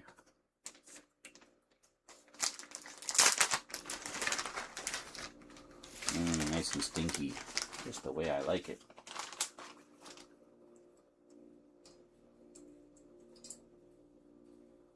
Here we go. Don't need a lot. Just enough to give it a bit of stank, you know.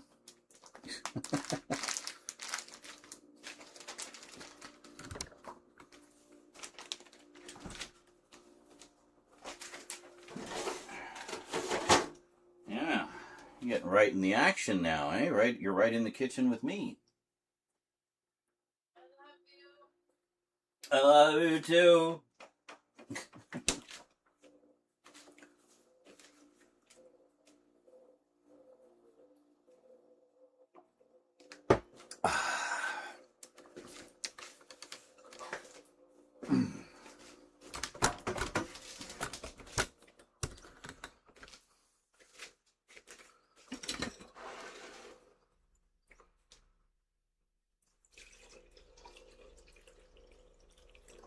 The fridge sound is interrupting the satisfying ASMR sound of the coffee pouring.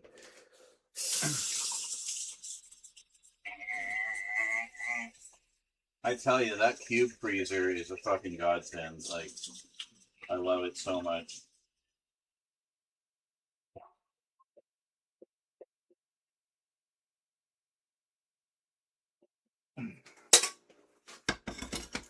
So the nice thing is, all the stuff we put in today will freeze overnight, and then we can kind of shimmy some stuff down the side so that we have more room on the, the main areas. I might just go to Circle K and get some cream. Yeah, well.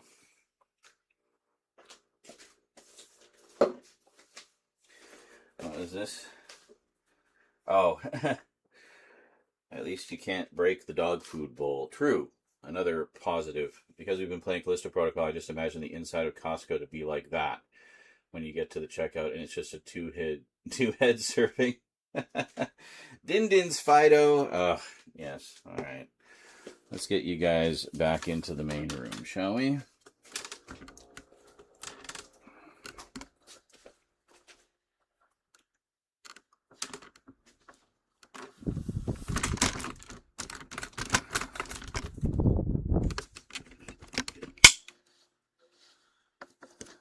And then I can point the camera at my bowl instead of my face while I eat. Because I don't want you to see me stuffing my face. You can just look at the delicious, yummy food and wish you had some.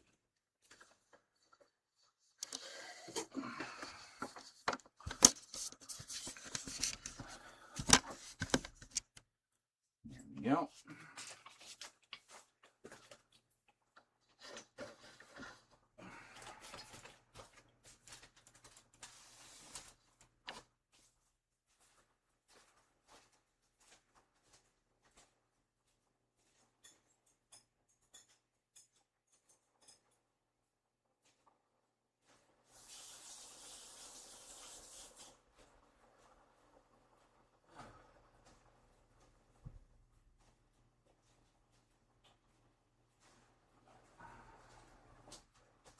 Bring the pahone over first.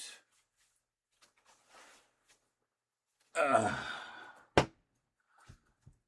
the coffee.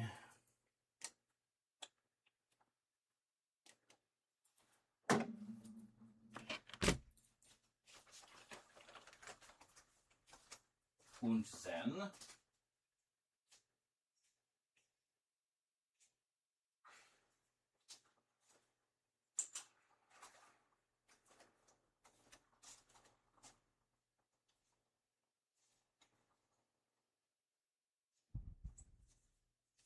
the food.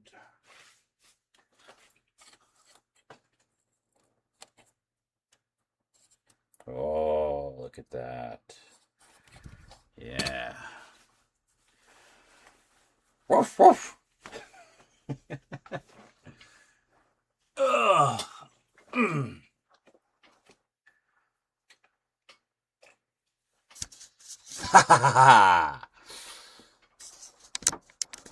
I hope that really annoys somebody.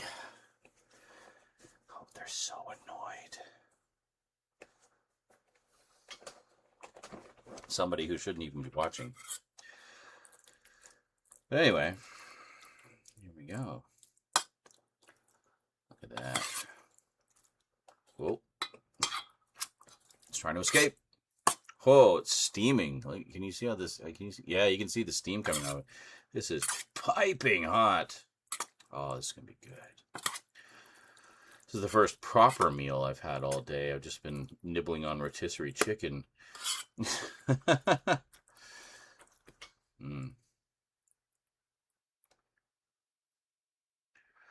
we go. I'm going to take my first bite, and you can just wonder what it looks like going into my mouth. Oh, even if I go here, it's covered by the title.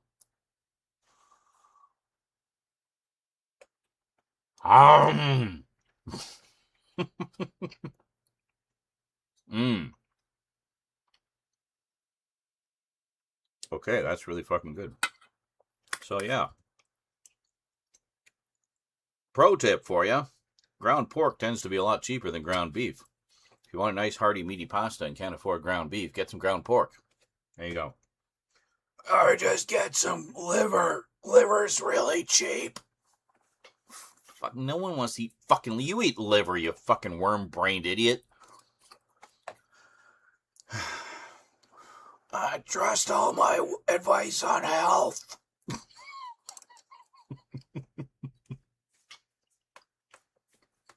No. I don't think I will.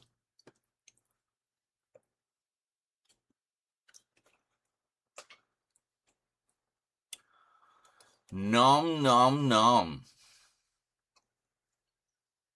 Oh, I can see the YouTube chat now. Does anyone actually enjoy liver? I don't know. I mean, I'm sure some people do.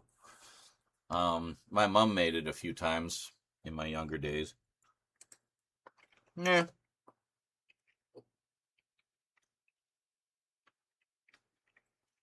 It was all right. I mean, I'd eat it in a pinch, but it just had, I don't know, an unsatisfying flavor for me. Apparently it's good with onions, but then again, everything's good with onions. Just ask Lister. He even puts them on his cornflakes.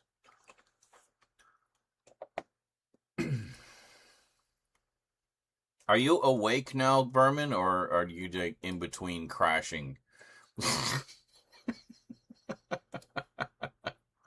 I can't stand the taste, texture, or smell. Yes. I can understand all of those things.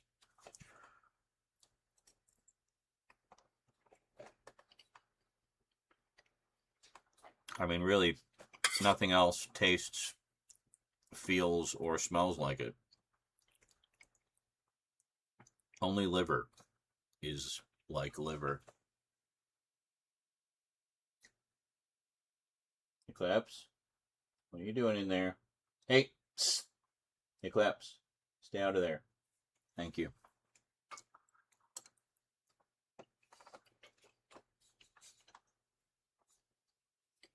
All right. Well, it is good that you are awake if you have to go. It would be a shame if you fell asleep when you went to do whatever it is that you have to do when you go, wherever you're going.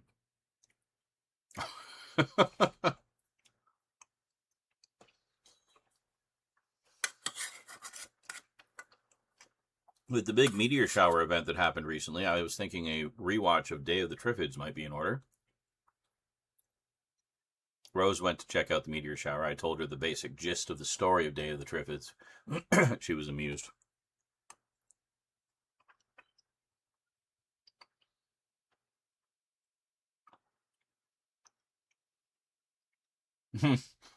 Fair enough. Oh, well, I have continued working sneakily on the sneaky thing that we've been sneakily working on. And I'm happy to report that all of the visual things are completely finished. Now I just have to do the textual things, which are annoying. And I figured out a way to do them that will be a little easier. Because the text thing, the text feature in paint.net sucks ass. But the text feature in Vegas is really good and would make doing what I need to do very easy. I just need to figure out the right like size of the font and the image and whatnot. But I can fiddle with that a bit. So I should be able to just send you completed pages. I do. I have all the font. Well, I got the fonts from you before, remember? Specifically for that purpose.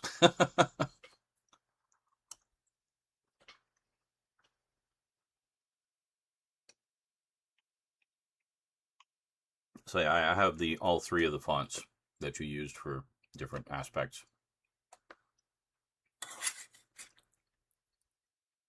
So be sure to use all the wrong ones. I'll just do everything in Comic Sans. It'll be fine.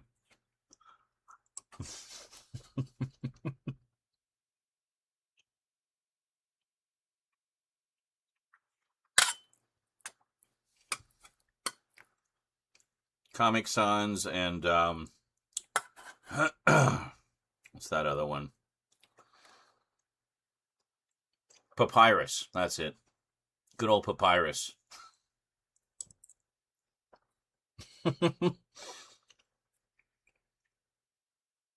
Arial, Comic Sans, Wingdings, and Papyrus.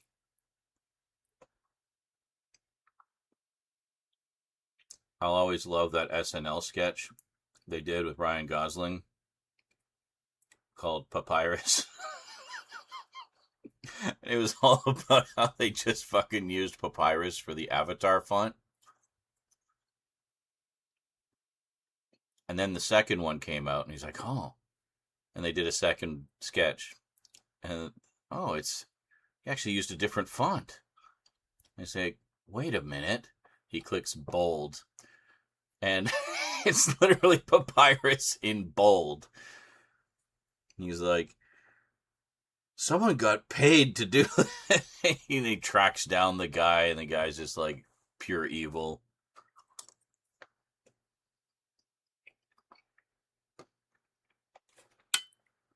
It's the laziest logo design ever. He just used papyrus. I'm not doing it any justice whatsoever. You need to find the sketch and watch it. It's just called Papyrus, starring Ryan Gosling. There's 2 of them. And they are brilliant.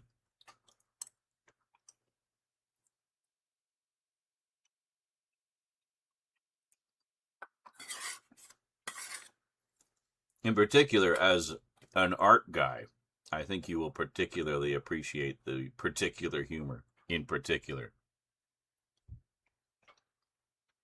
That was a slightly longer noodle. I don't know if you noticed that. Well, too late now. It's in my tummy. And 8 hours from now, it will be poop.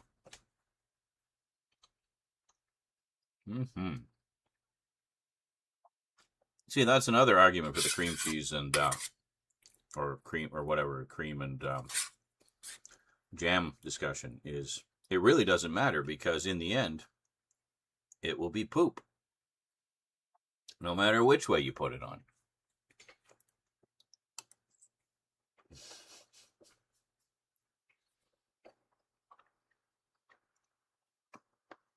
remember seeing a meme picture. It was Chinese food, all-you-can-eat buffet. And the caption was, just think, in 8 hours, all of this will be poop.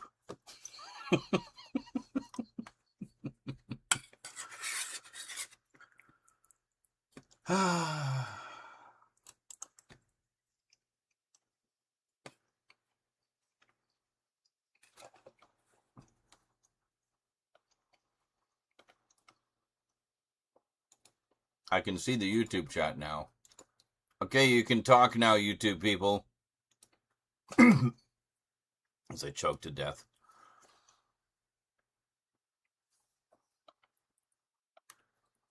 I like how I put that right on the screen and still there's like a bunch of people in the YouTube chat just trying to chat with me. Like, dude, you're talking to yourself, guys. Cannot see your chat. I can only see all of the chats when I'm sitting at my desk.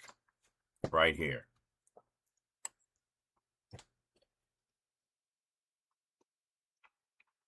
Or, within eye shot of the computer. I can see the chat on my giant 55-inch screen when I'm across the room. If I have my glasses on.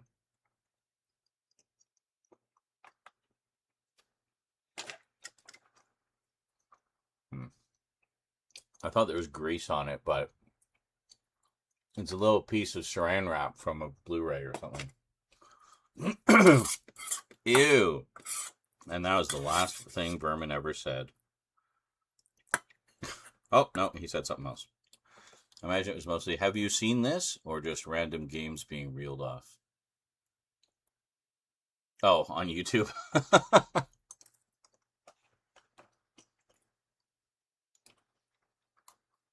Well, let's see.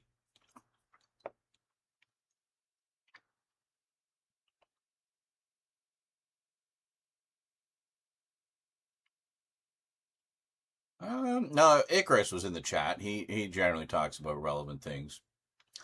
Oh, and then one person said, did you ever watch the new Masters of the Universe movie? If so, thoughts? Well, read the screen, dude. How much is a yearly membership at Costco? Well, at least that's relevant. Jonker just popped in to troll everybody and said, I like potatoes.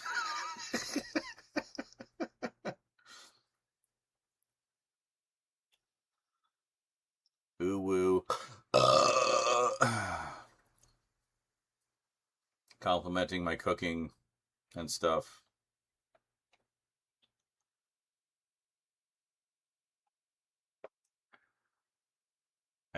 Except maize corn. What? Oh, when I was making food hours ago. I guess some corn. But, I mean, you don't generally get the more, healthy corns in the vegetable mixes. You get the cheap stuff.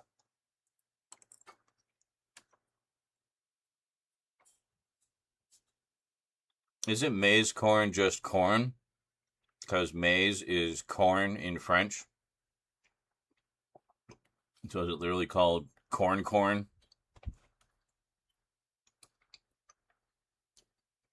except corn.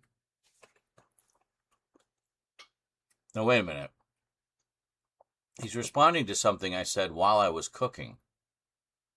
That was like an hour ago. Okay, I know there's delay on the YouTube side, but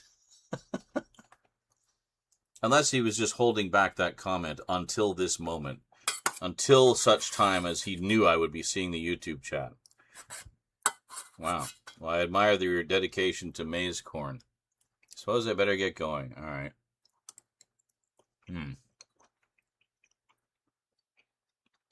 Oh, never mind. You were talking about something relevant. Things turning into poop.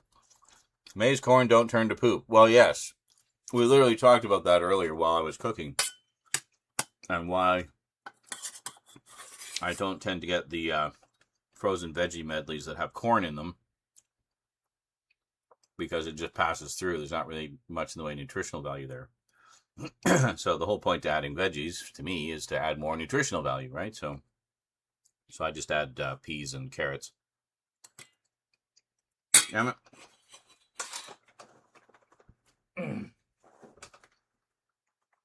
Well, that's got cat hair all over it. Oh, well. Corn.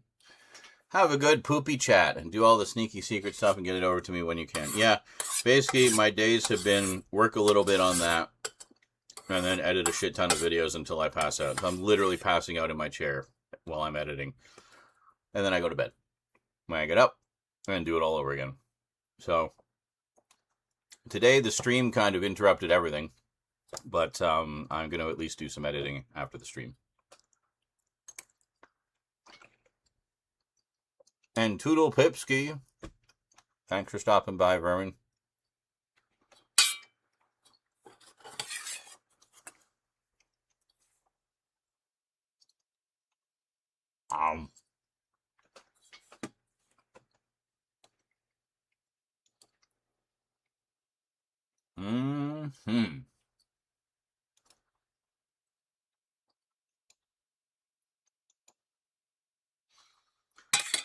Oh, have at least a sip of coffee. And